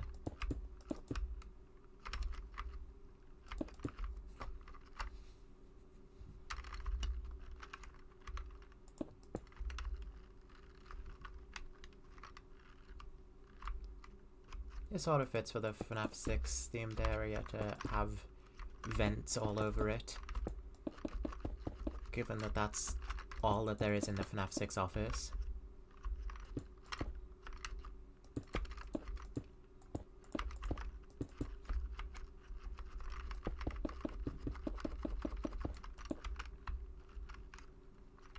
Alright. So this is what we got.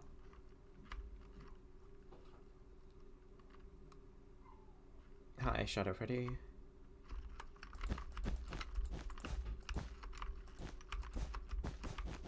I'm trying to test how I feel about this carpet.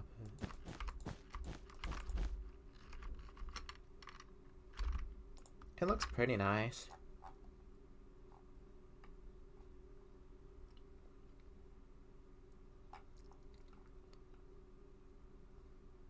Can't really imagine using any tiles over it. Now the fastwood is in survival mode blocks. So let's see this.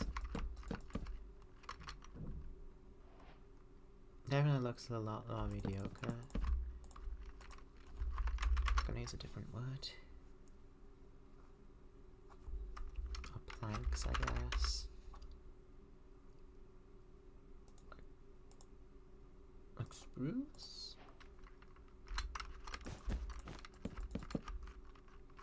Spruce is definitely more what I had in mind.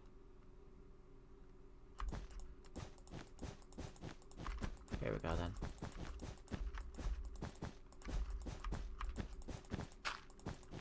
For this area will be spruce.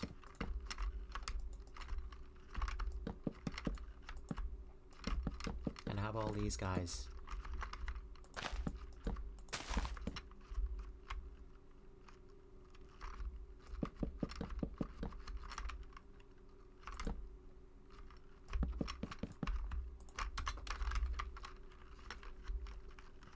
Tables in here will probably be put in as well.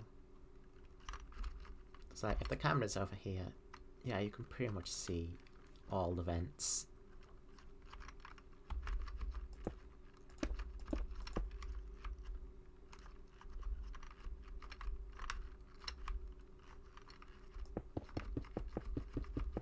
I don't know if I want to block this place off completely like this, or if I want any more entrances to other rooms back here. For more guys to be hiding in.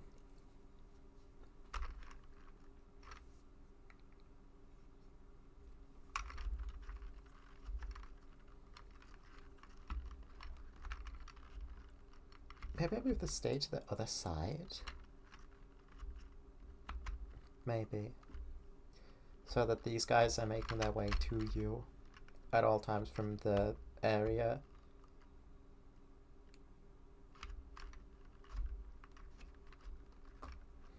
Also mean less travelling distance to the office when in the vents. We've got 3 blocks here and we've got 4 blocks on that side. 1, 2, 3. 1, 2, 3, 4. So if I change that around, so this is 1, 2, 3. This is 1, 2, 3, 4. Well then. Then we're gonna have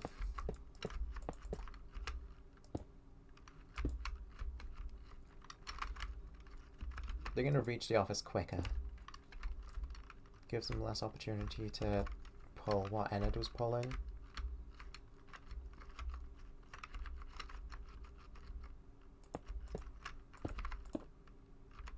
Here I built more of the vent, so it's a bit more annoying. Stage is going to be the most annoying part to remake though. It shouldn't be too bad.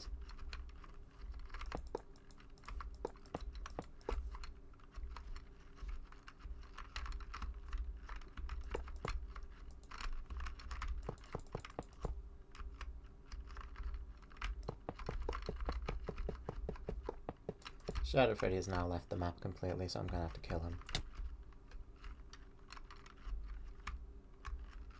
Sucks to suck.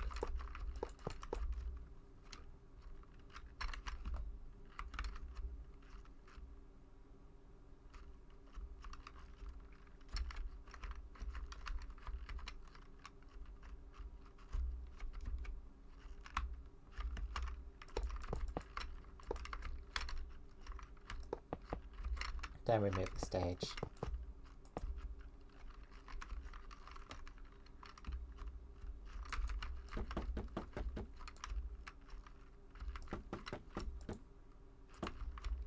Oh, we could put the camera in like this corner instead. Right behind the office.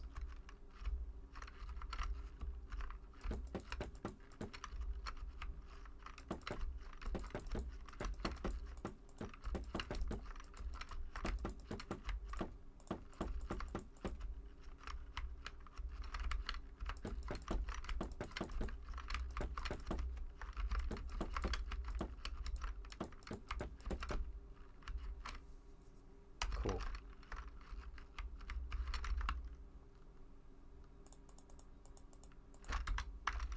Now let's mirror these guys. Orville, Ned, Pig, Hippo, Frog.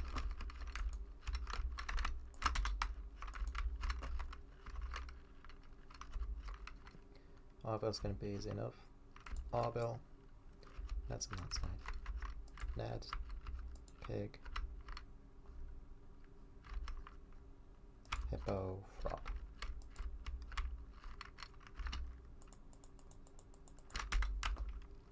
Okay. Well, now they're doing a rap battle against each other. These guys lost. Oh. Right. I was using that, wasn't I? Ignore that.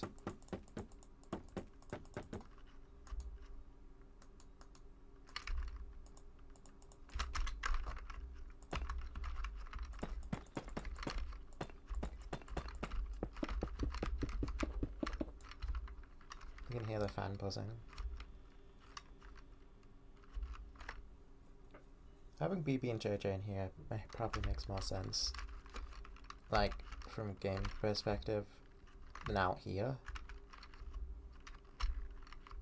Because that makes them more nuisances.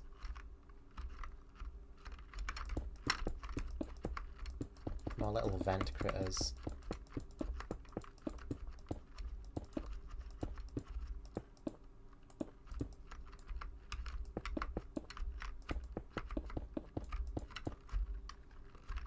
Now Mingle.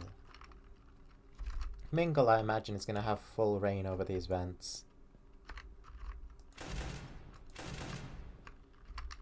Mangle can come wherever they want to. From wherever they want to.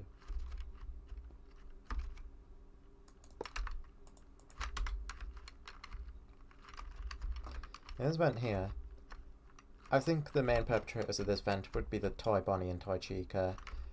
They'd have to go straight from the stage to reach it, though.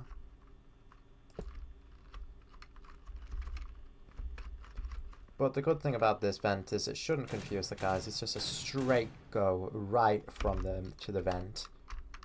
To the office. It's just completely straight. Now, BB has the power to take that vent. So if I want BB and JJ on this end instead, then I'm gonna put JJ by the kitchen to lean her more towards going it through this vent.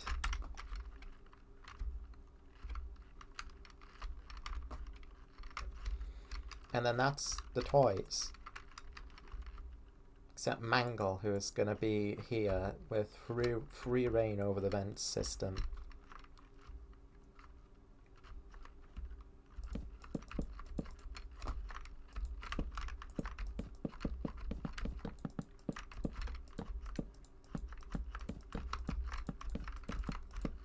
I just had to include mediocre melodies in here, because I love them. I think they matter more than the rock stars being just another, like, Freddy, Bonnie, Chica, Foxy variant. Lefty is the main rock star we want.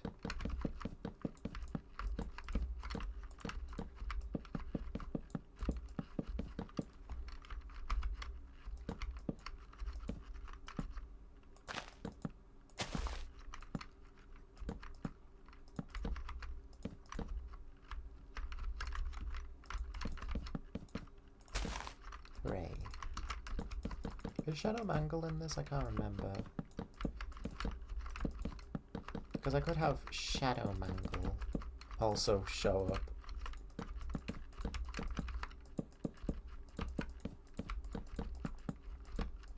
Depends how many vent characters I want. Because we've got 5 guys using the vents right here. Do we want to go to 8 guys?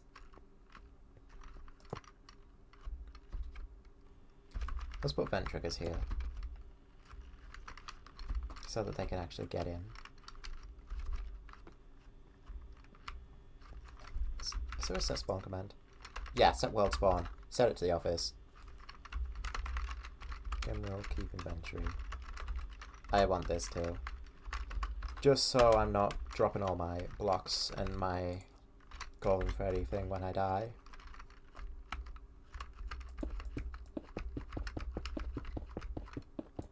Now what we need to do is pop vent triggers by all of these and set them all to have an extra Y value of 1. Oh. 1.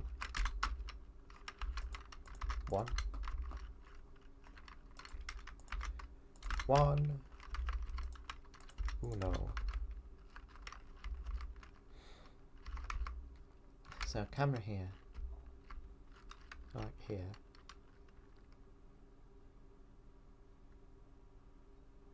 Yeah. How neat.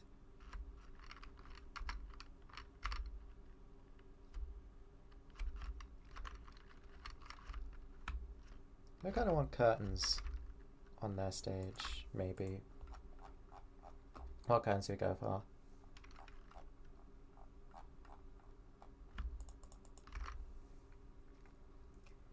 Can't go for red. The walls are red. Blue? Blue might be nice. If we go for blue, I want to be plain blue. Just, again, to, like, make these guys cheaper.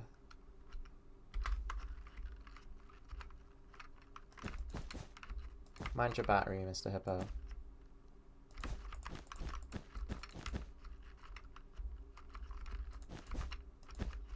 Or do we even want curtains here at all in the first place is another question.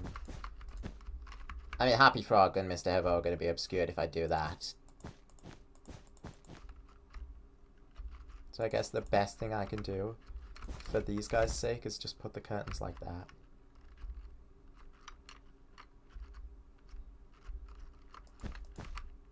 Because even that's going to start obscuring.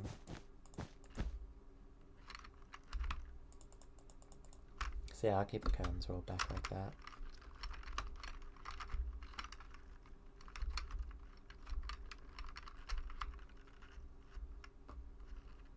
And then I sort of got an idea here.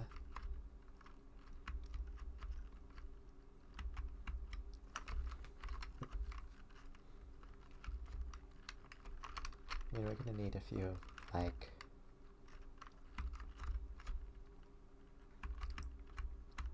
we're gonna need spots around here so that some of the guys don't just get a straight shot at the office.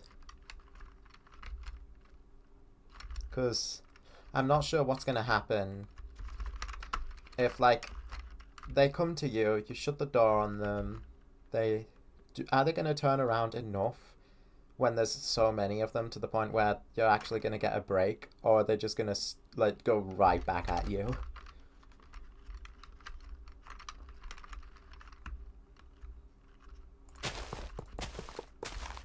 So having a place like this could be cool.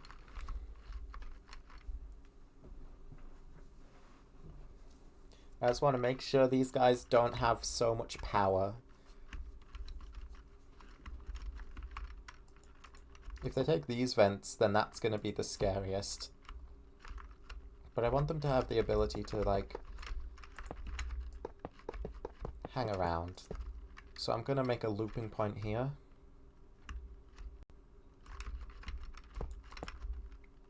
That's what I'm doing here, you'll see. with these outward connecting points.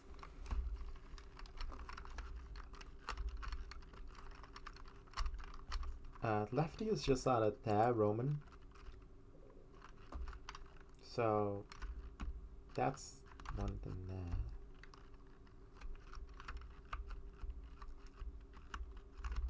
We have to make the circle here a little different, because here we got the exterior area, the pizza place. In fact, maybe we don't even connect this at all to the vent, because who realistically is going to use it outside of Lefty and JJ? But I would like JJ to hop into a vent. I don't even know what JJ and BB do in this. I haven't seen.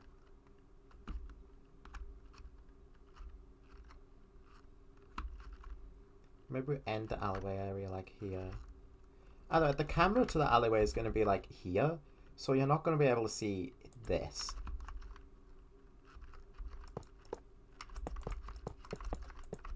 Like, let's see here. I don't want the looping to be too big, because I don't want to overextend and make them like, oh, they can't do anything now.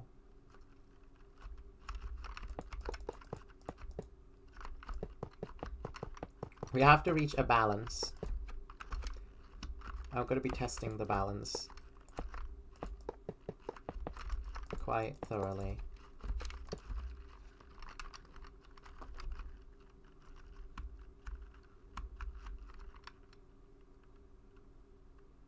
It's not going to be like pavement here. So let's like...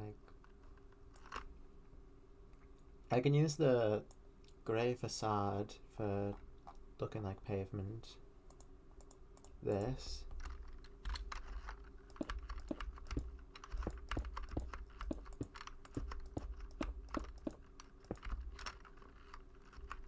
I will go with this for now. Just so I've got a place to put this.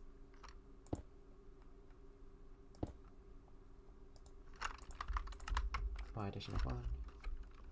And yes, this does connect to then this whole vent system. Which again, could be interesting if we want to do the two-way vents, if there was a way to do that. This could be interesting then, because, like, that gives the mediocre melodies and the other guys that are going to be here an opportunity to potentially break out, and then you might lose track of them, because now they're roaming wherever they please. I like the idea of that.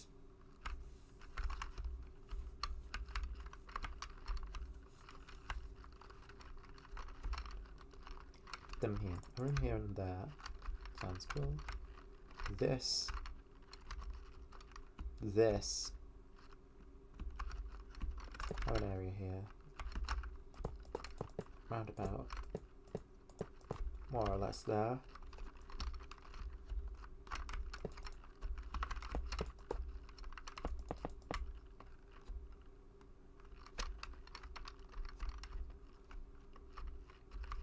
Okay, maybe I have a whole space leading back. I mean, I feel like having a backstage area here, so maybe I will do that. In fact, I may as well put that there now. Okay, so behind here. This might be where I use the carpet. And it sort of transitions from mediocre melodies to something completely different. Fredbears.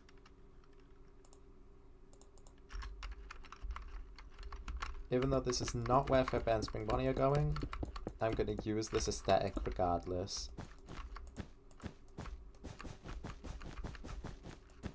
For this backstage area. It's going to be like an employee place inspired thing.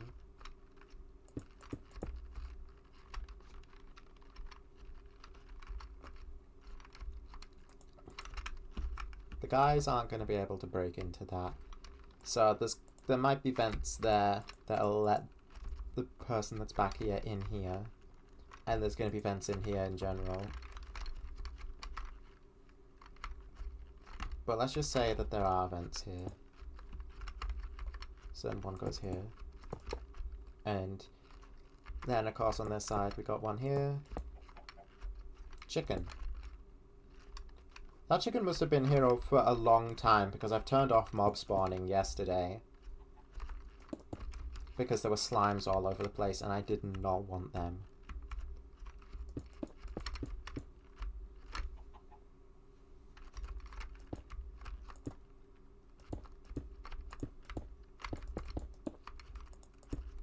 So yeah, they can go through here if they want it.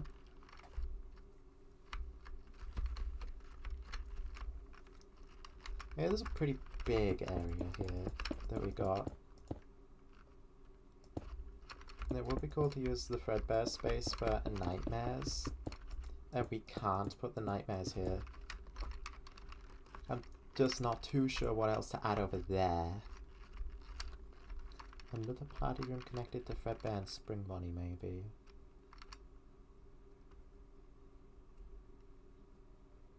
Or maybe that's where the nightmares could come out of. A bedroom spot behind Fredbear and Spring Bonnie. I mean, Nightmare Chica's coming from the kitchen. I don't feel like changing Nightmare Chica around. She can come from the kitchen. I have the idea, since Nightmare Freddy behaves differently to everybody else, he actually does his Freddles thing, that Nightmare Freddy can be in the office as just another thing you have to manage.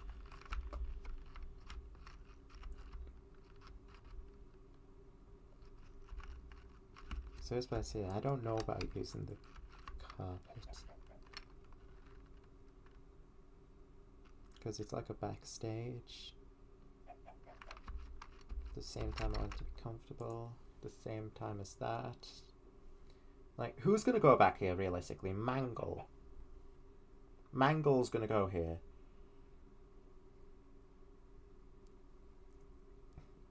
Who else uses vent triggers though? Withered Bonnie and Chica.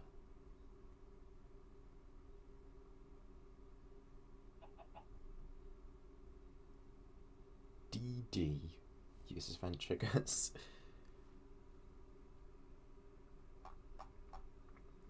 But yeah, really it's just Withered Bonnie and Chica, Mangle.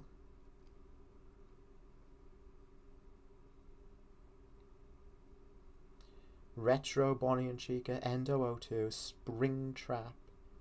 We're running out of guys that can use these. So perhaps not.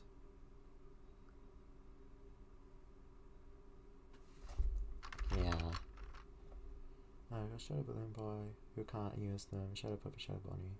Yeah, we don't have a Shadow Mangle. So Mangle is the only one that's going to be in here.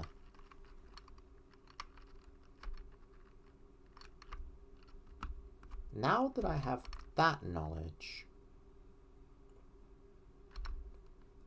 I want to do something different with this room. I want to make it more Mangle.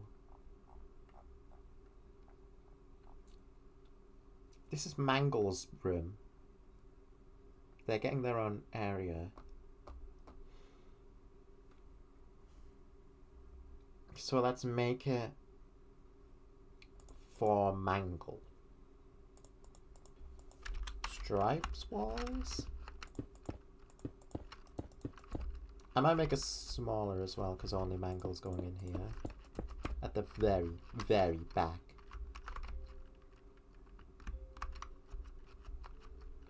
Here's Orville as the center. Thank you, Orville.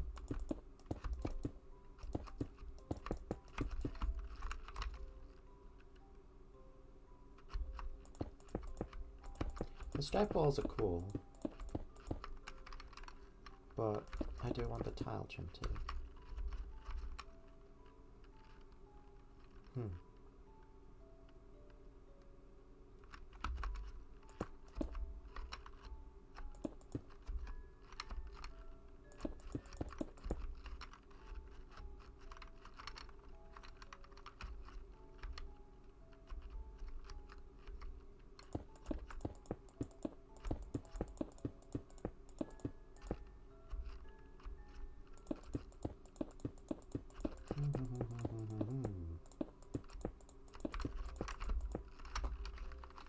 Mangle.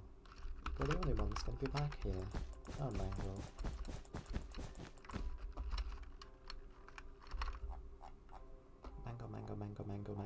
Mango. Give me more FNAF 2 walls.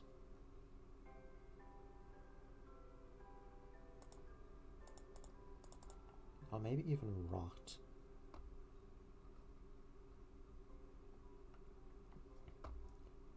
What kind of options for rot? Rotten walls. Rotten wall. Yeah, it's possible that Mangle is in a rot area. That's rotten facade wall. Rotten wall tile trim. I'm looking for that, yeah. Rotten wall. Do I have a rotten wall top? I'll pick that up. This rotten wall too. There's a rotten place. I have a different idea for the rotten stuff actually. Sorry, I'm very indecisive here, but I'm just trying to like find something that works. No, not quite rotten with Mangle. I think I stick back with my original plan of Mangle being in a FNAF 2 area, but no confetti. There's no confetti no more for Mangle.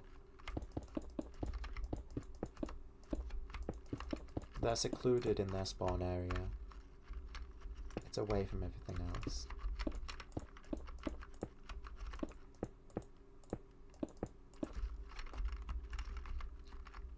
And it transitions back to FNAF 2. Maybe it's facing like this. I don't know. It doesn't matter too much anyways what goes on in here. It's a very small room that you can only access for events.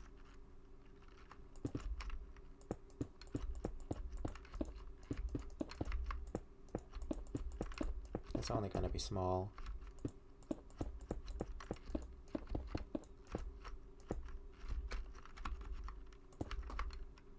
So event here and event there. And Mangle like in the corner, so I expand it a little. Because I want them in a corner, like in Kids Cove.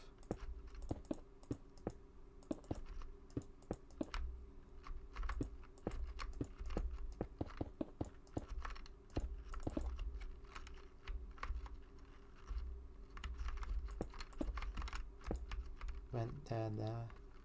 Mangle in that corner. The problem with Mangle being at a corner is that it will make them more privy to one of the events. But it doesn't matter that much. Okay, well it kind of does matter because I've just realised once these guys choose an event, they're committed to that event.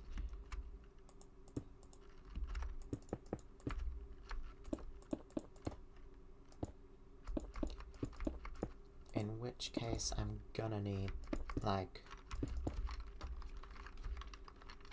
because Mangle can now Mangle now no longer does have control over the entire event system, unless there were to be the connecting point back here. So it's unlikely that they swap around, but they can.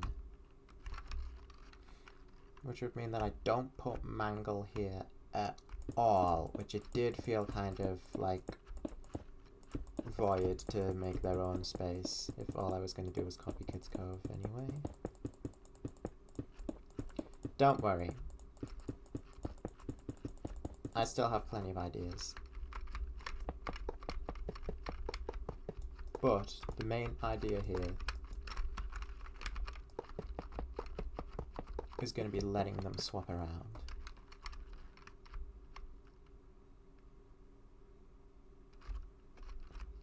So then maybe these can be like, well, that's what these were going to be anyway. Not entrances, but like ways out. No, 0, 0, 0. I don't want an additional Y here because this is going to be ways out. So that gives them the option to leave and then go somewhere else. Which means that Mangle could swap vents. They would just that would just involve them taking this route. So they go backwards and around to here. And then from there, they have the opportunity to swap. They can even go around like this if they so desire. Just so it's more likely that they swap around. I think I do leave out like the backstage area in favor of like giving them more opportunities to swap places back here.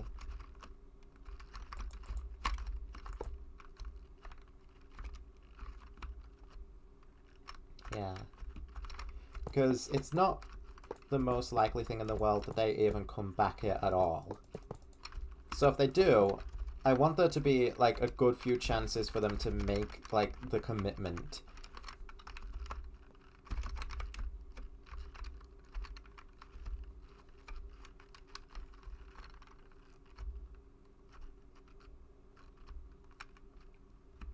But with Mangle as the vent master, I don't want them to just start at one particular side. So Mangle gets her own room after all, but like there, I like the very center with only one entrance in. Or maybe we keep the two entrances.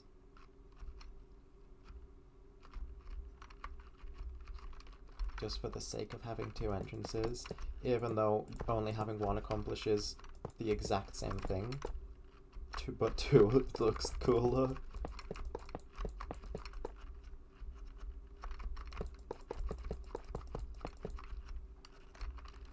Okay, so let's see this, because we've got Mangle. We've got Mangle's vent here and Mangle there. And we want Mangle to get in that vent.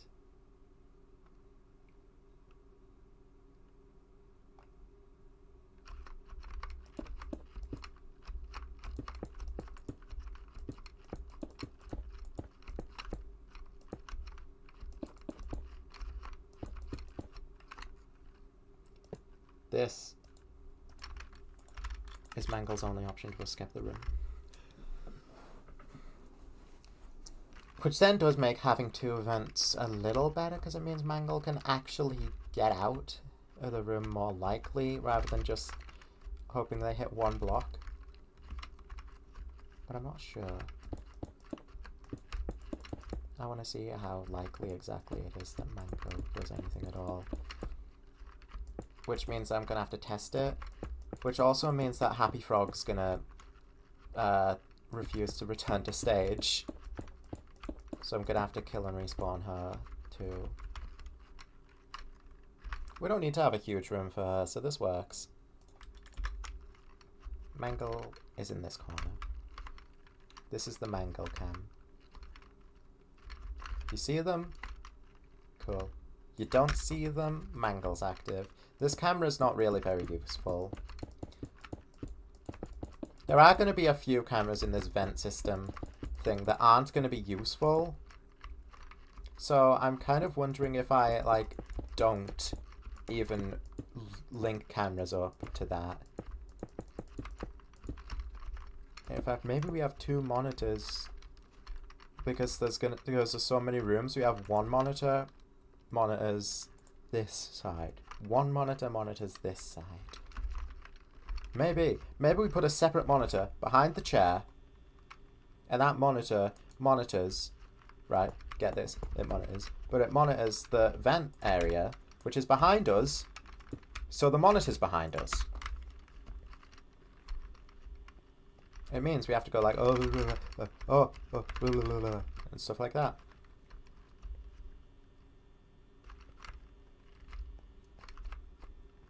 Or maybe it can be beside us, like Springtrap FNAF 3. Behind us just has the issue of, like, you can't really Because, yeah. But if it's beside you, then you can. If it's on this side, it gives you the opportunity to see. But it being behind you also, like, can obscure Shadow Freddy, but also let you watch Shadow Freddy better, too.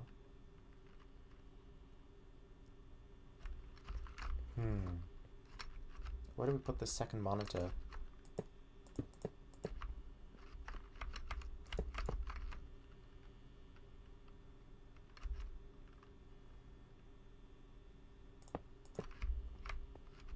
Maybe just expand the desk. But that's like the lame solution. Doing that will obscure you being able to run around. Putting it anywhere but behind you will do that.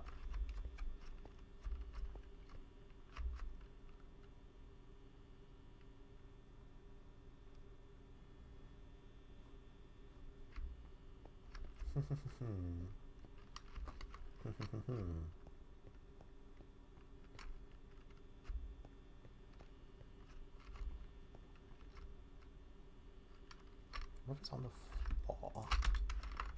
Could you put it on the floor? And just be like, what about this?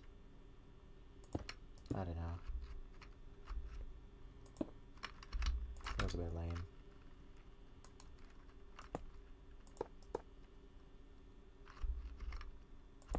What if we have it like all the way over here?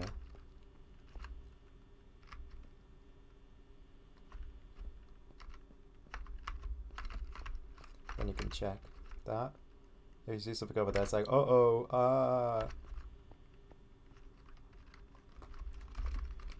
behind you really just feels kind of right. It would be cool having like stuff along this back wall that like attempts to obscure Shadow Freddy, and you have view of him.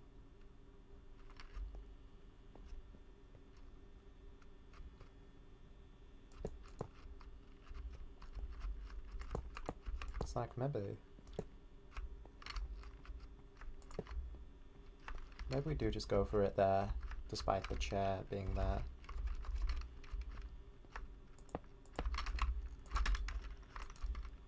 Yeah, I think so. There's this monitor. You're never going to be on the chair here anyway, because you can only reach this button from the chair. So the chair's just here for decoration purposes.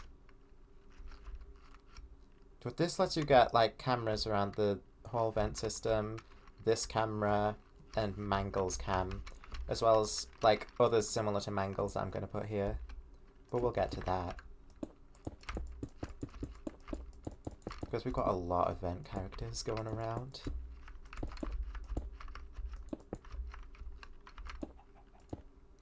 And there's only going to be more. I'm not finished quite yet with the vents.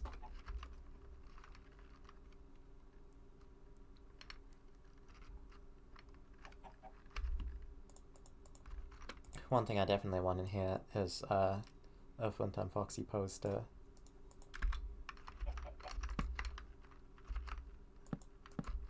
Right above Mangle. You can't help but feel bad for Mangle, or at least I can't help but feel bad for them.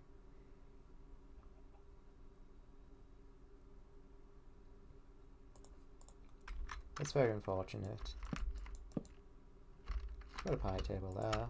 This is only a small room, so I don't mind decorating it right now.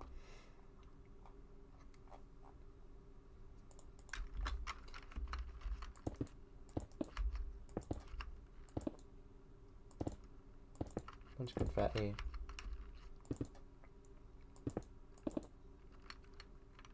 On the floor. Probably a party hat, too.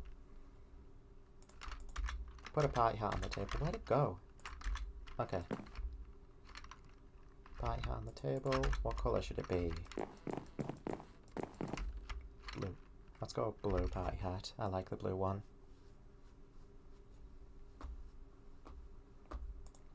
Can we put the radio down? Does the radio even have a use? Probably not. Oh. I'm gonna slap that there as a funny reference to the Mangles calling the cops thing. I'm gonna put a radio on the floor for that. Not sure how audio lures work in this. Apparently you can hook them up to cameras. That's another whole thing I'm gonna have to mess with.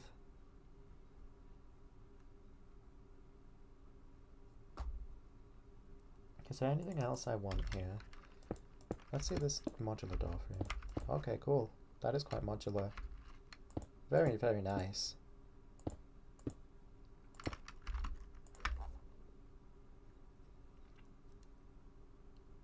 I don't know if there's much else I want here. They put Toy Chica's head as a reference to the beak thing? Maybe.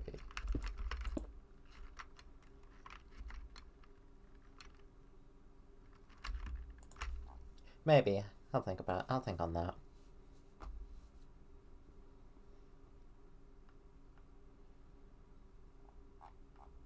Balloons and presents. Those are the main two things that you chuck around a FNAF location when you're trying to think of stuff to put there.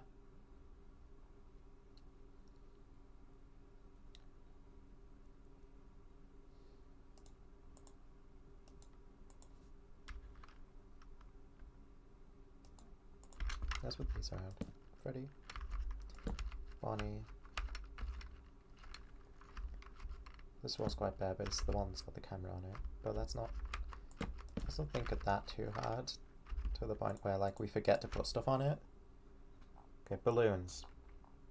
And presents. Where are those?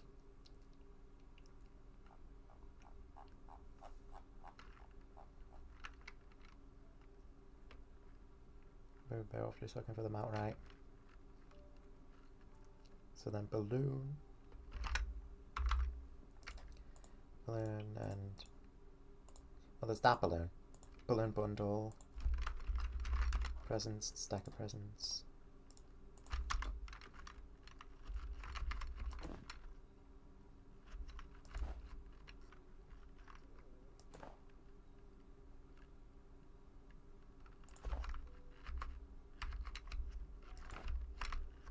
We could put a present stack behind Mango.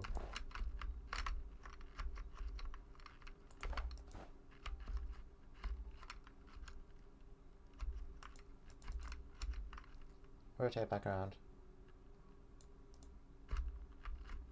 Yeah, that works.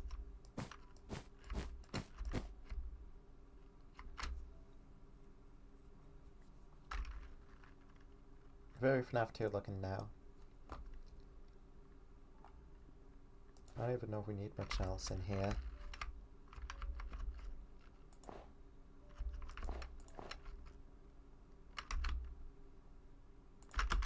I want to move this.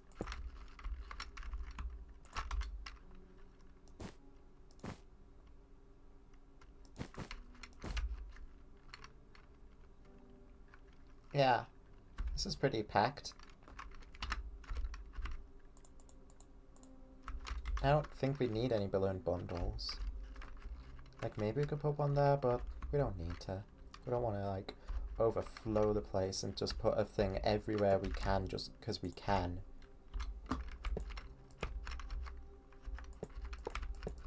So now Mango can enter the vent. Once Mango's in the vent, they have free reign to go wherever the hell they so please.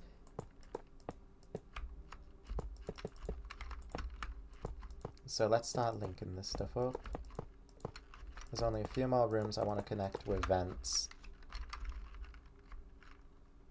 Now I could even connect this vent system up.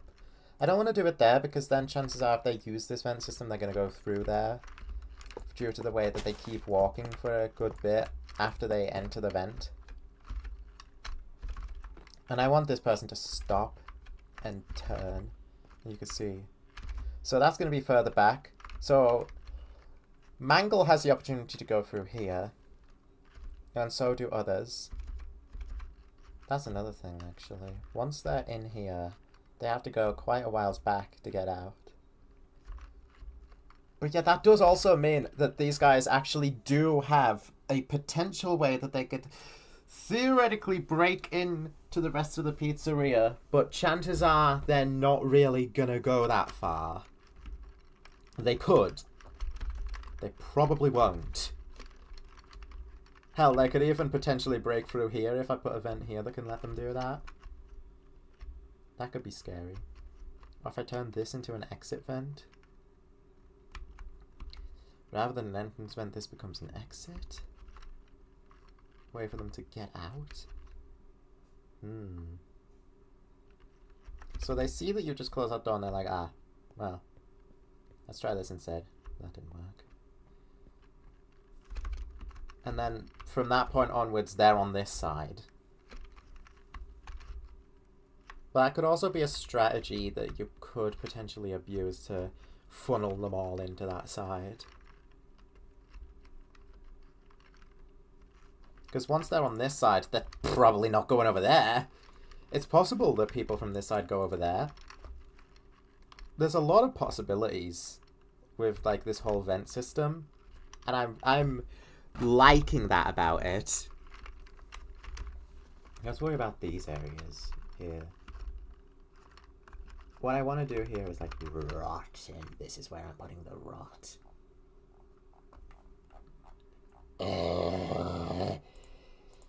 It's rotten and nasty in here. You don't want to know what I've seen, what I've been through. You can probably use the vent stained blocks just like any other normal vent, but I don't really feel like going through that extra effort. Sorry. Here's some fright tiles. They're not going to be here. Okay, making mental notes of where some of this stuff is, though. I mean, fright tiles. Are they here? No, they're not going to be. There they are. Fright tiles. And maybe a couple the broken tiles too. The ruined tiles. So this here. It's going to be one room that's completely not connected to anything else. Similarly to Mangles, I'm going to make a room here, there, and there that aren't connected to anything but the vents.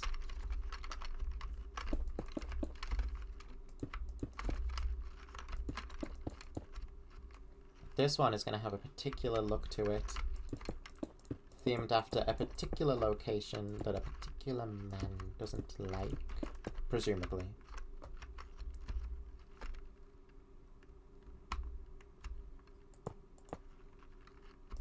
The rot. Make it rotten, make it nasty, make it sick.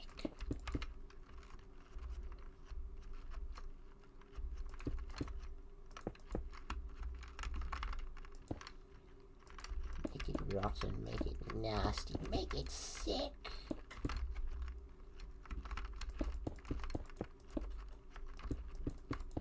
For reference, how big was Mango's room? This one's a similar 5x5. Or so. More or less. So yeah, this is what I'm gonna go for.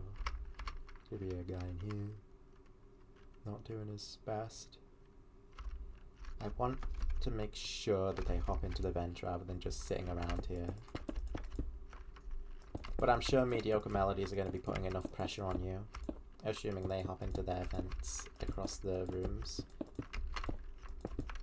They should be open to that idea.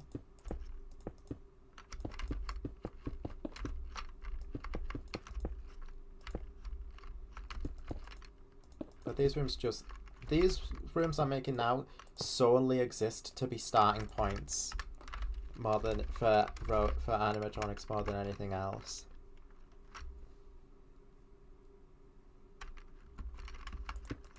Ah, I used the wrong tiles. We need fright tiles here to rot. The rot. Oh no.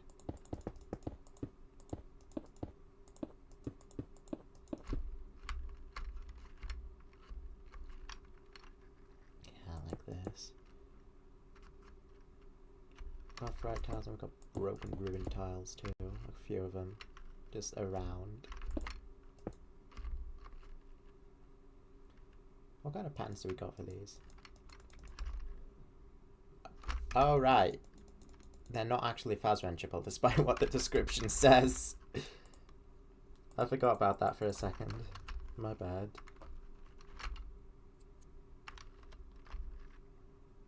Okay, so here...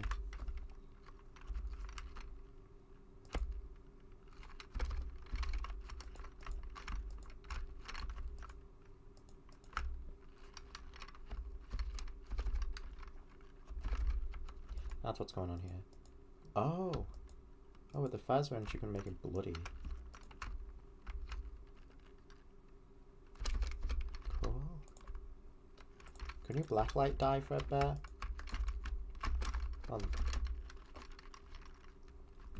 I'm gonna take a quick detour to see this.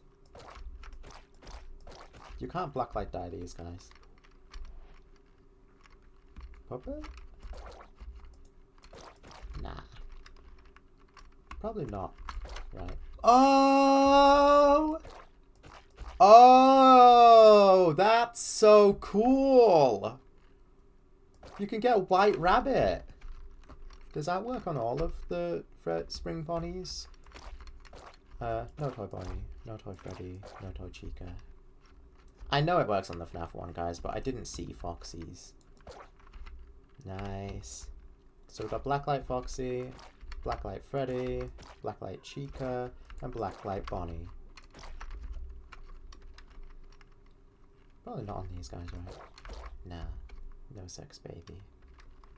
Phantom Foxy? No. No. But the Spring Bonnie one is really cool. Oh yeah, I did test it on Sparky in my own world. There's no Blacklight Sparky, unfortunately.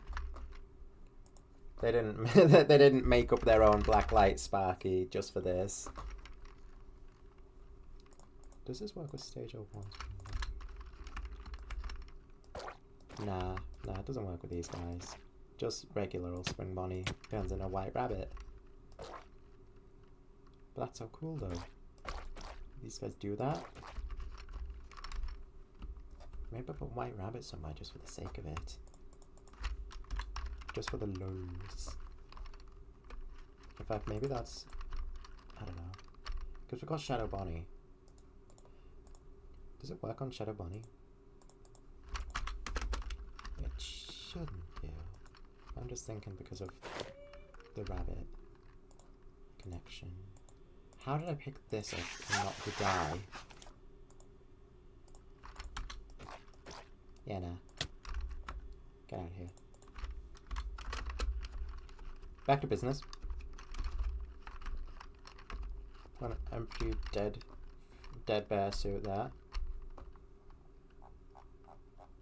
Need some shelves. Let's pop some shelves around.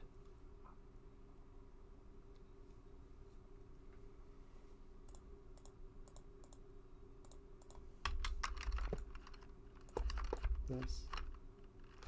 Like that. Yeah, this works.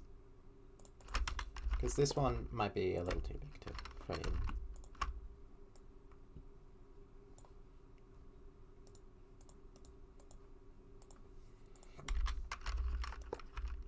Yeah, I got this too. I don't think we can actually put things on these shelves.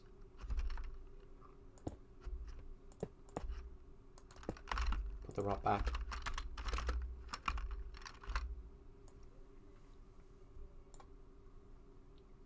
Then like, what else? There's like storage things. Let's try to find them. The wall wires. Yeah, let's do this.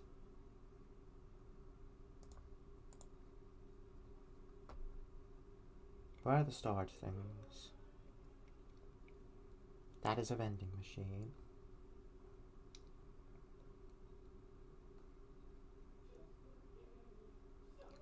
Storage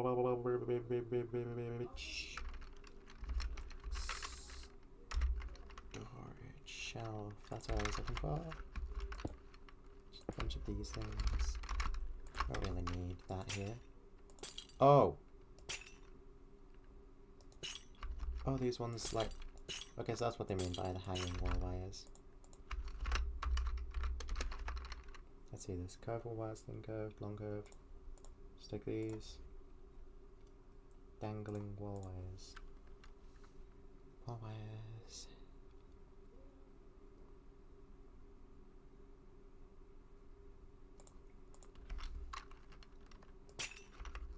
You can barely see them. Compared to like this. These ones.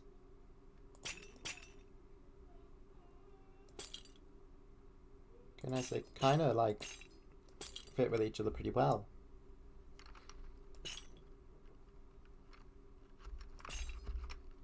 I can barely see these, but they do add to it.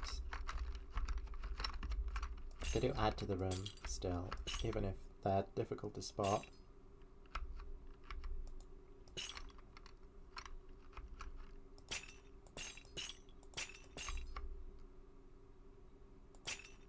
Just want this place to look as like rotted as possible and as awful as possible.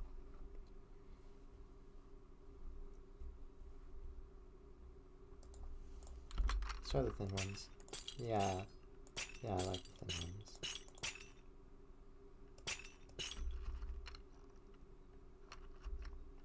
Kind of like the thin ones more.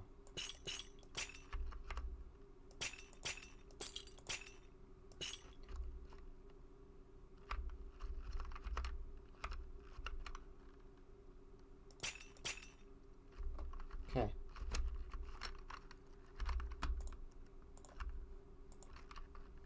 Then we got to put some arcades back here.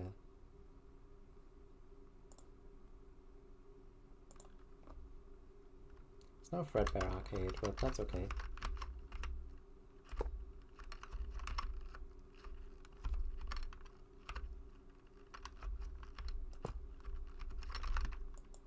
Two arcades. And you could have maybe guessed who's going here by now that I've put all this. It's him. The man behind it all. Springtrap. Does he have a black light? Stop doing that. Oh my god, he does. I don't know if that's based on an actual existing black light or not. Do I want Springtrap or Dark Springtrap? Dark Springtrap! Could Dark Springtrap use Ventrix? Yeah, he can.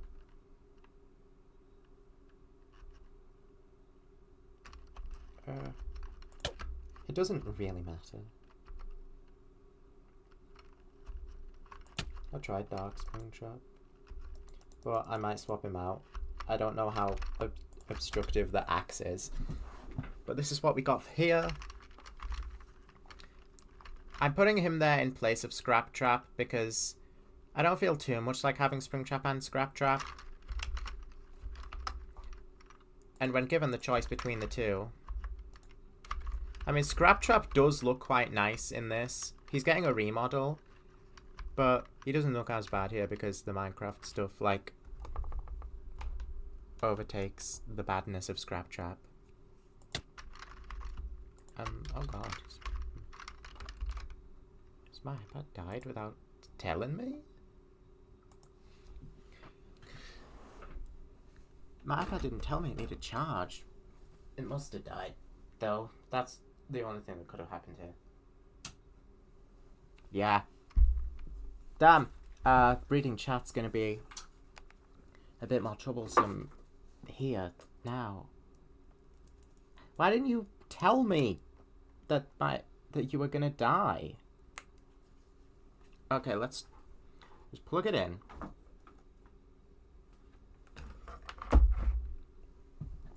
I'll just have to keep an eye on Streamlabs. That's okay. That's fine. I can do that.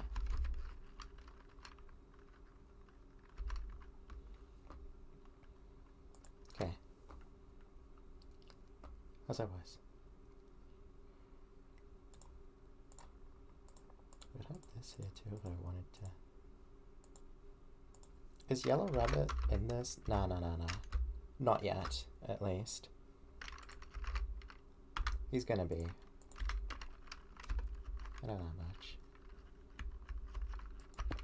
I could have just the suit lying there, too. Depends which I prefer.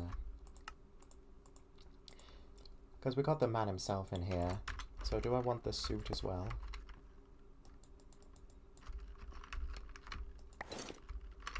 Oh. I mean to do that.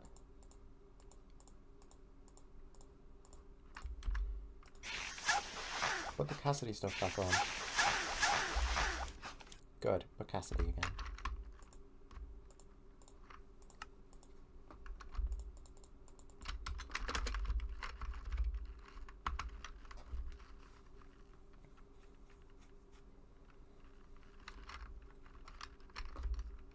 I'll leave that there for now, but I feel like I might end up getting rid of it.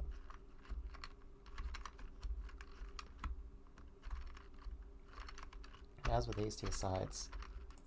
That guy there is going to be a particular potential trouble, because he's going to start off staring you down from the other side of the vent, similar to Shadow Freddy. Let's give him a bit more distance on you. And we're gonna once again make some 5x5 rooms. Actually, this one kinda gets in the way of the vent a little. Maybe we can have a vent going through it. After all, that's what vents do.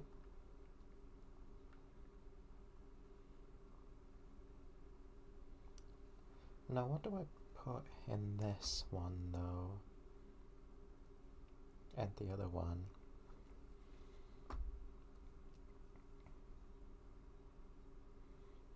It's a little tougher.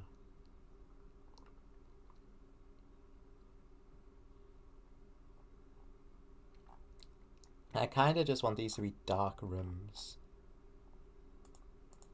Rabbit head. Put that on in the safe room somewhere. Maybe. Now.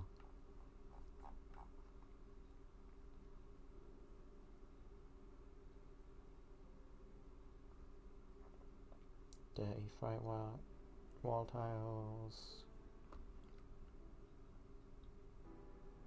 Maybe go for that.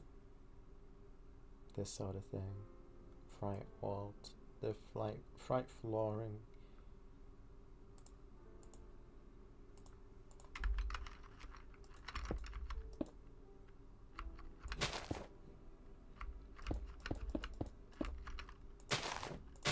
But I'm more picturing like these places just being tiny black rooms of nothing.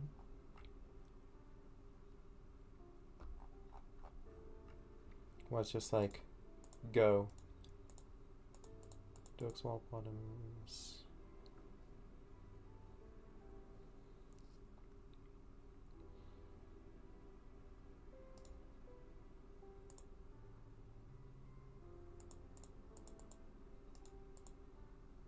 Could use these for floor.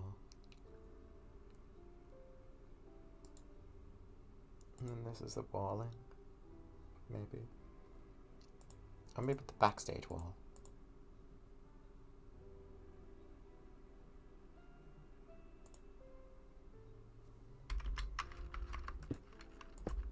Let's see.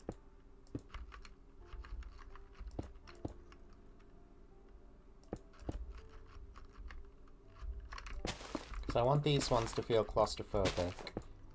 Like they're trapped. Because that feels thematically appropriate. That's visibly quite different, so I'm going to use these as the very bottoms.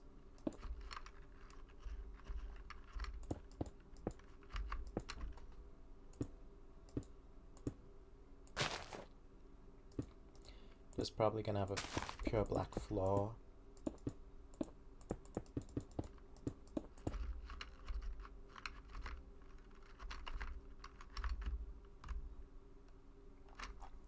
Thing is, it doesn't mesh quite well, so maybe I'm going to use just this instead. Anyway, give me the FNAF 1 wall. How's Rotten wall? FNAF 1 wall. Yeah, they're a little too different.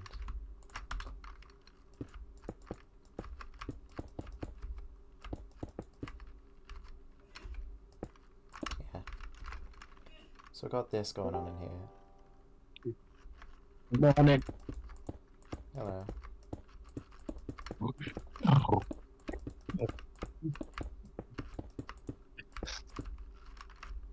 There are 3 spiders on my bed at the moment. Okay, we've got a 4x3 going on in here. I should make it a 4x4.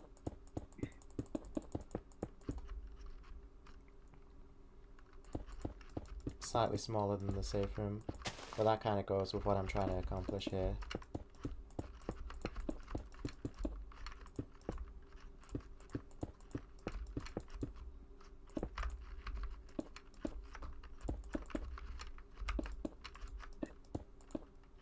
I shouldn't be like spending too long in these rooms without entering the vents because there is so little space for them to walk around in.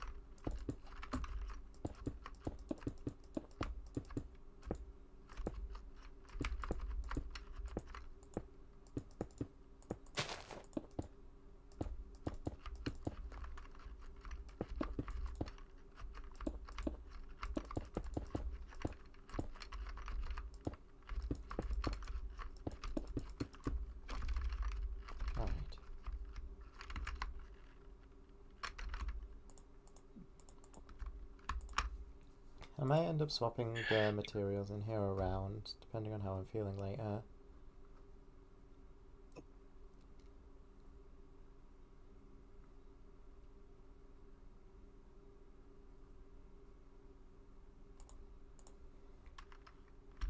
Ah, here he is. This is who you're going to be observing in here. This is Molten Freddy's place.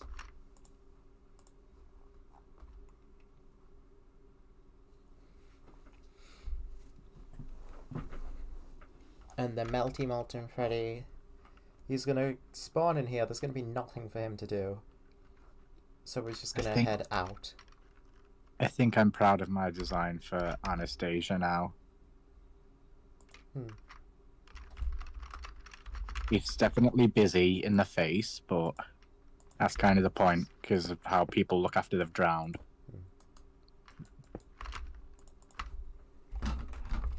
Twitch ID requires my passcode. My iPad's online again, I'm just gonna let it charge a little. I feel like that's the wise idea here. Yes. Here we go. You got some rest. There we go. Alright. Yes. Yes.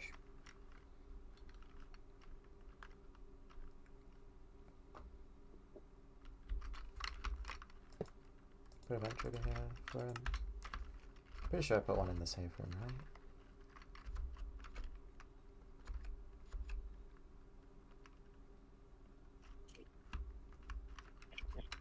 Yeah. Also, at the same time, I think I prefer these blocks. I just kind of want the safe room to have its distinct safe room feel. But I want these places to be, like, darker than this walling is. I don't particularly want detail on them. So maybe I'll go with, like, dark grey facade wall.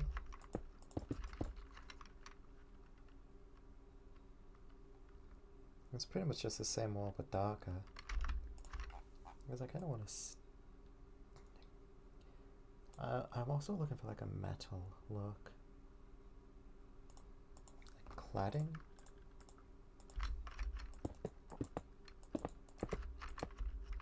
Might be cladding I'm looking for.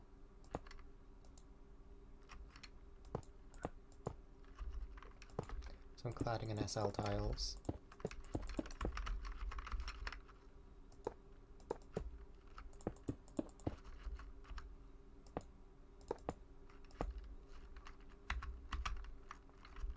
Yeah, this already looks like more like what I had in mind.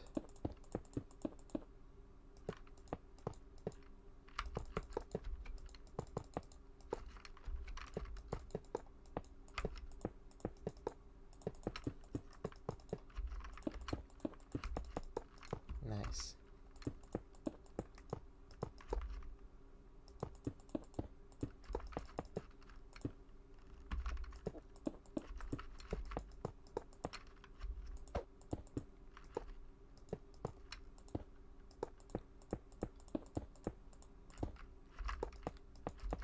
So while Ened is making their way throughout the actual pizzeria from all the way back there, Molten Freddy, much the opposite, is starting off right beside you.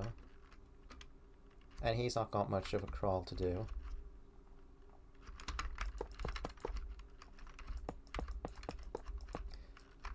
So the strategy is probably going to be to shut Molten Freddy's door relatively quickly after the night begins.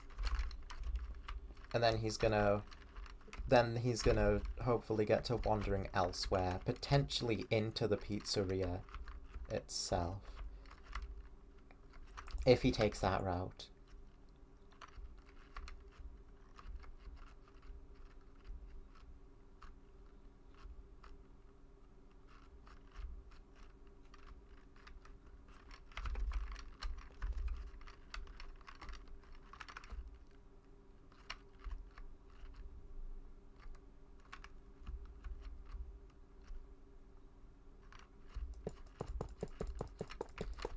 Now he's gonna have a neighboring place too.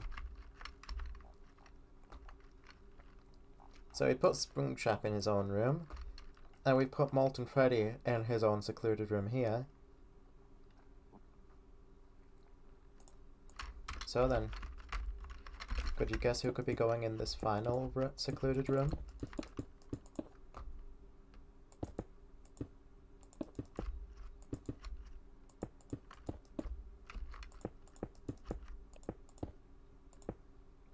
I'm gonna make it out the same thing. It sort of makes sense that these two would have like cislocation themed rooms.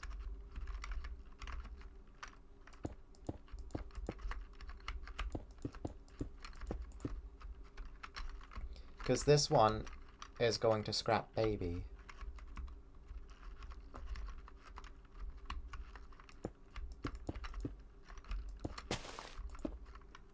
Since I already put Lefty off in the kitchen instead, I don't think Lefty is gonna wind up moving into the vents. I think Lefty gets to be in the actual pizzeria, because this is enough vent, guys.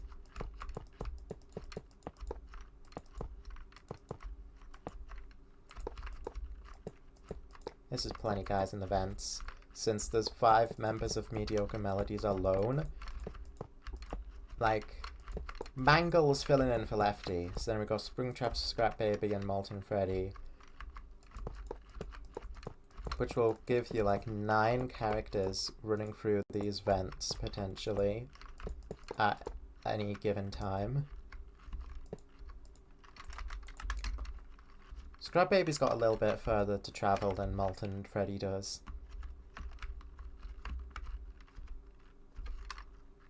But still dangerous.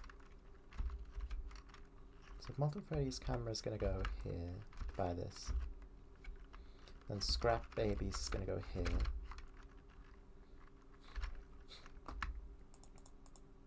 And the Scrap Lass herself, let's go pick her up.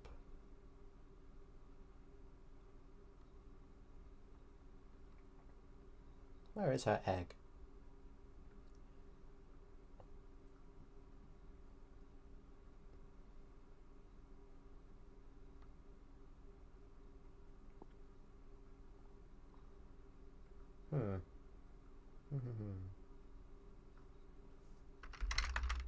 There it is.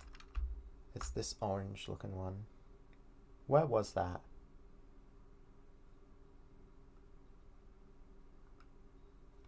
There was a bomb here for some reason.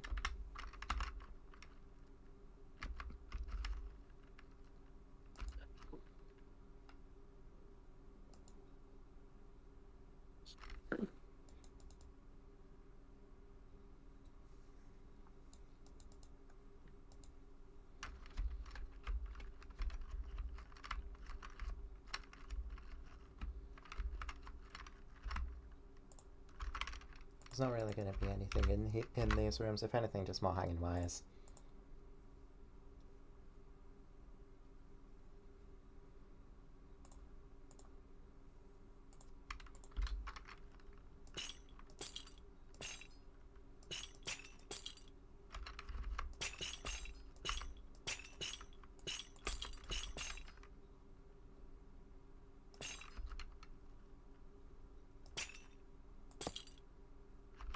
What?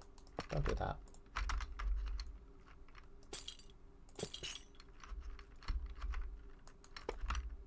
Huh?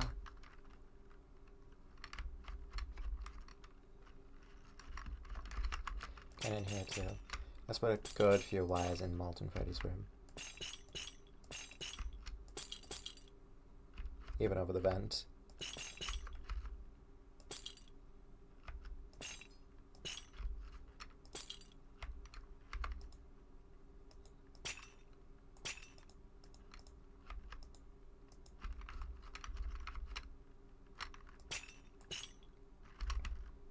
Alright.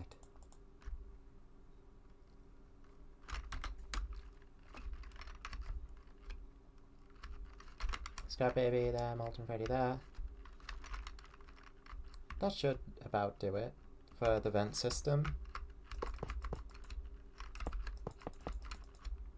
I'll bring it back. So let's close it off.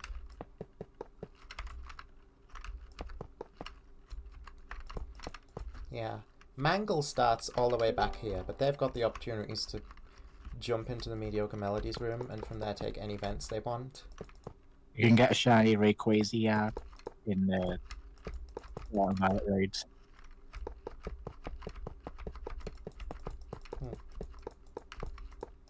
I think it's always a shiny for the sake of promoting the anime.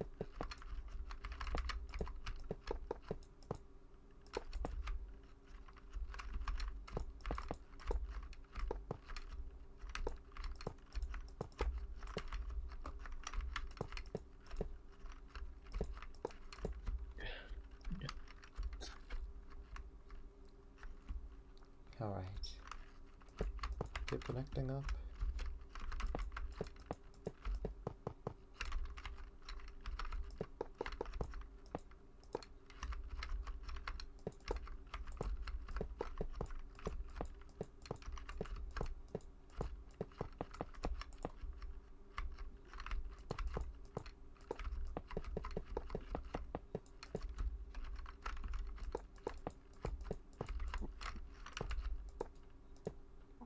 To there.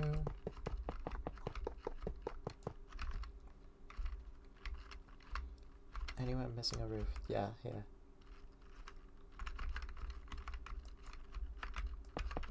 Want to make sure they all fully complete so that nothing messes up.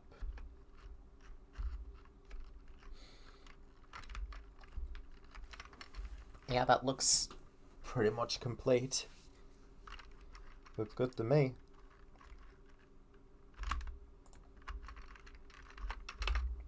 So what we want now is to get some tables for these guys.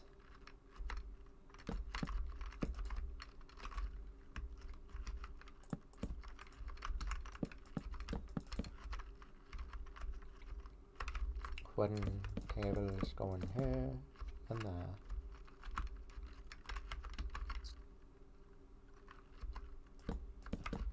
And then here and there.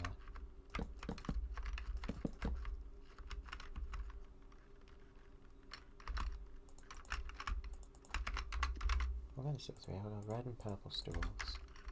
What do these look like? Let's see.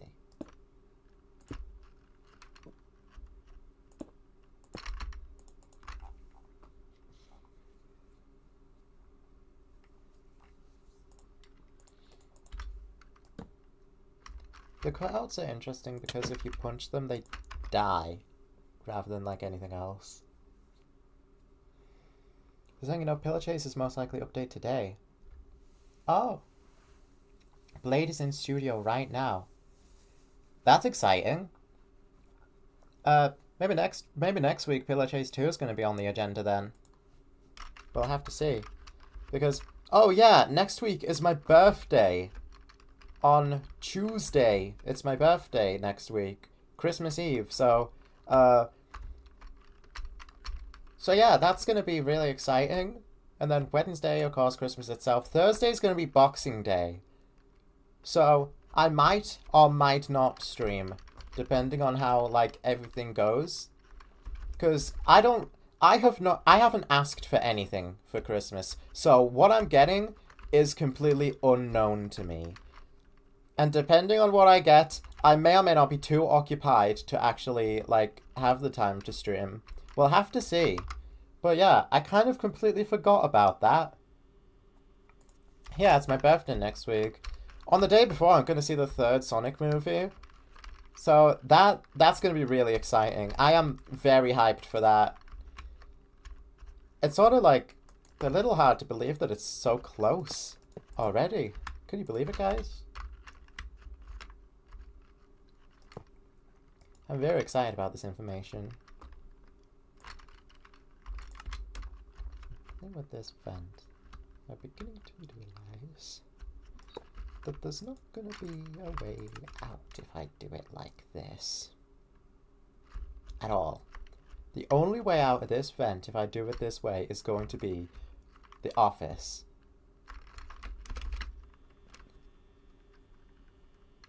Which is gonna be interesting.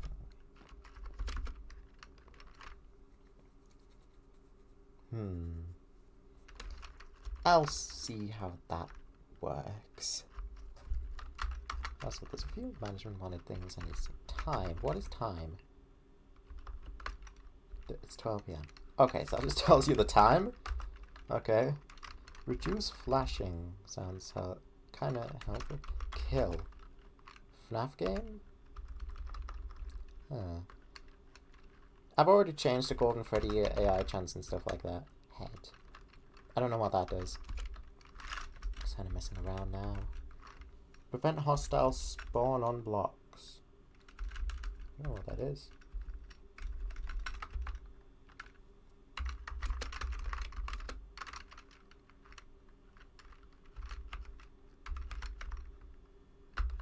Hostile mobs can now spawn on management wanted blocks. Oh! Well, I've disabled that anyways, but I don't want it. That's a thing. That's a thing so that they don't spawn in your pizzeria. Seeing Sonic Wavy Free on my birthday will actually be great. Yeah. Yeah, it is. It's technically... We're technically seeing it the day before my birthday because of how, like, schedules have lined up, but that doesn't really matter to me. It's still the main thing that's happening for my birthday. I have posted Anastasia's design in gallery and character info. Do note that the Finn Mohawk's usually bent. It's Anna the Piranha. It is Anna Piranha! And she's real. Anna the Piranha. Hooray. It is a wondrous occasion, a momentous occasion when Quicksilver actually fucking draws a character. Let's test the aggression on these guys, shall we? I'm gonna set it to midnight. Everybody's now active. I'm gonna check the vents. Okay, here's Molten Freddy. He's made his way in. He's a little slow.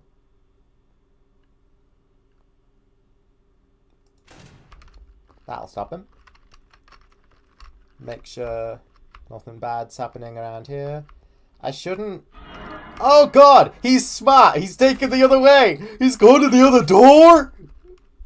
Okay, that's cool. He has the opportunity now to incredibly slowly make his way around. Holy shit, Dark Springtrap's made it here and he's way faster.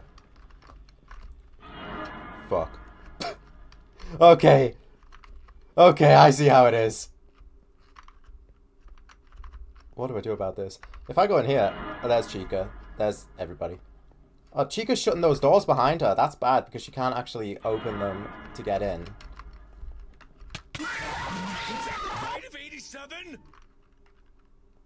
This is not where I set my spawn.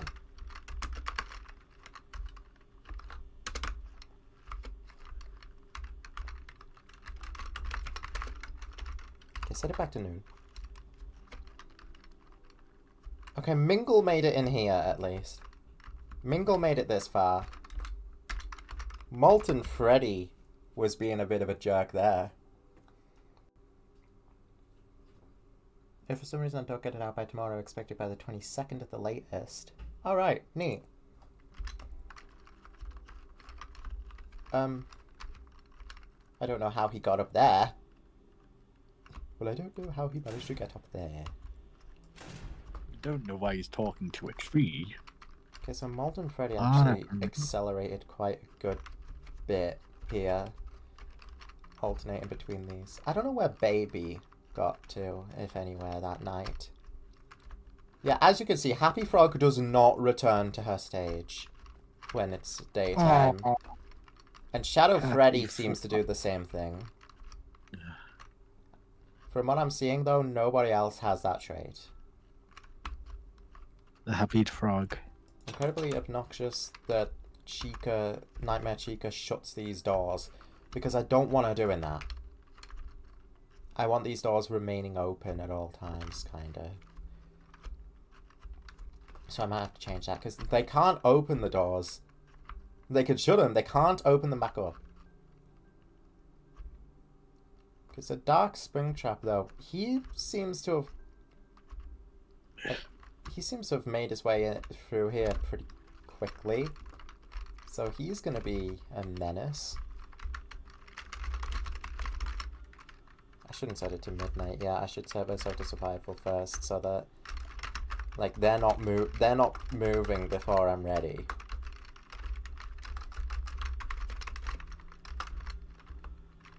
No, not time set mid. Okay, I'm ready. Oh yeah, PCX is coming this update. Holy crap. That's gonna be so cool. Well, Pet Simulator X. Okay, let's see. What's going on here? Of course, we've got Shadow Freddy to worry about at the same time. These guys are... I might, when I'm playing this, have to turn the gamma a lot down. I don't like Dark Springtraps, like... BB! How'd you get here?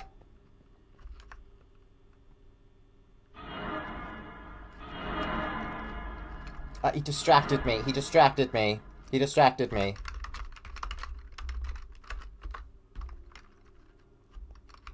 So, I'm assuming if you have a flashlight on you, BB's gonna disable it. I didn't notice which entrance he took. How did BB get to me? And how is Molten Freddy doing that?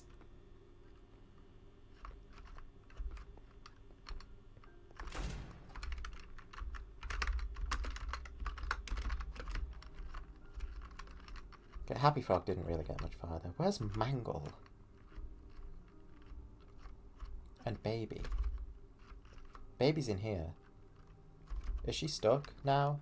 And is she, like, got the same issue that Enid has, where they're now stuck in the vent?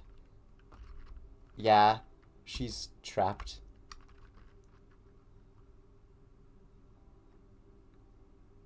I can see her pigtails clipping through. I'll help you, baby. Okay, so she actually got in the vent this time. Oh, she fell. Go back. Shows a falling animation. Where's Mangle, though? I'm sure we'll find her if we look in here. Yeah. They're attempting the same feat and failing. Hi.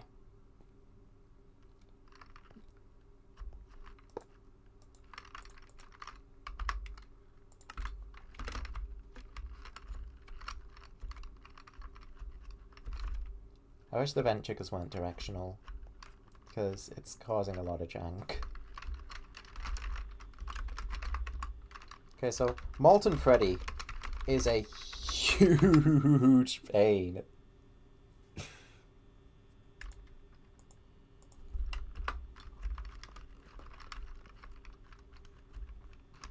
He knows how to get in here pretty damn well. And I'm gonna have to watch out for fucking where'd Balloon Boy get in from? I genuinely just don't know. Okay, he's not moved yet. And I don't want him to see me. Oh, fuck! Okay. And again, remember, Shadow Freddy's going to be a thing at the same time. Yeah, Molten Freddy's just kind of going to be alternating between these two. Unless I shut them both. He's too smart. So, something about that might have to change. Springtrap! He's going the other way. He can't. That's not how he gets out. That's a way in. Where's Freddy? He's gone. Okay. I might not have to worry about him now. Never mind! No, no, no, no, no, no! Okay, where's Springtrap? Oh, wait. Was someone there? JJ now. JJ.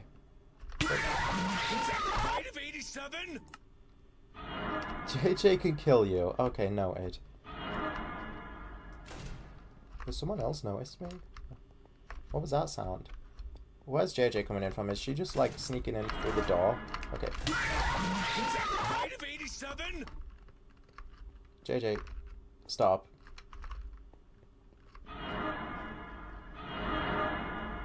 Okay, Dark Springtrap's refusing to leave. Mangle! She made it!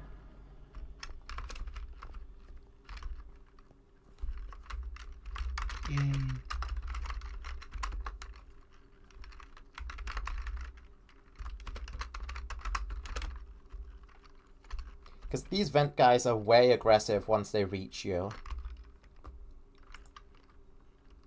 Am I gonna live stream Pillar Chase 2 when it comes out? Not on the day of, probably. But, that sounds like a good Thursday stream. Yeah.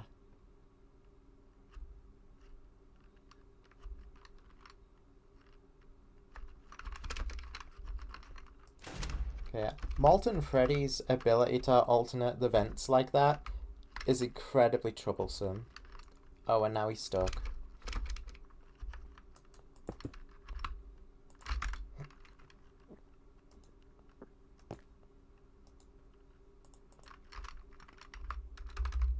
What if I double the cooldown time on it? Can you get out then? Or is it still too little?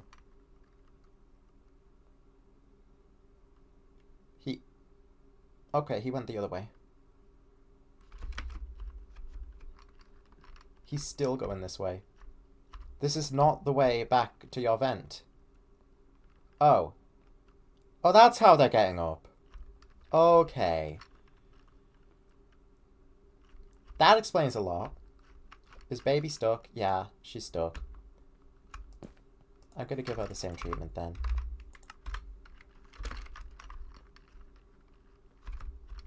Now she's going this way. Is she gonna come back? Oh, it's still not long enough. 600.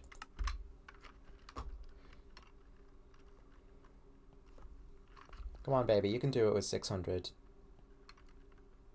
That's like 10 seconds. Apparently not.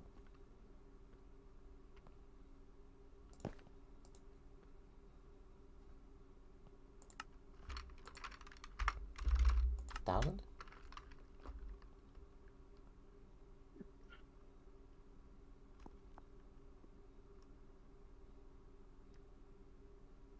Wait.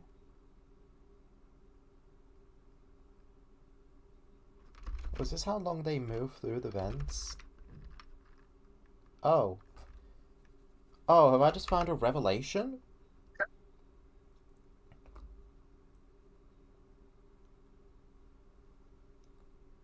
I'm gonna say I haven't seen a single character for Pillar Chase 2 release where they weren't being accused of being broken on release. So I'm very much expecting that. Okay, now, this changes things. I want super long disable times on this for Enid now. To keep him moving through those vents.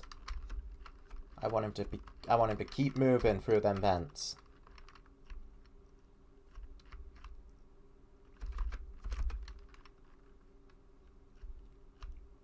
As with these guys, it looks like not a single one of them has gone in yet. Let me just observe, as an observer now, what's going to happen.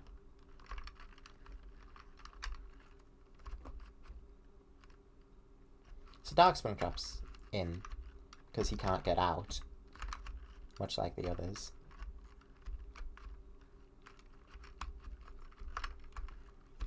Morgan Freddy this time hasn't took his clear way into the office. These guys are just wandering. They're probably going to be wandering for the majority of the time. Because they've got so much space to traverse that isn't the 4 blocks that takes them into the vents.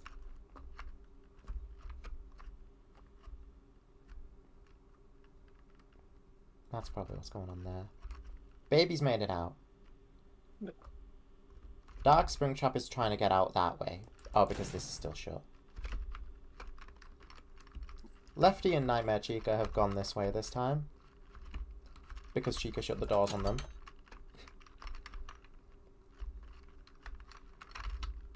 Springtrap is still trying to take this route.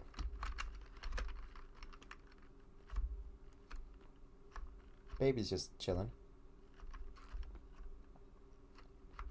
Nedbear went in the vents. Nedbear actually got in. Dark Springtrap's out now. Molten Freddy hasn't even entered. Molten Freddy's not even went in the vents. Maybe the spectator game mode would be prepared for this so I can actually look in the vents to see what's happening. Pigpatch has gone in. Yeah, let's see. Because I want to see where they go when they're in here. Pigpatch seems to be heading straight for the office.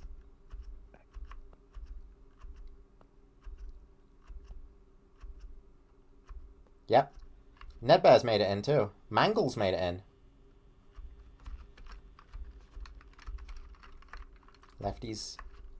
Lefty made it in for a second. Foxy's got over here. Foxy's quick. Okay, so the other 3 mediocre melodies we're still waiting on. Molten Freddy we're still waiting on. But he has gone in. He's got a straight shot in here. So where's he gone? Yeah, he's making it. He's in. These 3, I'm not sure if they're gonna go in. Dark Springtrap's made it out over here. Where's Enid? Is Enid still... Enid's made it out here. Okay, so Enid's decided to drop themselves off early. These guys are just wandering plainly. They're not really going to get very far, are they? Freddy's going backwards. Don't know where Toy Chica is. JJ's taking these vents. Or at least trying to. These 3 still haven't moved. Very nice, guys. Where's JJ gone now? There. They're hiding there. Sparky's here. There's Fredbear. Where's Spring Bonnie? There's Toy Chica. Where's Spring Bonnie? Spring Bonnie? BB's went in the bathroom. Here's Spring Bonnie. He's not taken any of his vent shortcuts. Puppet has barely moved. Puppet may be a non-issue compared to Lefty. The toys are just chilling on their stage. Bonnie and Freddy are still around their place. Foxy managed to make it over here. We're still waiting on these 3 mediocre melodies making any kind of tactical move. Nedbear and Pigpatch seem to have been the only ones to do so.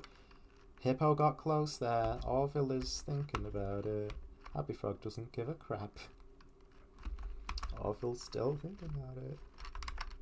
I want to see how many of these guys can make it into the office. Nightmare Chica got it.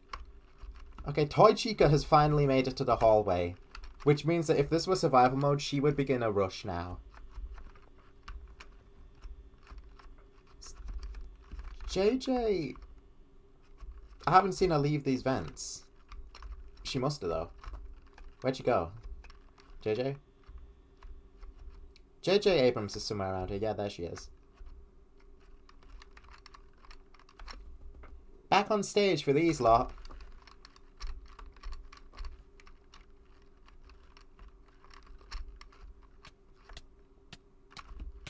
Oh no, have I made a mistake? No, Spring Bonnie's just being quirky. Again.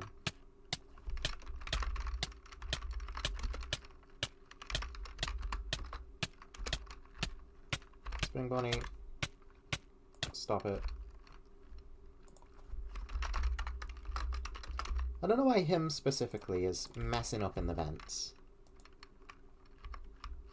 But he tried to take a vent there and didn't quite succeed.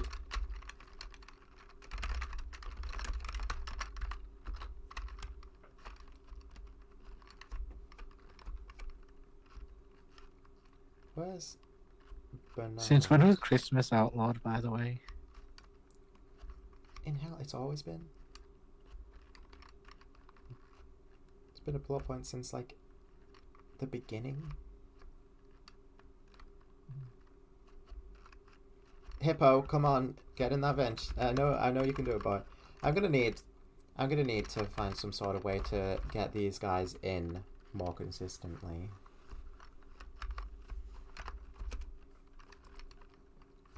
Because those... None of them have until Ned Bear and Pig Patch tonight. Freddy Fazbear's in the hall now.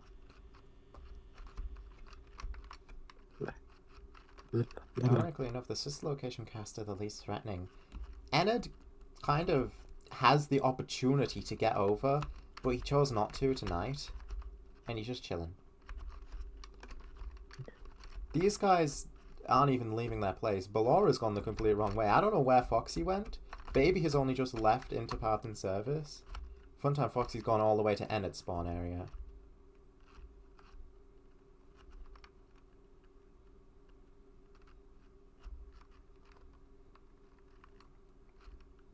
It's just fun to watch these guys. Bonnie is not moved at all.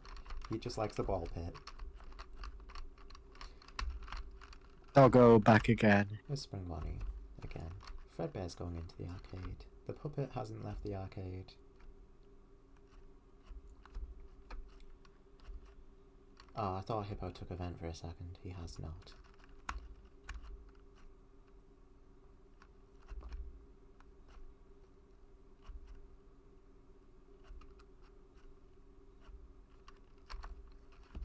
Freddy's made it in. Welcome to the party, Freddy. Could join Foxy now. Molten Freddy, these guys seem to have, they just want to escape the confines of the map. Mr. Hippo, did you just walk over that vent trigger and really not decide to go in?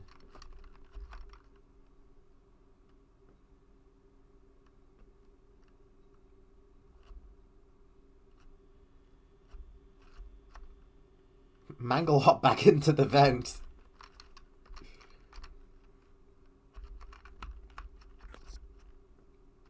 Yet they're more drawn to these vents. Happy Frog just entered a vent. Okay, we're gaming now. Happy Frog finally went in. She's finally became a threat.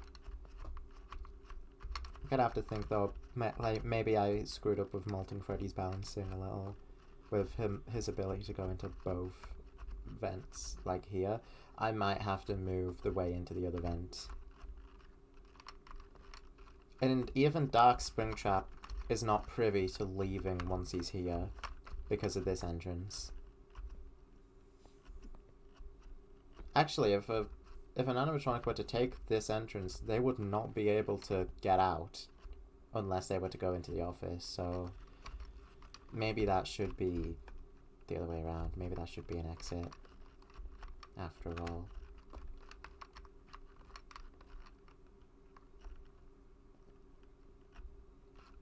Just wondering where Enid went. Still here. Wow. Very good job, Enid. Circus Baby is the only sister location animatronic to even remotely want to get anywhere close to the office. That's Balloon Boy. Spring Bonnie's still in the arcade. And of course the puppet is too, playing carnival hoops. Happy Frog's made it into the office. Is Hippo gonna enter a vent? Why does it look like Hippo is just not using the vent triggers? He's walked over them a few times now and he's just not going in. Is he for some reason not able to actually use them despite what it says? And is Orville the same?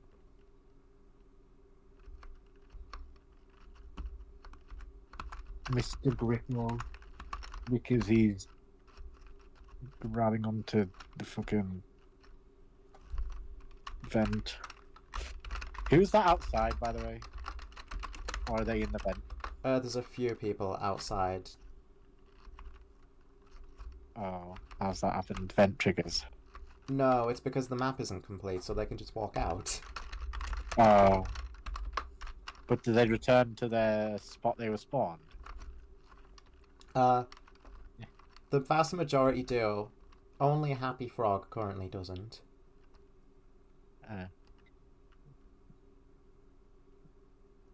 The Happy Frog. Because even if they can't find a way back, they'll just end up teleporting eventually. Bonnie didn't even leave his room the entire night. Chica and Freddy did, but only Freddy made it to the office. No, Foxy's in this room too. Foxy made it as well. Well done, Foxy.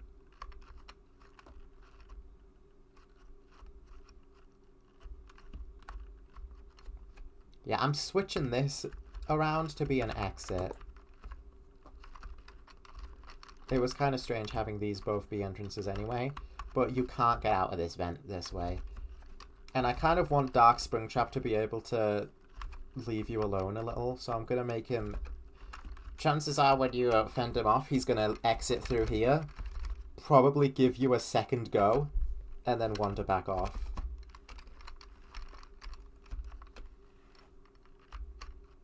Yeah, everybody is back, except Happy Frog, who's situated herself in a vent.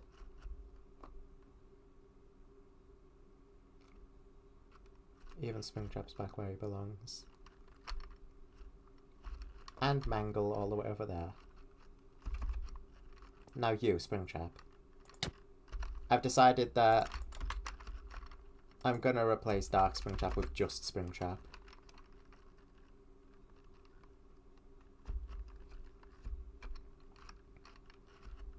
Happy Frog's not even an event, actually. She's just outside the bounds of the map, so I'm gonna have to do what I did to Shadow Freddy and kill her.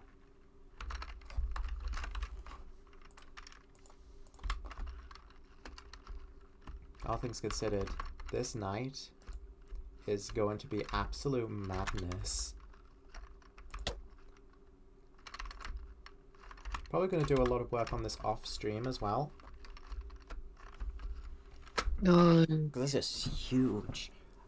I want to figure out a way to get the sister location animatronics over here if possible, but it's sort of a design flaw that all these guys who can't use vents are stuck back here.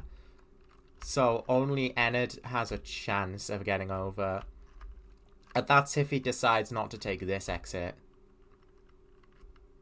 Then he can pop up at Sparky's area and he can pop up behind the FNAF 1 band. Which I really want him to do. So I might set this even higher. Just to guarantee that he does it. 5,000 ticks.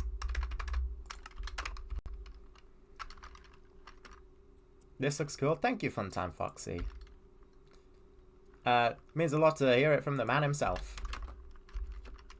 Real fun time Foxy. Unfortunately, you've ended up not being the biggest threat this night because of how distant you are and the fact that you can't use events. The AI doesn't actually try to make its way to your office, it just roams. So currently Funtime Fox is not a threat. Balloon Boy is a big like threat at the minute, and JJ is even bigger.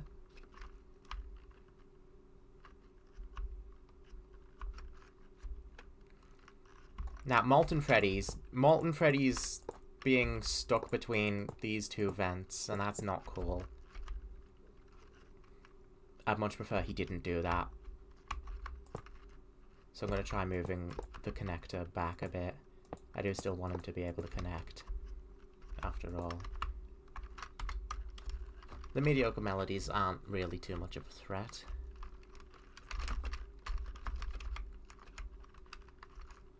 There is no way out of this vent once you enter it. So these may have to be exits.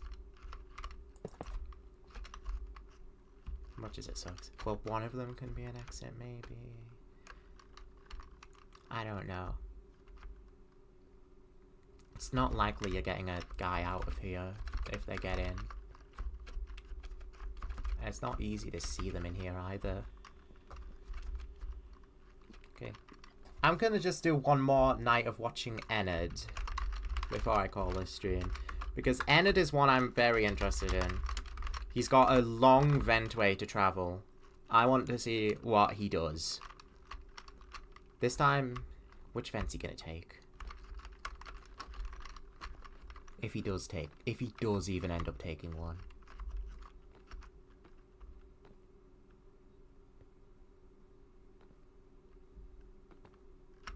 Because there's always a possibility he doesn't take a vent. Mini Arena's trying to, like, coax him into doing so.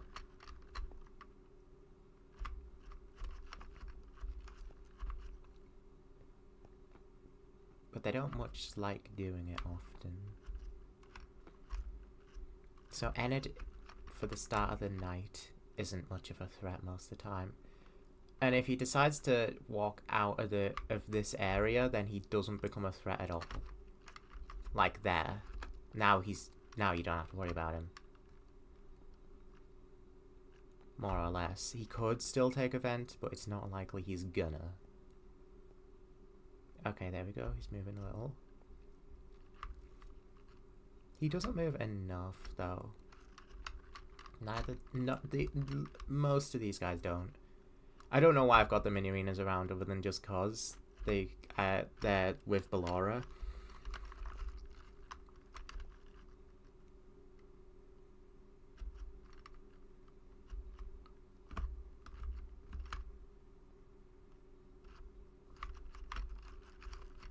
Come on, Ennard, do something. Move, would you? He's gone in. And there's no way out of this vent.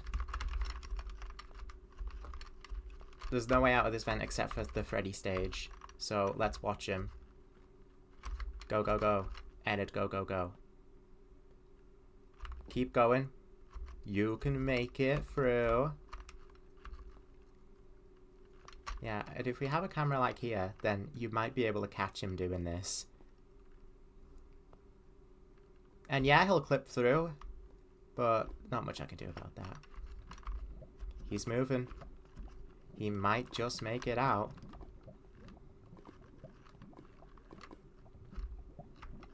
He's made it! Now Ennard is here.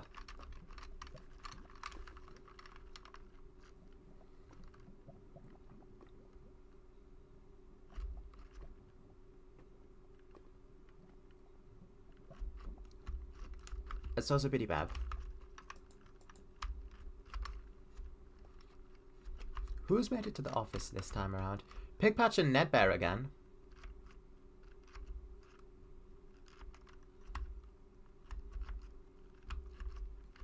Someone was just here, were they? Or was that just Mr. Hippo walking over it, despite the fact he can't use it?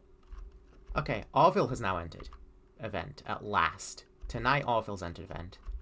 Mr. Hippo is the only one that hasn't now. And I'm starting to wonder if he even can, given the amount of times he's walked over them and it's done nothing. So where's Happy Frog? Is she in the system? Orville's made it pretty fast over here.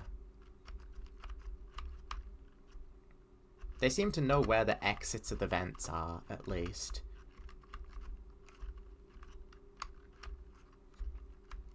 The puppet is not a threat at all, ever, it seems.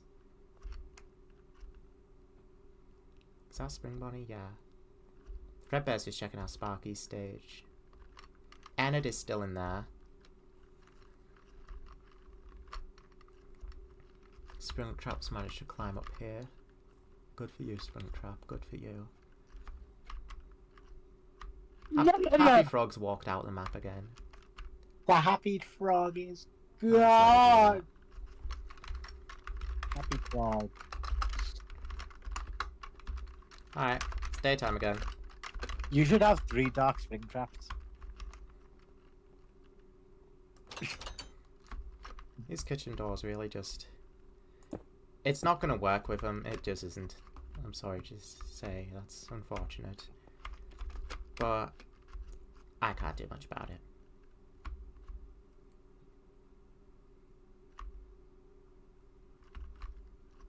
Has Spring Bonnie decided to plant himself here now? Oh, wait. He has done that because that's where I spawned this new Spring Bonnie.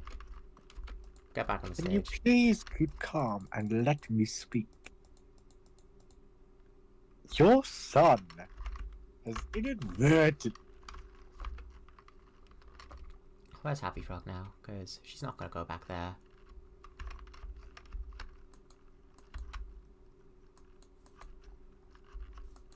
Let me get your egg. Good grief. Fine. Fine. Be that way. Because a hippo can use vent triggers, right? It says so. And he's part of these guys. But he hasn't been for some reason. Even when he's visibly walked over them.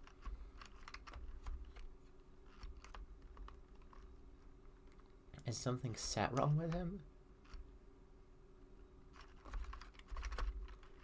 Okay, what can I use in place of a kitchen door here? Because the kitchen door isn't going to work. They just keep shutting it.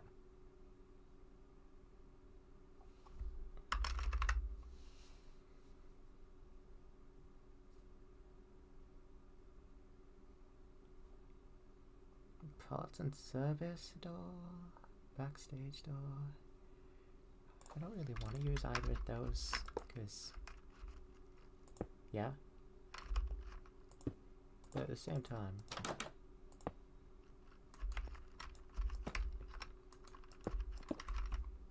gotta be fair. Okay. I don't want that there, I want it here.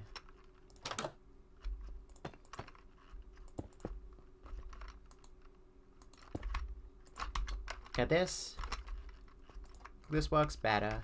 This works better.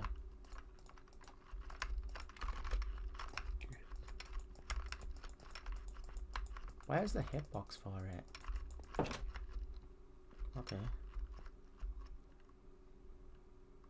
I might want to move it back though. Instead of it being here.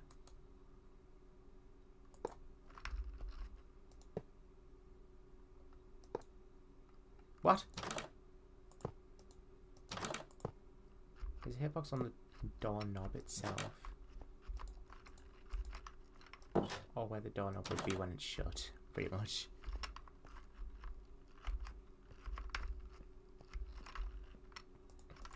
Yeah, is that better than... Okay, maybe I do want it the way it was. Doesn't matter too much because it's just going to be like that. Now, wasn't I using a parts and service door? Yeah.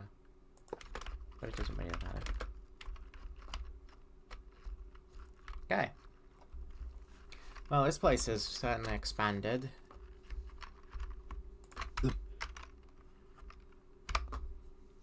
But It's been almost 6 hours.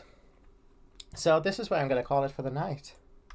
Thank you so much for joining tonight for a bit of a different stream, one I haven't really done before, of just building a FNAF map in Minecraft and like just sort of hanging out the whole time. Next week, I will probably be streaming Pillar Chase 2. What else I stream that week will depend on entirely on how I'm feeling then. And also if I end up streaming on Thursday at all. I'm probably going to be working on this off camera, as I said. Just off stream, just in my own time, trying to work and fix it. Well, not fix it, but finish is what I meant to say. Because it's not really broken. But yeah, thank you all for tuning in. I'll see you all next time.